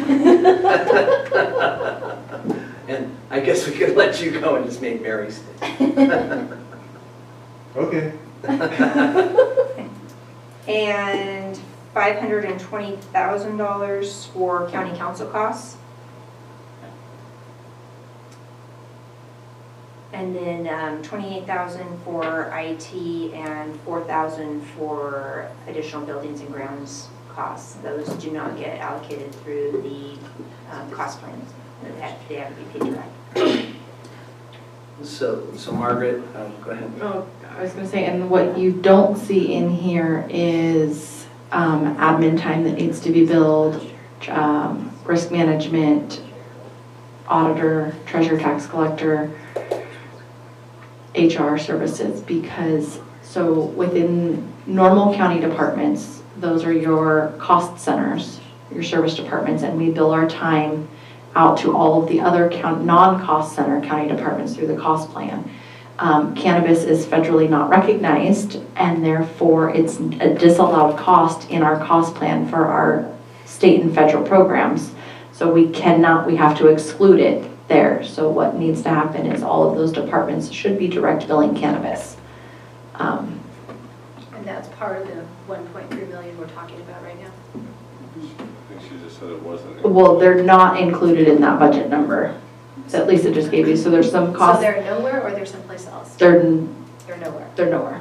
So those are some additional costs that departments need to be billing cannabis. And this has been kind of a learning curve for our service departments to make sure that they are doing those direct billings, and likely they're not included because they're not being done regularly. So you anticipate a budget adjustment when you figure out what that's going to mean? Perhaps? It depends on if these other numbers come in as projected. If they come in lower and then we come in with our numbers, they may be able to be absorbed in what's already budgeted.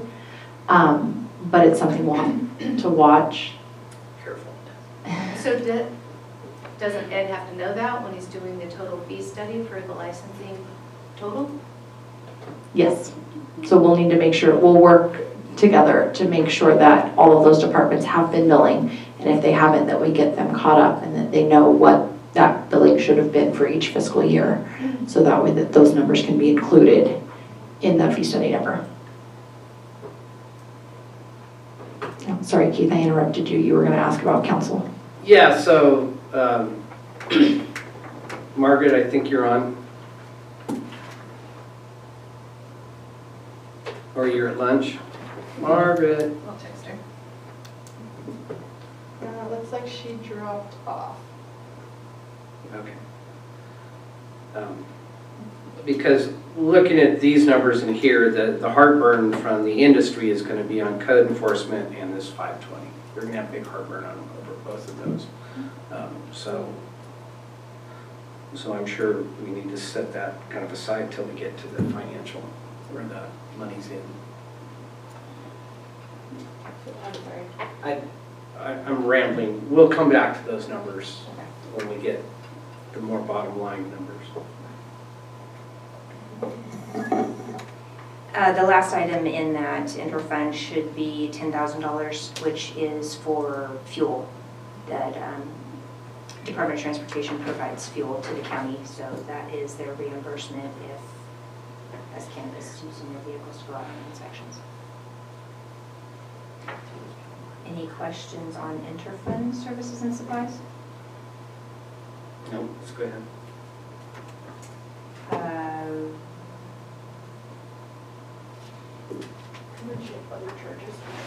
So other charges for the $12,000 is refunds and overpayments based off of the 21-22 fiscal year of permits that were paid for and Licensed, not issued. yeah. So we have damages and judgments of the 340. I was in 21-22. Yeah, I get that, but was that, I thought we couldn't pull that out of this, that we had to pull that out of general fund. So it's a cannabis-related expense. It was a a lawsuit, sorry, and a judgment that came out of the cannabis department. And we treat cannabis just like we do every other county department, with the exception of the direct billing for the cost plan. In that the lawsuit derived because of that department, therefore the judgment comes out of that department. What we did was we authorized a transfer out from the general fund. So there's a general fund contribution that's going into the cannabis department. You don't see it reflected in the actuals because in the $1.5 million things that I was trying to do, I dropped the ball and didn't get the journal entry done yet. But that will happen and that will post back to June 30. So the transfer in of those funds will transfer out of the general fund and into the cannabis department. So it was ultimately paid for by the general fund, but for accounting purposes, it has to come out of the department that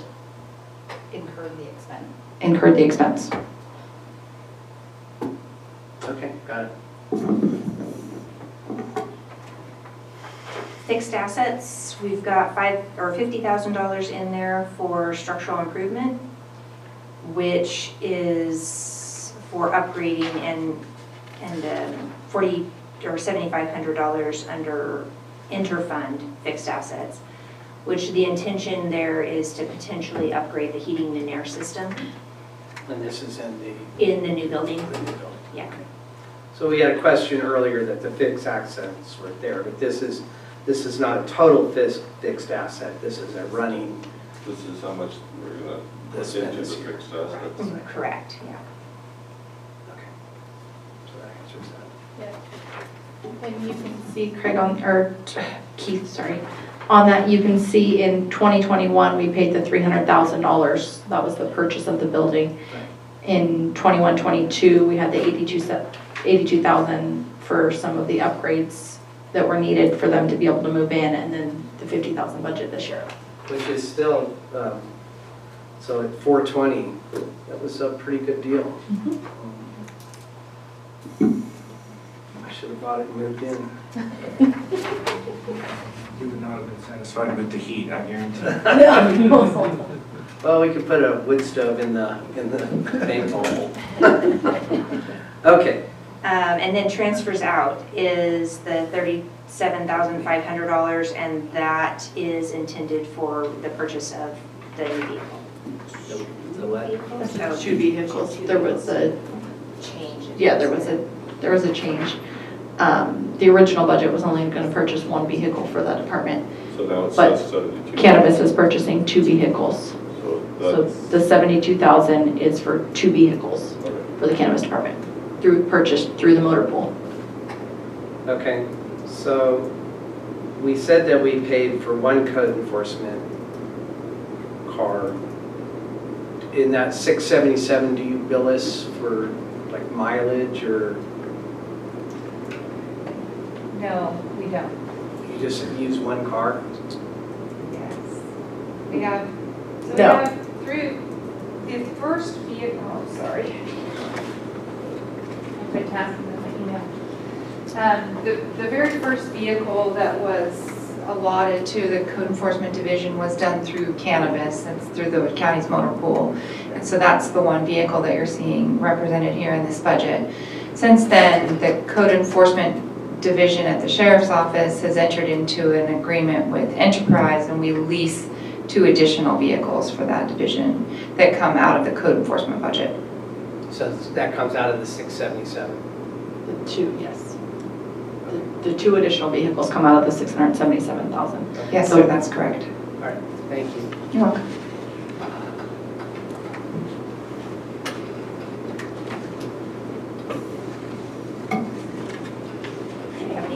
Any other questions before we open public comment? Well, I'd like to go on the income side. Oh, okay. You want to go, through the, Because it's easy to spend money, it's hard to bring it in.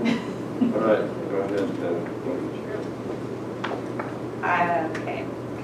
We have $6,000 budgeted in transportation permits. $42,000 budgeted on zoning and variance permits.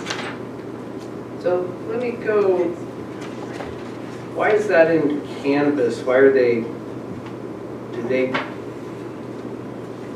do we not charge them separately for their variances? I don't have the answer. I would think that that's really going to be in cannabis. That would just, if you need a variance, that gets put through planning. There's planning variances and cannabis variances. I believe because the cannabis variance is in the cannabis code.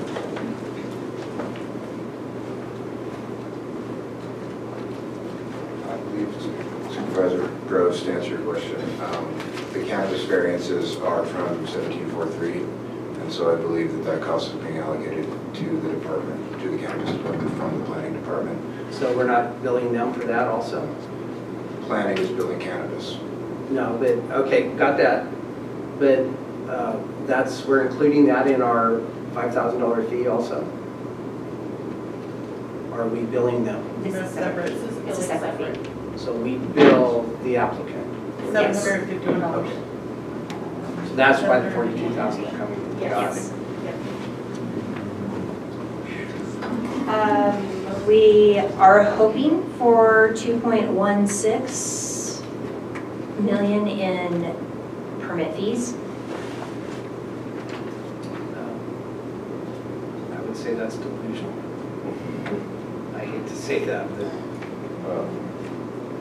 We budgeted $70,000 in the nursery fees, $30,000 in cannabis distribution fees, $2,500 for non-storefront, and then $6,860 for interfund revenue. That money is going to come back from planning staff who are working on cannabis activities, as well as rent for the facility. so I don't see how we get over $1 million in permits. That's 200 by January or July 1st. And we're at 30.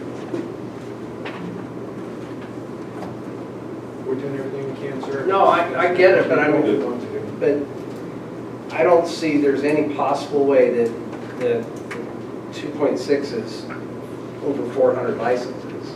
We don't even have that many people that have applied. And to get that through,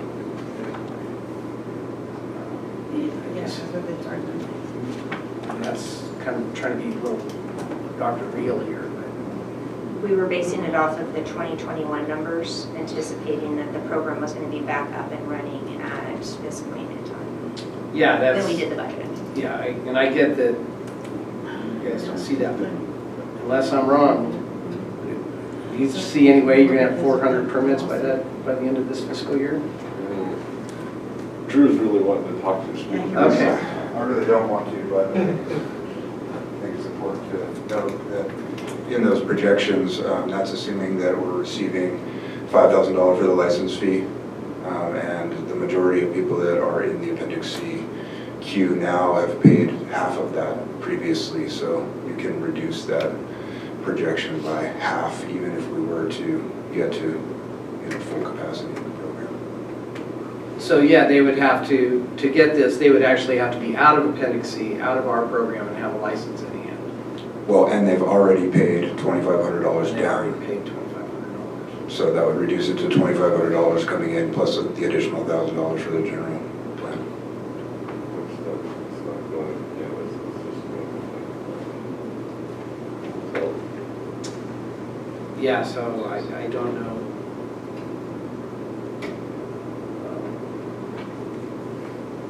I mean, there's times that I get being optimistic, but there's just no way.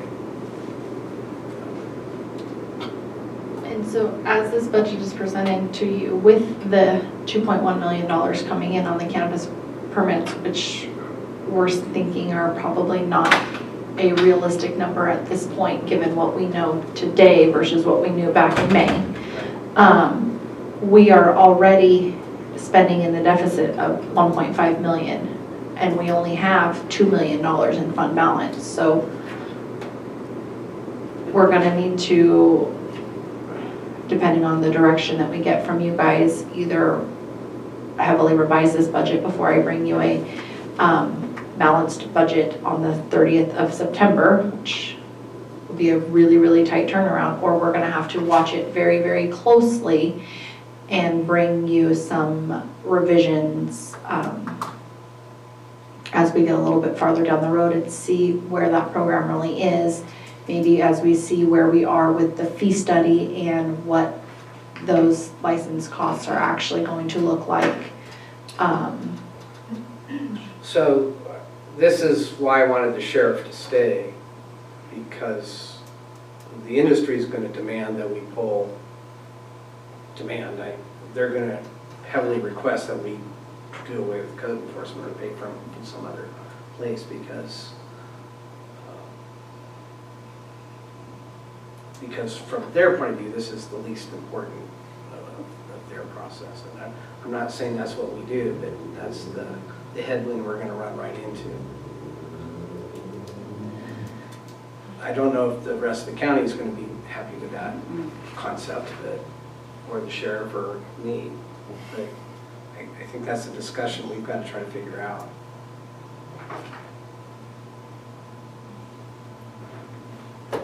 Well, I would say that I agree with that argument, actually, because people that are trying to get into a business and trying to do what's right, the last thing you want them to be doing is to be funding someone to come and bust them while they're trying to get it right. But I do understand the other side of the conversation too is, you know, we gotta pay for the guys' time that are going out there and busting the people that aren't doing what they're supposed to be doing. So there really is two sides of the coin. So, did Margaret answer you? Looks like one more. Sheila, Susie, Margaret? So this comes to our discussion, which I'm sure you've already spent that money, is on fines, cannabis fines that we've had. The industry has always felt, and I've always felt, that some of that money should have gone back into, you know, they should be paying for the code enforcement side of it anyway. So those funds come in, they are, as fines by nature, are discretionary. I understand. They could be used to pay for code enforcement at the board's discretion. They are used to balance our budget. They do not come in anywhere near sufficient to cover code enforcement. We had 1 year in the last 5 where we came in and we received just over $1 million. We were fortunate to have received that $1 million because that was used to help fund the general fund's obligation towards the new jail construction. This year we are budgeting, bear with me.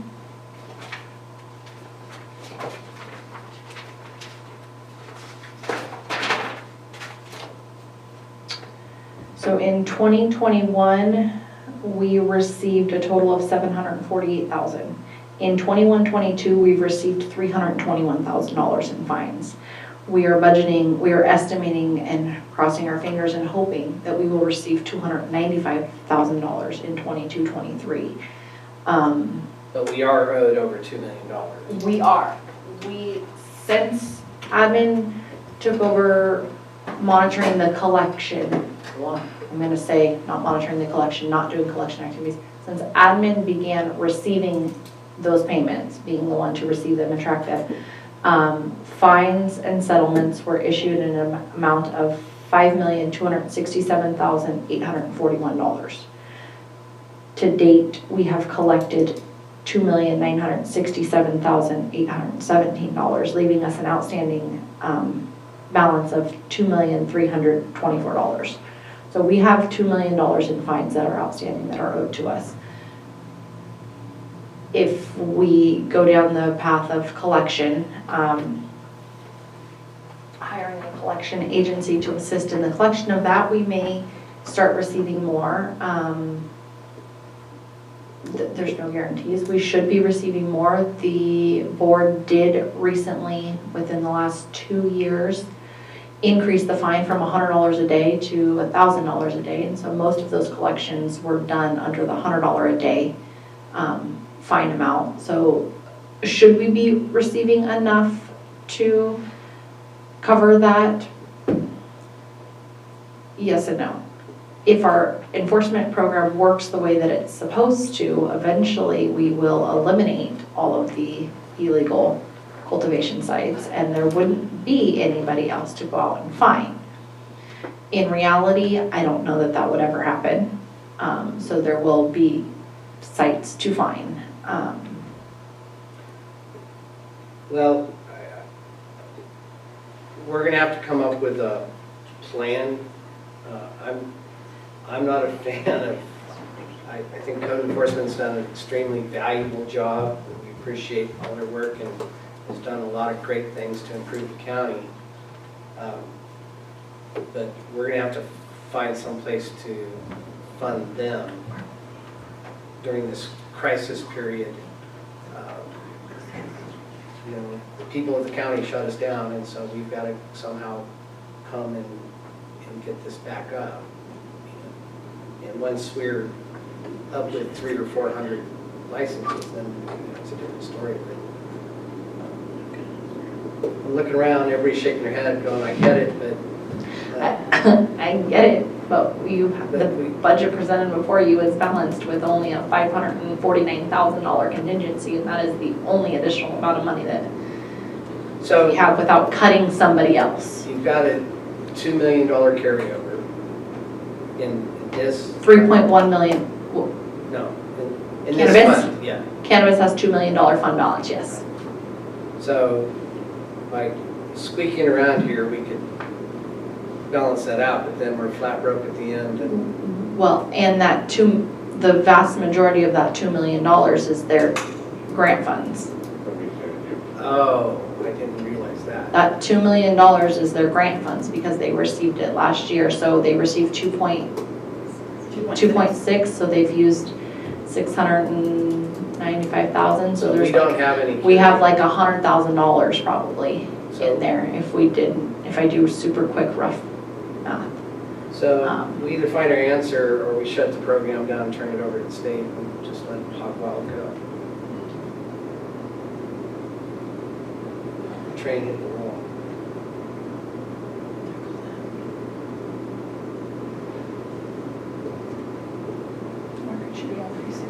Okay.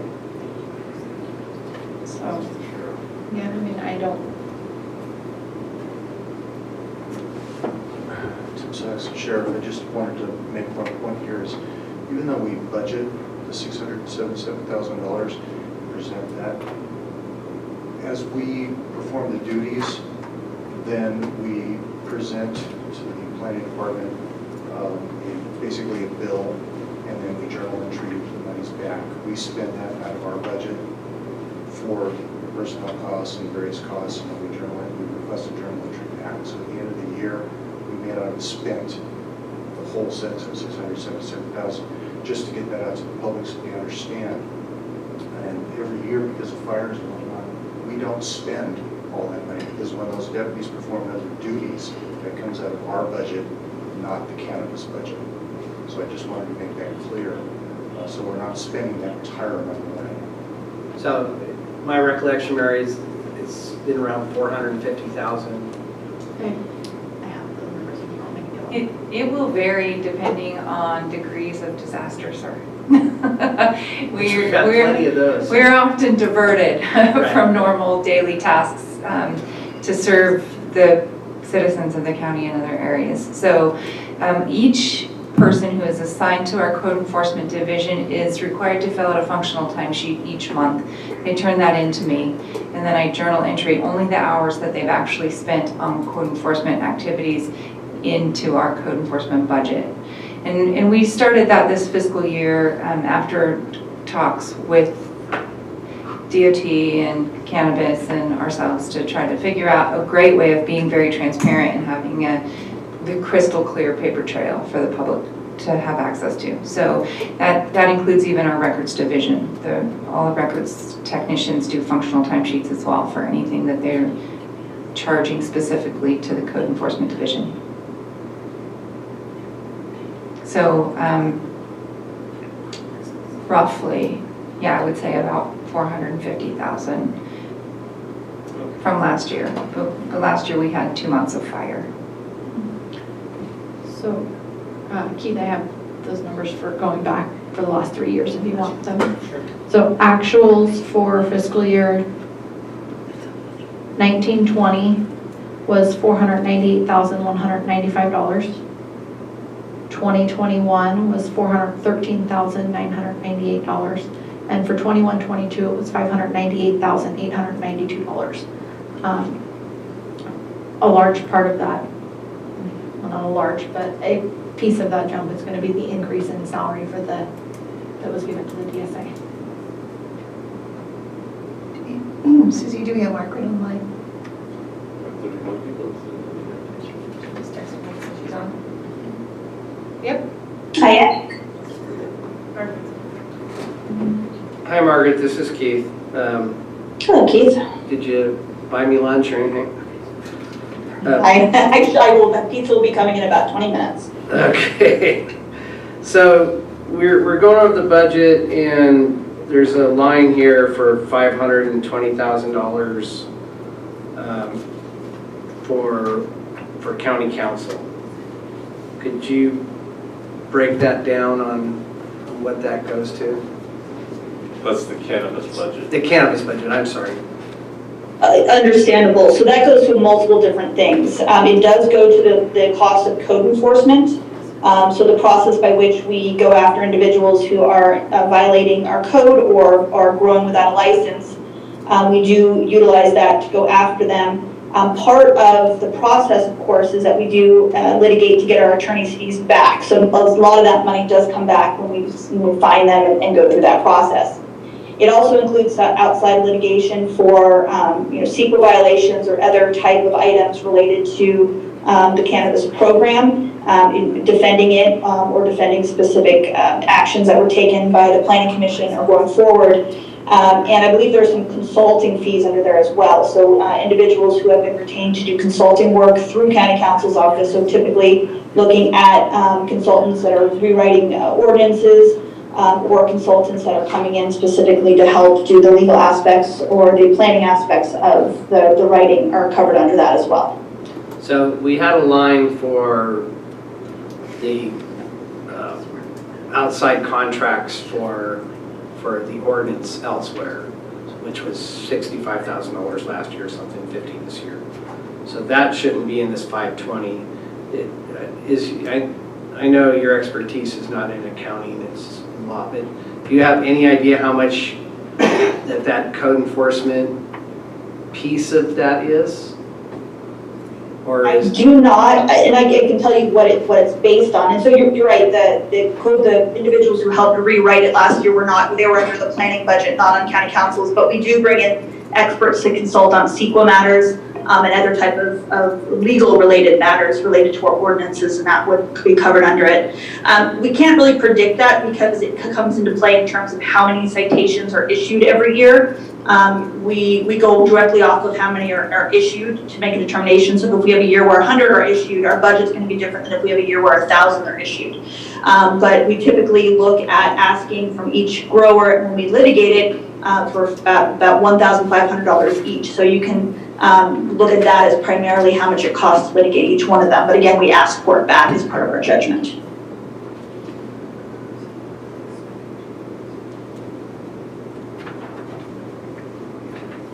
So again, we can fall back on this $2 million that we're owed. So with that 2 million, when we get that, I believe it's $1,100 in attorney's fees that are added to the settlement agreements, when that money comes back in, that will transfer out of the code enforcement fine money that we receive, and that goes back to cannabis because cannabis did pay that. Last fiscal year 21-22, we paid, we as in admin, county council, budget officer, billed cannabis $233,159 for marijuana litigation, and I will defer to Margaret, but I believe that is the piece that they spend on the code enforcement side of stuff.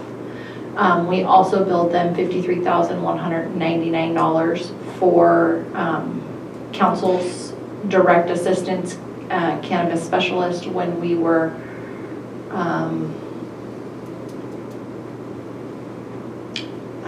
when we assigned Sean Cameron to be working directly as kind of that go-between in the cannabis department.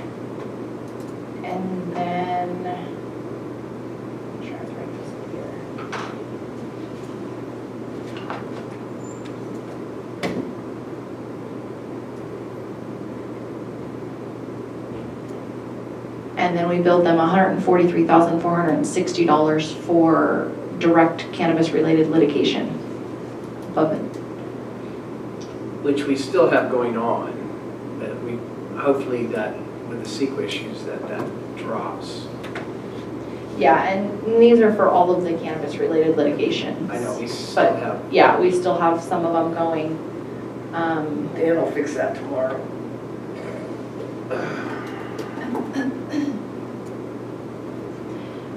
And that litigation is an increase in 21-22. In 2021, we only billed $68,583. So there was an uptick in litigation costs for ongoing active litigation last year. I don't know if that helps. So, I'm just looking at pennies here, but your staff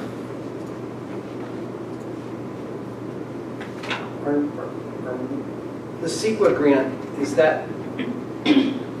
that only to be used on direct CEQA, or can it be to other environmental issues?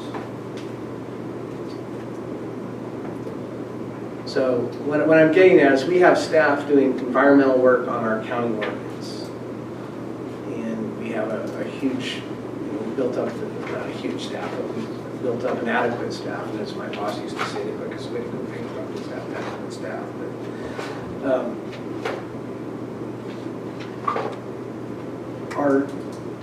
with only billing one person out of that CEQA, is there any way that we legitimately can bill more out of there? I would agree. Yes, and we would just do an amendment, we'd do an amendment to the grant. Because, quite frankly, I'm looking at, we're $2.6 million shortfall this year. And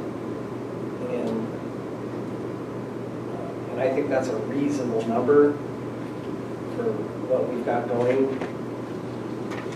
And we do have hope that when we get on the other side, we'll get money flowing back in. But,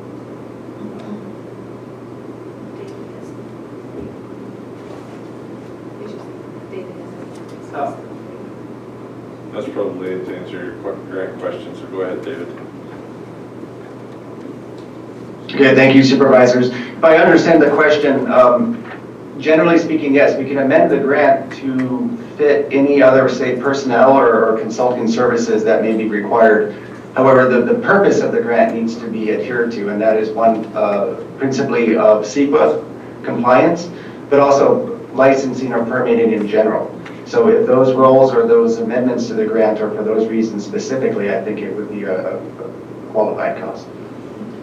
Because the reality here is, our problem is that we have 31 licenses. We have, even if everybody was signed today, we have 68 licenses, and we realistically need 300. And even if that's, we raise the fees.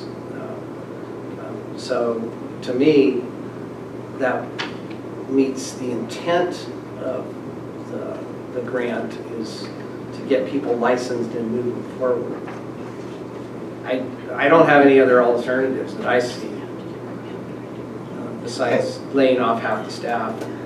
Well, my hope is to work with county council, as she and I have been discussing, outsourcing a collections service for that $2 million. I think the rate of return will be sufficient to help, despite the cost, the cost of the service compared to what we can collect. So that is my hope. Okay. And Keith, do you still need Margaret? She needs to go to another hearing. That was, yeah, I'm done with this. Okay. Let me know if you need me to jump back on. Okay, thank you, Margaret. All right, so I guess maybe that would be a good time to open the public comment, huh? Yeah. All right, do you have any public comment on the cannabis budget? You have 3 minutes still, Steve. Everybody on Zoom first? Hands are going up. I'll jump up, actually. Okay. This is such a broad topic. 3 minutes seems extremely insufficient. First, I want to say, Keith, wow, you're on point. You're asking the questions I want to hear. your institutional knowledge on this subject is unparalleled. You have a better grasp of this than anybody else in the county that I know of, especially including TCAA folks. And I hope your successor can begin to wrap his head around what you have, or that maybe you could stay on in some sort of advisory capacity on some of this. On that subject, this is such a complicated and controversial subject. Obviously, it has its own separate meeting here in this budget meeting. I'm hoping that we could maybe continue this at some point, maybe in one of the ad hocs, and it's really hard to get some of these numbers. I would love to see a more specific breakdown of some of these numbers, especially the 520 coming from legal. Margaret just was really vague in some of that. Specifically, I want to know how much we spent defending on a TAA lawsuit, on other lawsuits. A vague 520,000 doesn't cut it. I think this subject deserves a much more specific breakdown. I would love to see something that we could maybe print it out. Not all of us are used to the government budget speak. We all run our own personal business budgets, but it's very different than a government budget. And some people are slightly familiar with it, and a lot of us are just like kind of, you know. I would love to see, and I think it's necessary that we give the public a more specific breakdown of what's going on with this money and where it went. Including in that the fee study that's been going on for a couple of years and still isn't available, even though we're here at budget talks. We still don't have any answers on the fee study. And I mean, there's just, we could go into quite a few questions on that. Like, are we going to base this new fee hike or lowering based on what I think is an exorbitant amount that we're spending right now on CEQA compliance? Having seen that we've already spent $700,000 to have 30 licenses out of 30 licenses in hand. Gosh, I hope we don't base our fee increase on that. That seems crazy that somebody would spend that on my CEQA documents. Boy, 3 minutes goes fast. I'd love to see more specifically where the grant money has been spent. As much as you're on point, I disagree that code enforcement is an issue that people will complain about. I think it's a great, when people attack the cannabis program, sure is really nice to be able to stand up and say, hey, we're the ones paying for code enforcement. I know not everybody may like that, but you know, at the end of the day, my license fees are paying for code enforcement. And that's a really great talking point to have when we're having some of these controversial conversations. So please consider having a later meeting, maybe at an ad hoc with more specific numbers where we can get better answers, maybe a printout that we can, in simple language that we can hand to people that sort of breaks these numbers down in a little bit more simple fashion. Thanks.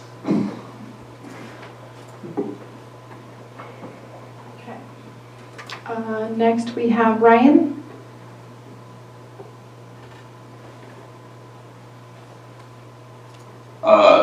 Good afternoon, Chair, Supervisors, Ryan Tarbell, Hayfork. Wow, this has been an eye-opening experience to say the least. Thanks, Keith, for really digging into this. I agree with Keith and Drew that this, hold on one second, that 2.16 million coming in through licensing fees, it's going to be nowhere close to that. It'll be closer to the 800,000 from 21-22. Drew hit the nail on the head that everybody that's submitted Appendix C has already paid half of their license fee. Most of us, if we're lucky, maybe we'll get our license next year. So, you know, you can count on half of that, but how many people are really going to get a license in hand next year is the big question. These costs are going to need to get cut substantially. You know, using funding code enforcement through the cannabis department. Now we have a county cultivation tax. That's really what should be funding code enforcement. we can still say that this program is funding code enforcement, but it's just not going to be sustainable to pull, $600,000 or $700,000 out of the cannabis department every year and raise our licensing fees. Because, you can see the writing on the wall how this fee study is going to come back under the current projections. It's not going to be good for us at all. Another thing that I wanted to touch on, environmental health, now finding the need to come on every single inspection to inspect people's compost piles. I hate to say it, but that's sort of absurd.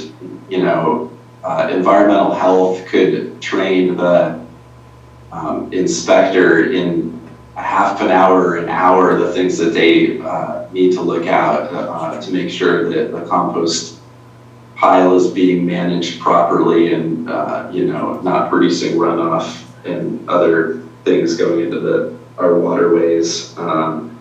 So really finding ways to educate the department so there doesn't need to be this multi-agency or department collaboration is really going to be important.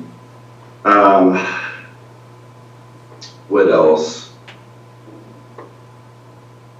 Yeah, I don't know. I just really think this needs a lot more thought, and I hope this can be continued in a more public forum to get this ironed out into more sustainable fashion. Thank you. Chair, we have Adrian. Are you giving him a second? Sure.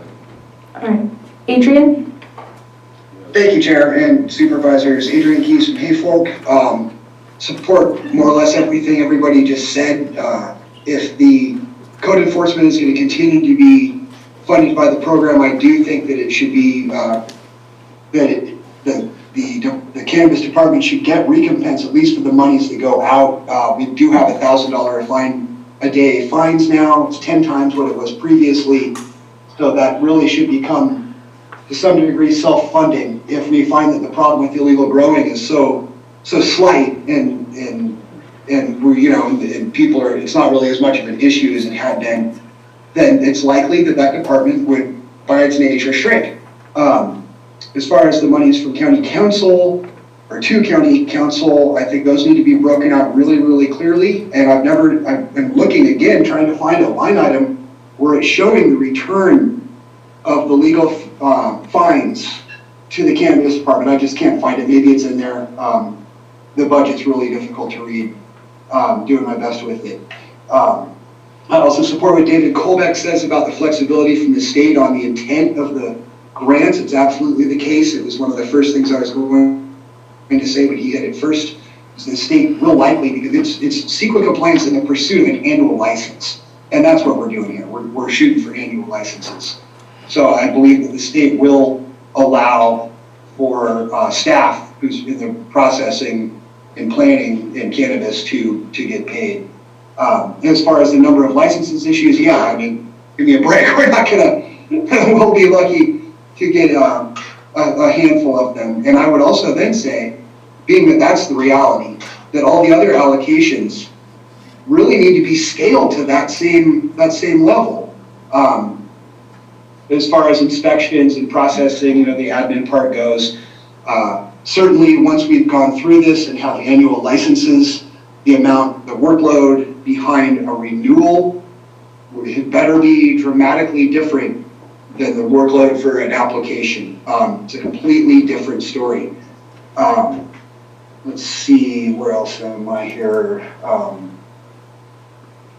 And thanks again, Keith, for breaking this out. Last year it was line itemed out so that each one of these could be seen. I'm glad to get the actuals from last year for code enforcement. I would definitely like to see actuals and logs from environmental health for next year. The idea of compost piles needing to be inspected, I think, is a little bit goofy. An inspector really ought to be able to tell just by looking at it, and maybe there's some training required to get there.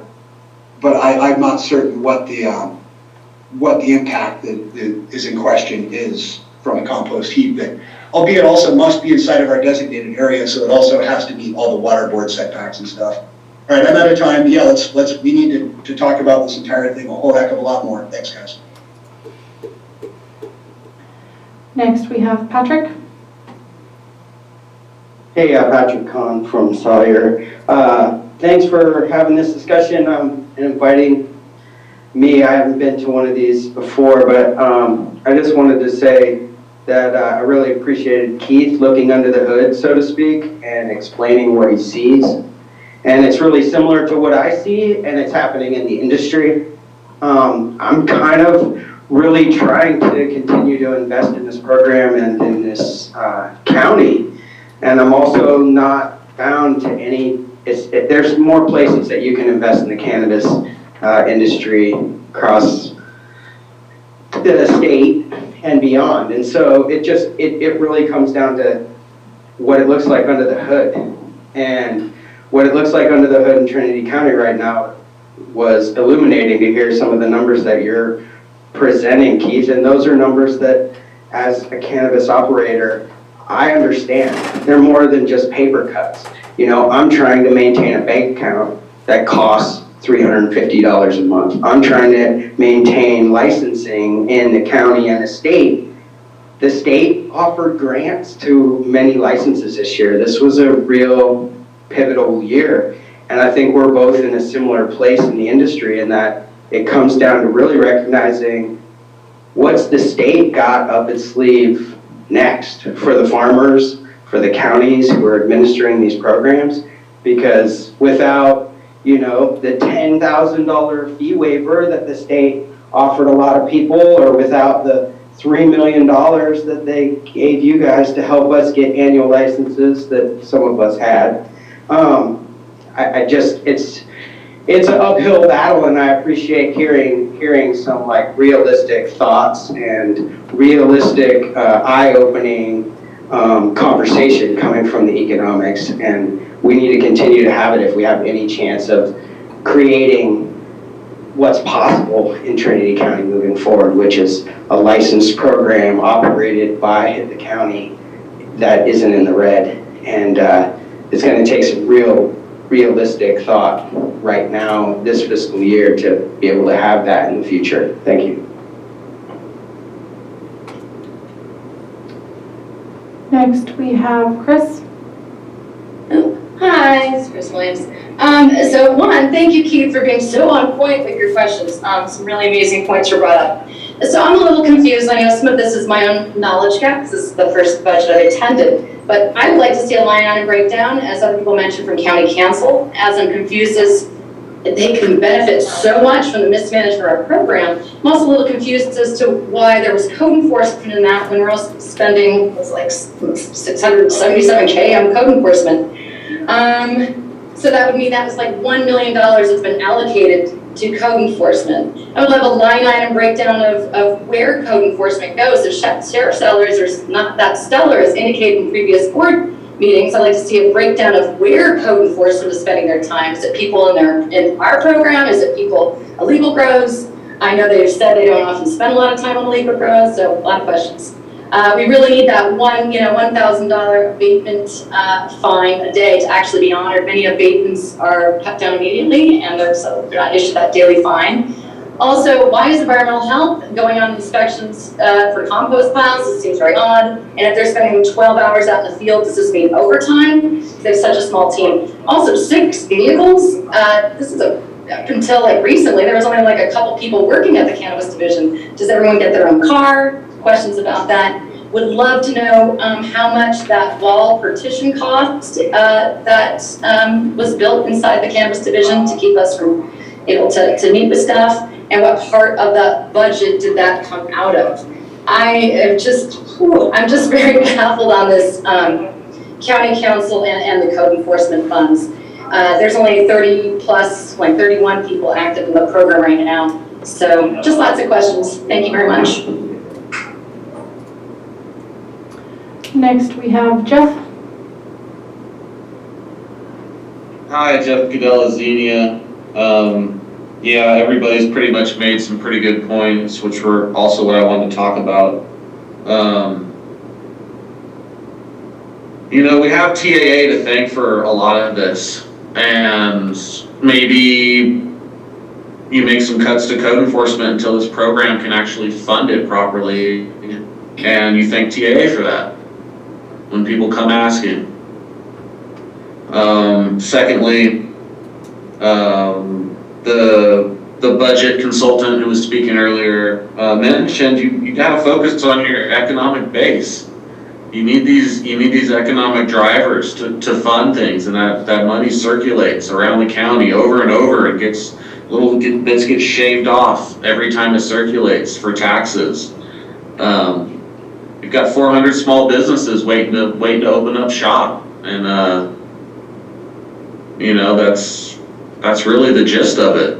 I mean, fix the problems, and you'll see that these budget meetings maybe are a little smoother, and these shortfalls aren't so wide. It just seems pretty obvious to me. But hey, TAA, had a problem with CEQA, so.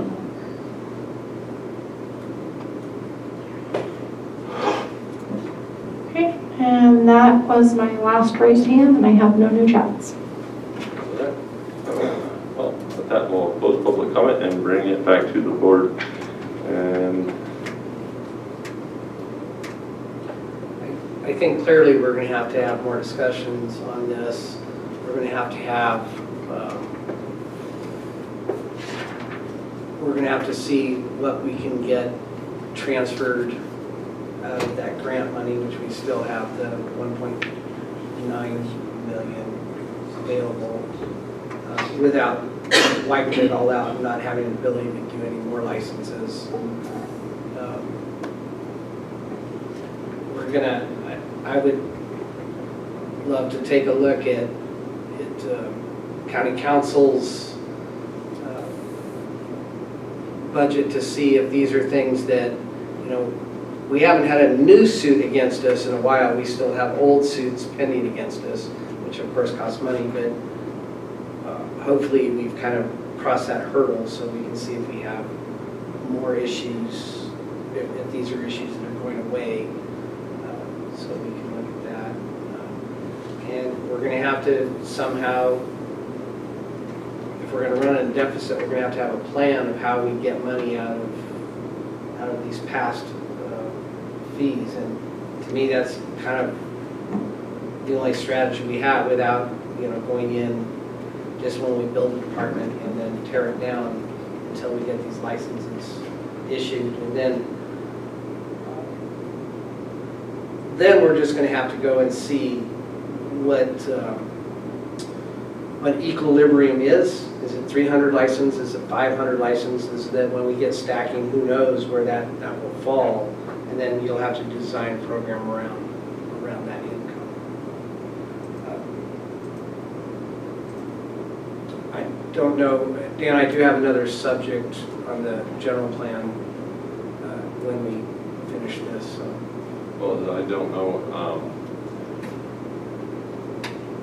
This is cannabis related in the fact that the loss of income to the general plan is the same loss of income that we've had to cannabis. So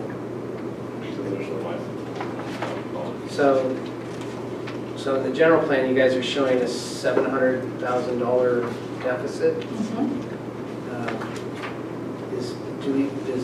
Do we have the money for that? We have sufficient fund balance to cover that as today. We have $1.8 million in fund balance for the general plan. That's all I need to know then, because then we make it through this year and it's somebody else's problem.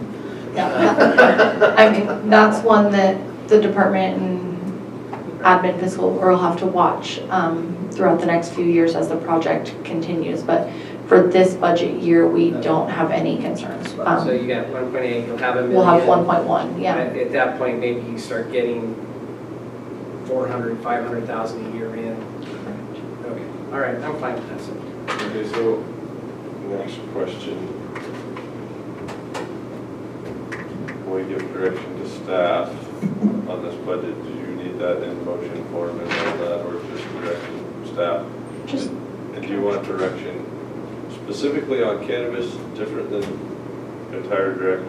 Like, how do you want us to direct you? Well, I would like for you to direct me on what it is that you want me to bring back to you as the final budget on the 30th of September.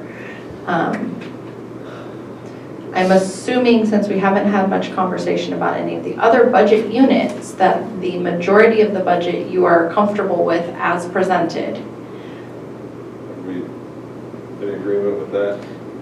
We are, unless we have to find $1 million someplace else to fill this hole, right? Correct. Or $10. Or, yeah, correct. We could probably come up with that. So one thing I would like to know, I'm assuming that your software, is it QuickBooks or it's something similar?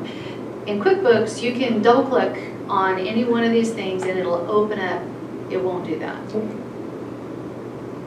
We have to run separate reports. Okay. So I was like item by item as you were giving numbers and saying what components go into each total, and I'm pretty sure I could read my writing. But as others gather, I assume, again, to discuss this more fully, is it easy to run a report on each one of those things so that people can see? We can run a detailed trial balance on the department, which then will show which vendors were paid, as far as, you know, what specifically was paid for to that vendor on that invoice. We're going to have to go and pull copies of claims, and so it kind of depends on what level of detail we're looking to get down to. Well, I picture that what I was taking notes on is what you're projecting for the coming year. So that's not really asking for what vendors were paid. It's more like what you see. So that, yeah, so then that would be, we're going to refer back to the department. We don't build our budgets that way. We have acquired some budget management software that in the future, next budget year, we will have that more accessible to us. The notes can be electronic. We can look at those and see them. Right now we use Excel documents to build our budgets. We extract the data and then I upload it into our accounting software. That's tedious. It's tedious and cumbersome, but that's what we have. Right. So my thought in being able to break that out and have everybody really see what was budgeted here is I'm hoping that in some instances perhaps something is over budgeted.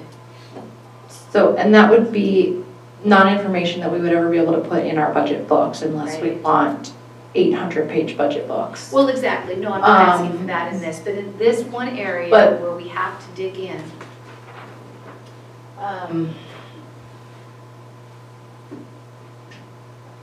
Until I really get into the new software and have a chance to work in it and play with it and see what it does for my budget book development, I don't know that that's a possibility without supplementing in a separate document that then is going to detail that, you know, this account code pays for these.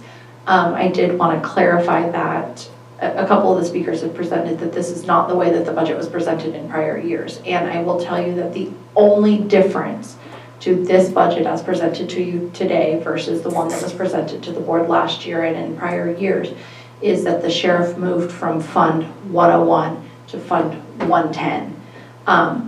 Every other budget unit is presented to you exactly the way it was last year.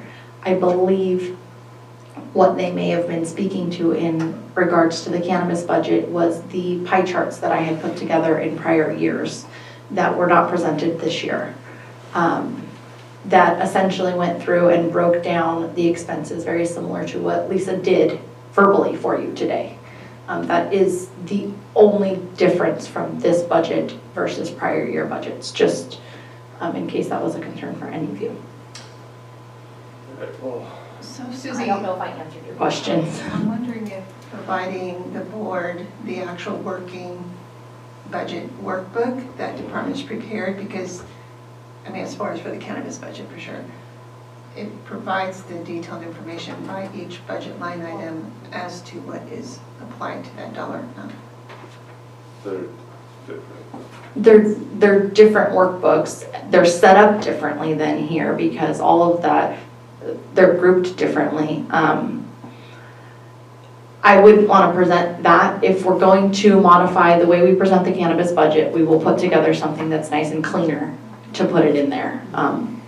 But before moving forward on that, I would like to see what my new budget software does in the ability to present those notes as well. So I guess the question, obviously you guys have to meet, do you want to have, to meet with ad hoc and work on it? Do you want to meet with the whole board and have a workshop on it? Or do you just want to, you guys hash this all out amongst yourselves and then come back to us at a regular, or probably after a special board meeting. Special board meeting and say, okay, here's our solutions. We have a very tight turnaround in that I have to put all of this into final presentation format for you by 10 a.m. on Thursday the 29th because the budget meeting, the special board meeting to adopt the final budget is scheduled for 10 a.m. on September 30th. Legally, it has to be adopted by October 2nd. So I guess what I would look for, what I want is going to be dependent upon what you, the three of you want. I want you to wave a wand. When you find the store that sells those wands, I will do that.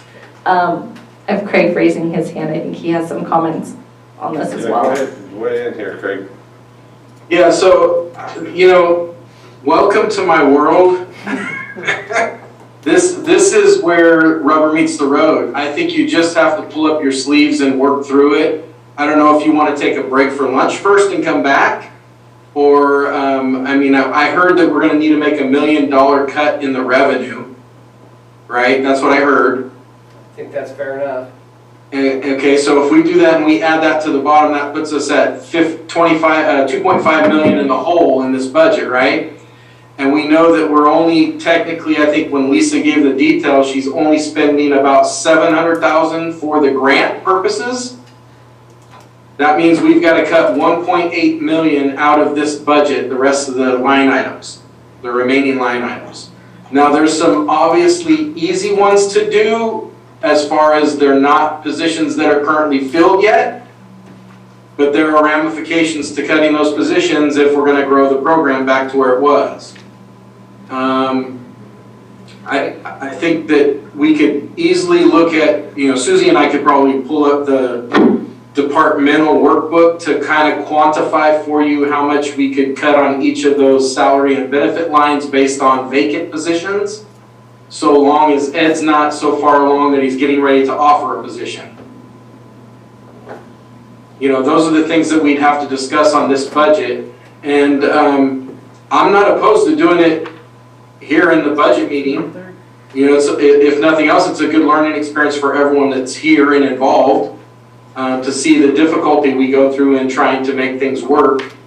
Beyond that, we can look at the obvious big ticket items that we have there of the professional services interfund and also the professional and specialized services to determine what of those we can reduce.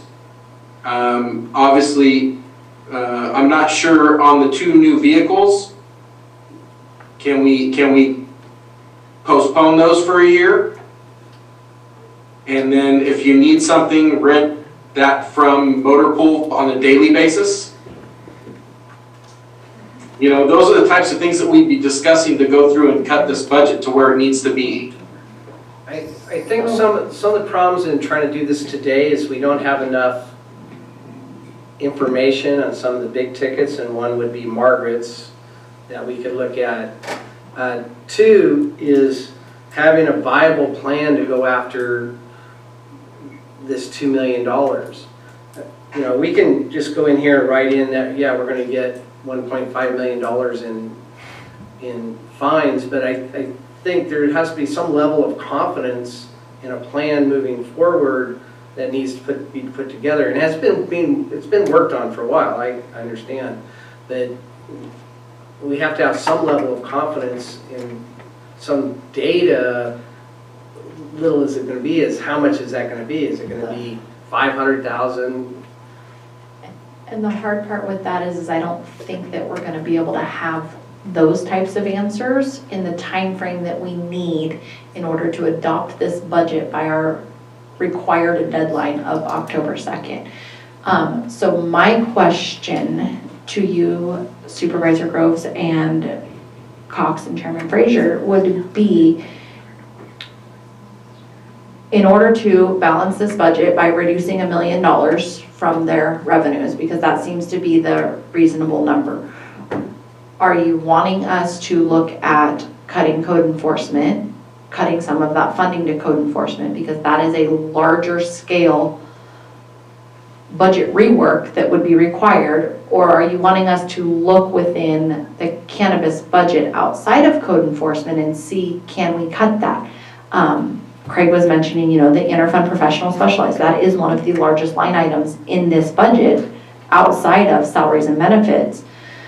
In the prior 2 years, we haven't quite met that number, so we could reduce that. There might be some room for reduction there. Well, we also don't have, I want to feel a little more comfortable that the state is going to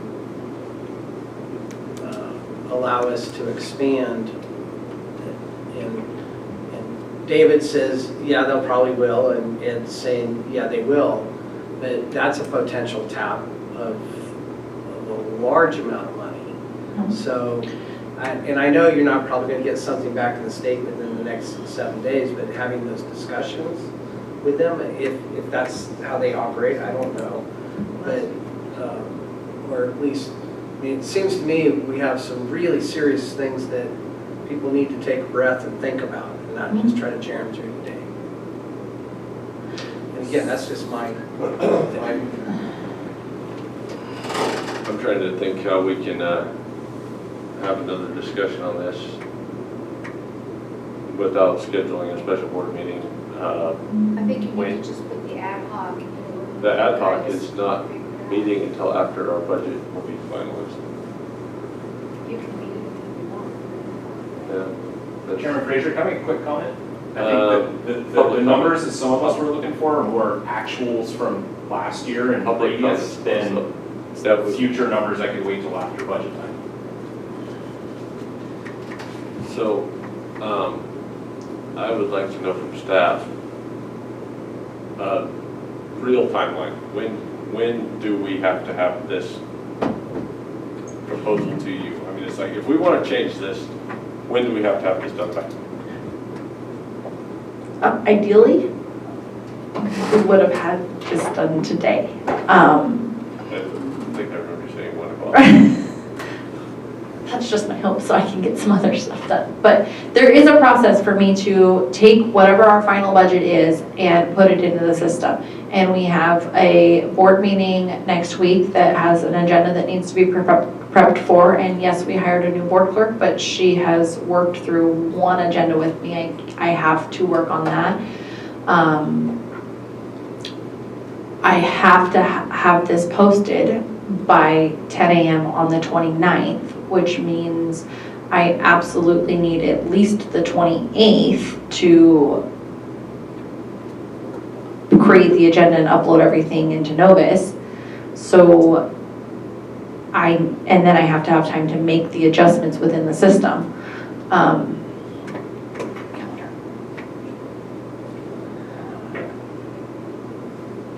Realistically, probably Friday is when I need to know what we're doing. By what we're doing, you mean like, if we're saying we need to adjust this budget, you want us to know how we're adjusting the budget, not just say, oh yeah, Susie, we decided we want to adjust this now on Friday, and then you're out to lunch. Yeah, I mean, yes, I need to know what direction you're wanting me to make adjustments to this budget in. And again, the biggest issue is determining, are you wanting to cut funding to code enforcement? Because that is a larger budget issue that is going to take significantly more time to rework, because we don't have general fund dollars anywhere. So then we're going to be looking at everybody's budgets, every general fund budget, to see what can we do there.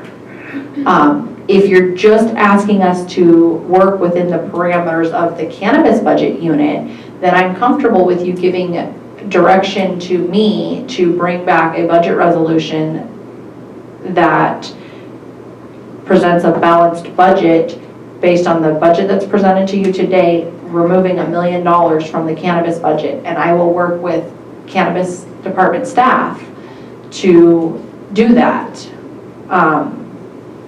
But like I said, if you're wanting us to look at seriously considering cutting funding to code enforcement, then that's a larger potential general fund implication that is going to need additional workload, additional time, and I'll need to know that sooner rather than later. So one question. When we are creating a budget for this or any department, we're guessing, right? We're saying this is as best as we can see right now, how the year to come is going to pan out for us. Correct. And as we go through that year, we go, oh, this isn't what we thought, and we make changes. Correct. So what my suggestion would be is don't change court enforcement.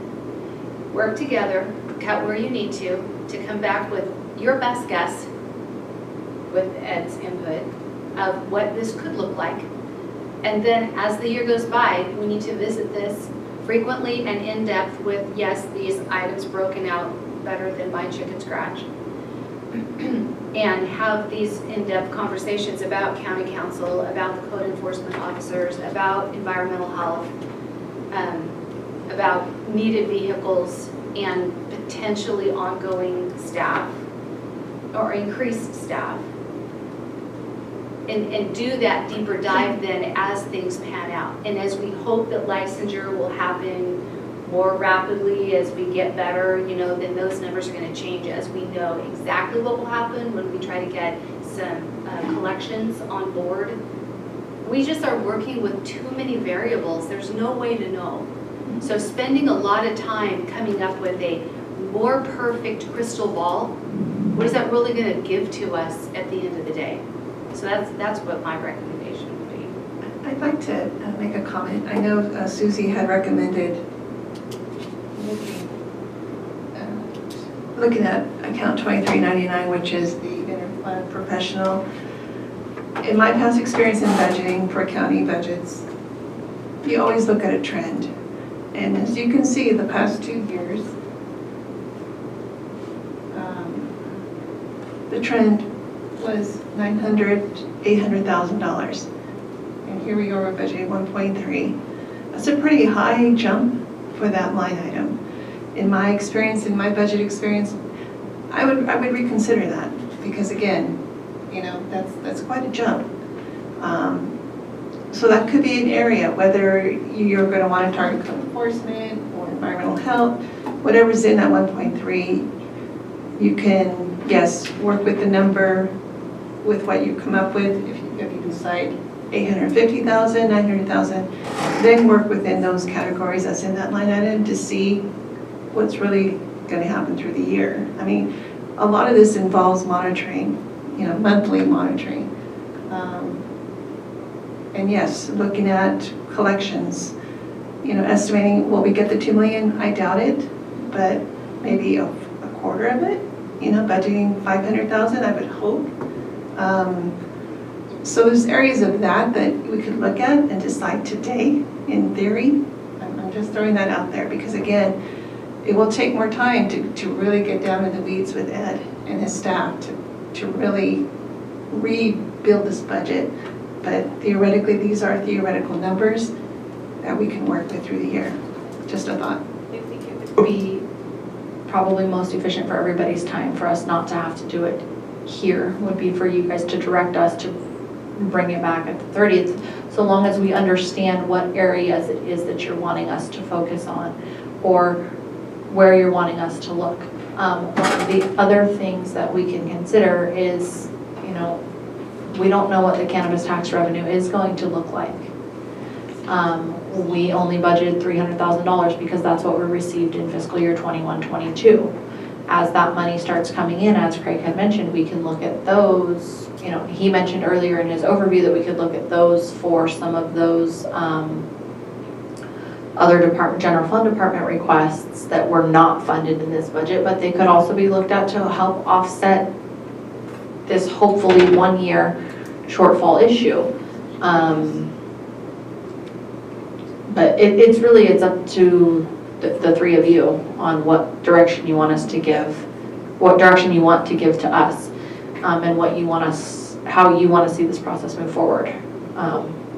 But it is something we could move forward with it as presented today, and you could direct us to monitor it monthly. You could direct us to come back in 2 months before mid-year with a budget adjustment if necessary. You could direct us to do that now.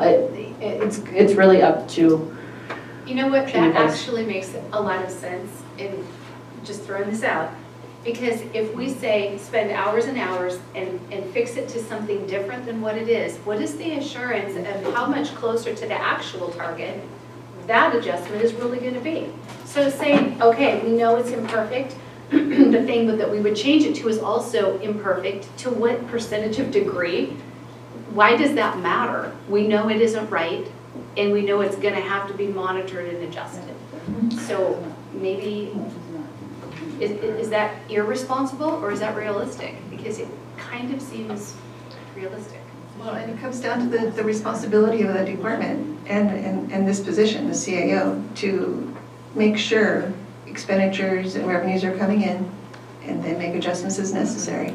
If it involves, unfortunately, I hope we never have to cut staff, but you know, sometimes it does, but I hope not. But again, this is a working budget, and I've always instructed that to my staff. This is a working budget, it's not set in stone. I am going to be cringe here. So, all I heard, and I don't mean any disrespect to anybody, but we had this crisis, $6 million short in a $140 million budget. People banged around, we did all this work, you guys did all this work, and now we're saying, $3 million short, let's call it a day, we're good on one. I need to see some sort of plan in this. How are we going to make this up? And I mean, we've detailed really roughly here, but if it's saying that environmental either is going to get paid by the applicant or not, or they're going to train this and that's going to be part built up. If it's how much an estimate, and I get it's an estimate, we don't know how much money we're going to get, but having that we reasonably think that we can get that money, we reasonably think we can take $1 million more out of the funds that we cut 2 cars and put it off. We put a hiring freeze for the last 4. I mean, I really want to see some sort of plan, and if that means I have to meet on Saturday or Friday or whatever, I'm willing to do that. But I'm not, because we know if we just monitor it for 2 months, we just, yep, we were right, it's a disaster. Well, just in brief, you know, Ed and I have been engaging here silently, and we're kind of penciling out areas that we can make those cuts.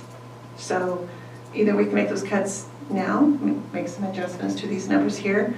Again, these are just notations that we can make the numbers look better for you and then move forward. And then again, it's a working budget and we will monitor it as every department does. So if you don't like what you're seeing on paper, we can adjust those numbers, absolutely. And we will have to work closely to make sure we're going to be fine. He's identified already, and just his thought process right now with me, 900,000 that we could probably adjust some numbers. Which that would be a good start. And but especially when it comes to employees, if we have 4 open spots, that's a big number. we need to not just have it laid here that it's funded, and then for my comfort, that you come back and say, hey, it's much better. We make an adjustment up, not like, oh, I gotta lay somebody off. So. Positions are budgeted So that we want to fill, whether they're that's what vacant or I'm filled saying. now. I think I kind of agree with Keith. I would rather see those unfilled positions removed from the budget and not allocated than to have them filled and then say we don't have the money and have to lay those people off. With not budgeting for unfilled positions, positions that are vacant and we are actively recruiting for, is that if we don't budget for them, they're not funded and then the department cannot recruit for them.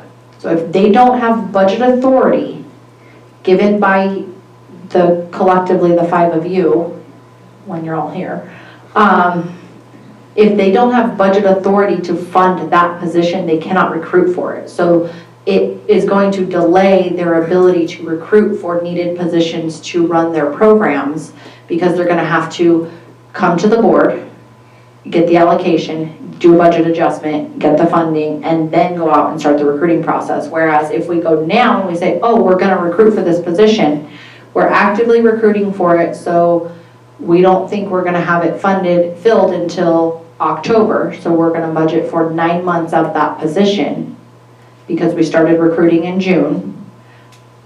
If they don't have that here, they can't start that recruitment. And then we're going to be January before we get somebody hired as opposed to October. Well, you're assuming you're gonna pull 600 grand. Explain to me how you're gonna have enough money to hire 4 people, and I'm on board. That's kind of my point here, is that there's no way that we can hire those extra people when I'm looking at the budget. And this is just sitting here without having the budget fights.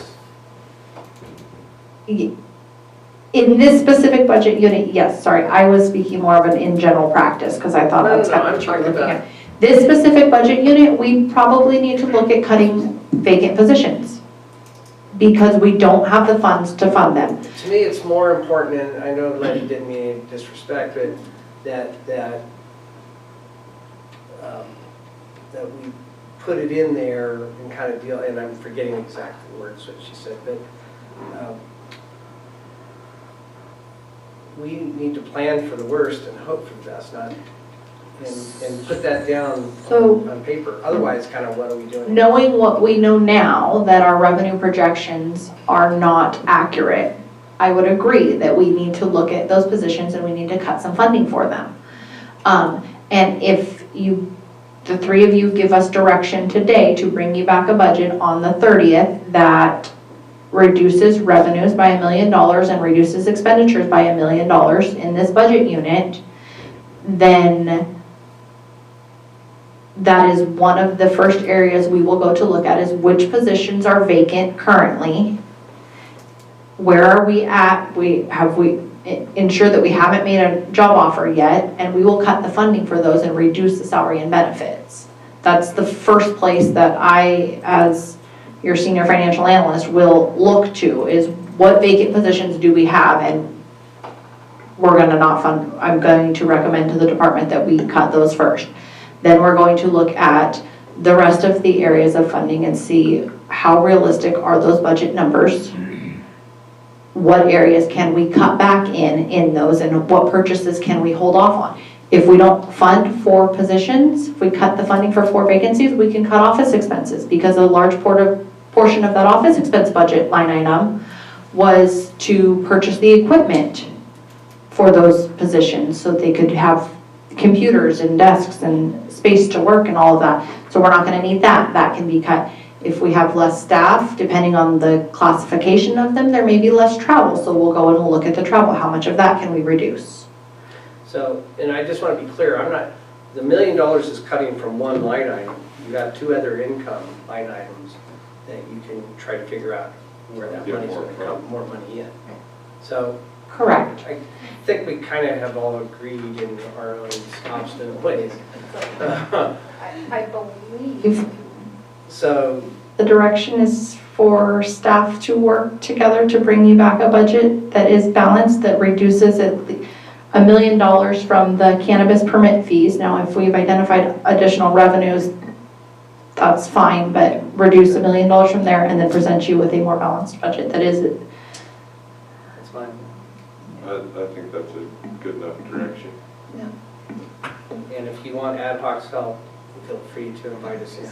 Yeah, but do it soon, because, Dan's got trees to kill. well, tomorrow I've got, Yes. lawsuits to kill and stuff, so. As far as the request made through public comment, wanting information on past expenditures, that's not a problem. We would have to just work on how we would provide that as far as the. I think we've said this, and I feel like I've said this at every budget hearing, and every time that question is asked and the board asks us to respond to it, is all they have to do is send a request to the department for a copy of the detailed trial balance for the fiscal year. And that's going to list out any of the expenditures. And then if they have specific questions on and want more detail on one of those expenditures, then they're gonna have to reach out to the department to get a copy of the journal entry or the claim, all of which are public records. All right, so have we fulfilled our duty for the day? So, any last second issues before we adjourn? No. All right, we'll see you in a couple days. Just over a week, right? Well, Week and a depends on half. if you call ad hoc, if you Oh. yeah, we want you to come in here. And And I do want to sorry thank. for making you stay here and not asking you any questions. Thank you. I do want to thank the industry people that actually this time there was more questions today than in 5 years of budgets. And I appreciate that, and that way the knowledge will be out there, so thank you. Oh, I am definitely helped it. So, as far as the code enforcement, are we paying for all of it, or like as far as? It's a poker face. Because that's what we're supposed to. I actually have, but I'm a trained professional. Usually it's the day after you're probably going to do it.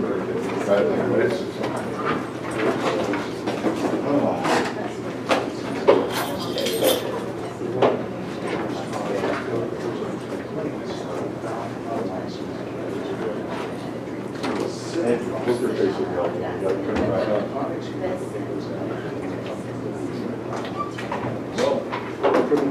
Yeah, you guys,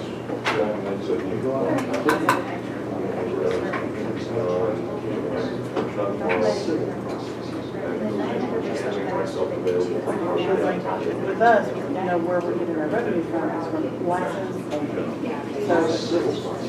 So that is what that is.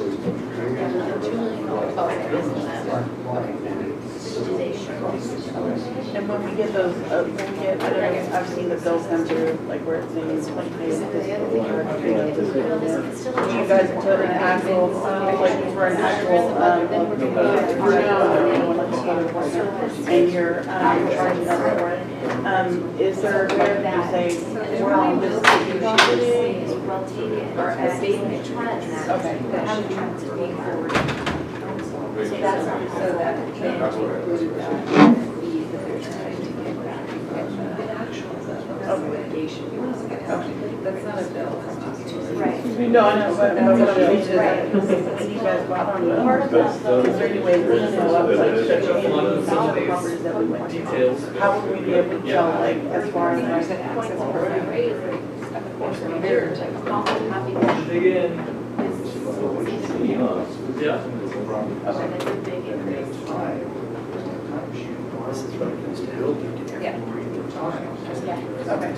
Even work. 3 days. Even work. It's healthy though.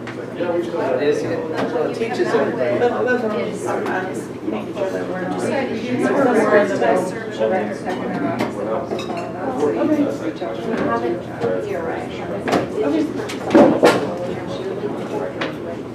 Okay, I'm just trying to make sure that, you know, because that, I mean, that question has that, like, you know, it's just that for the overhang.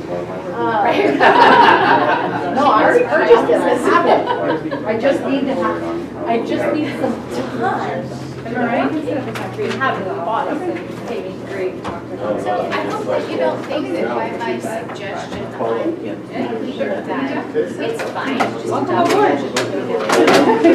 And I've been 3 months. How long ago? We're still guessing. And I get what you're saying, is that we need to maybe get better, but We are, it is, and it will still be a guess. It will it's not gonna be a refer work to- in progress regardless. It's not that I don't care about That's it. what, that is. They cover a lot of expenses for your. I agree with you all at the same time, kind of like I think you probably agree with yourself all at the same time in that statement. In that, Well, it's the time crunch. it's the time crunch, because of the time crunch. That makes a lot of sense. I just wanted to Just after the fact. But what's good about doing this is that we appreciate doing this. Okay, I appreciate it. Very nice to meet you. No, But the yeah. problem is that we rely so heavily on that cash carryover number that we can't. Yeah, we were ready to Because move over now. if we had done this months ago, we would have had to cut $5 million. We would have had a $1.5 million cash carryover instead of a $3.1. Yeah. So we would have cut so much more than we actually Sorry to had make to. this. Because we relied They were happy with something. I work for you, so at some point, if we get some inclusion of money, one of my many goals that we get some inclusion She's still waiting. we need to get us to a point where we can build our budgets and have them adopted. Parents were ordering everywhere else. So we're working on a brand new. Well, that was the issue supposedly that we had in the how it was for where? Wasn't Does that need to come from the supervisor? Or can it be members of the public? Can I just email you as a request form? It's just a standard request. You can send it to the, normally it would go to the department of staff, but we're, so we have to Like just email format would be fine, and maybe like call out the fund numbers. for the, yeah, the department number that you want, so if you're looking at, for cannabis, it's the 8239, that's the department number, and it's on the fiscal year. And yeah, And then after that, you said the next level is the yeah, so if, when you're looking at that. Yes. I get the difference. What I want to include that in the email first, do the trial balance. Look at the trial balance first. Let's do the trial balance first. Spell out specifically which one you have. Every time we have a board meeting. Awesome, and I can just. Well, once we get them in there, then Susan, I think it's a lot of these. these things you would over here, if you're air conditioning. No, she Guys? came up there after the fact. That's her book too. That's where we're at. That's not so much work. Well, that's good. That's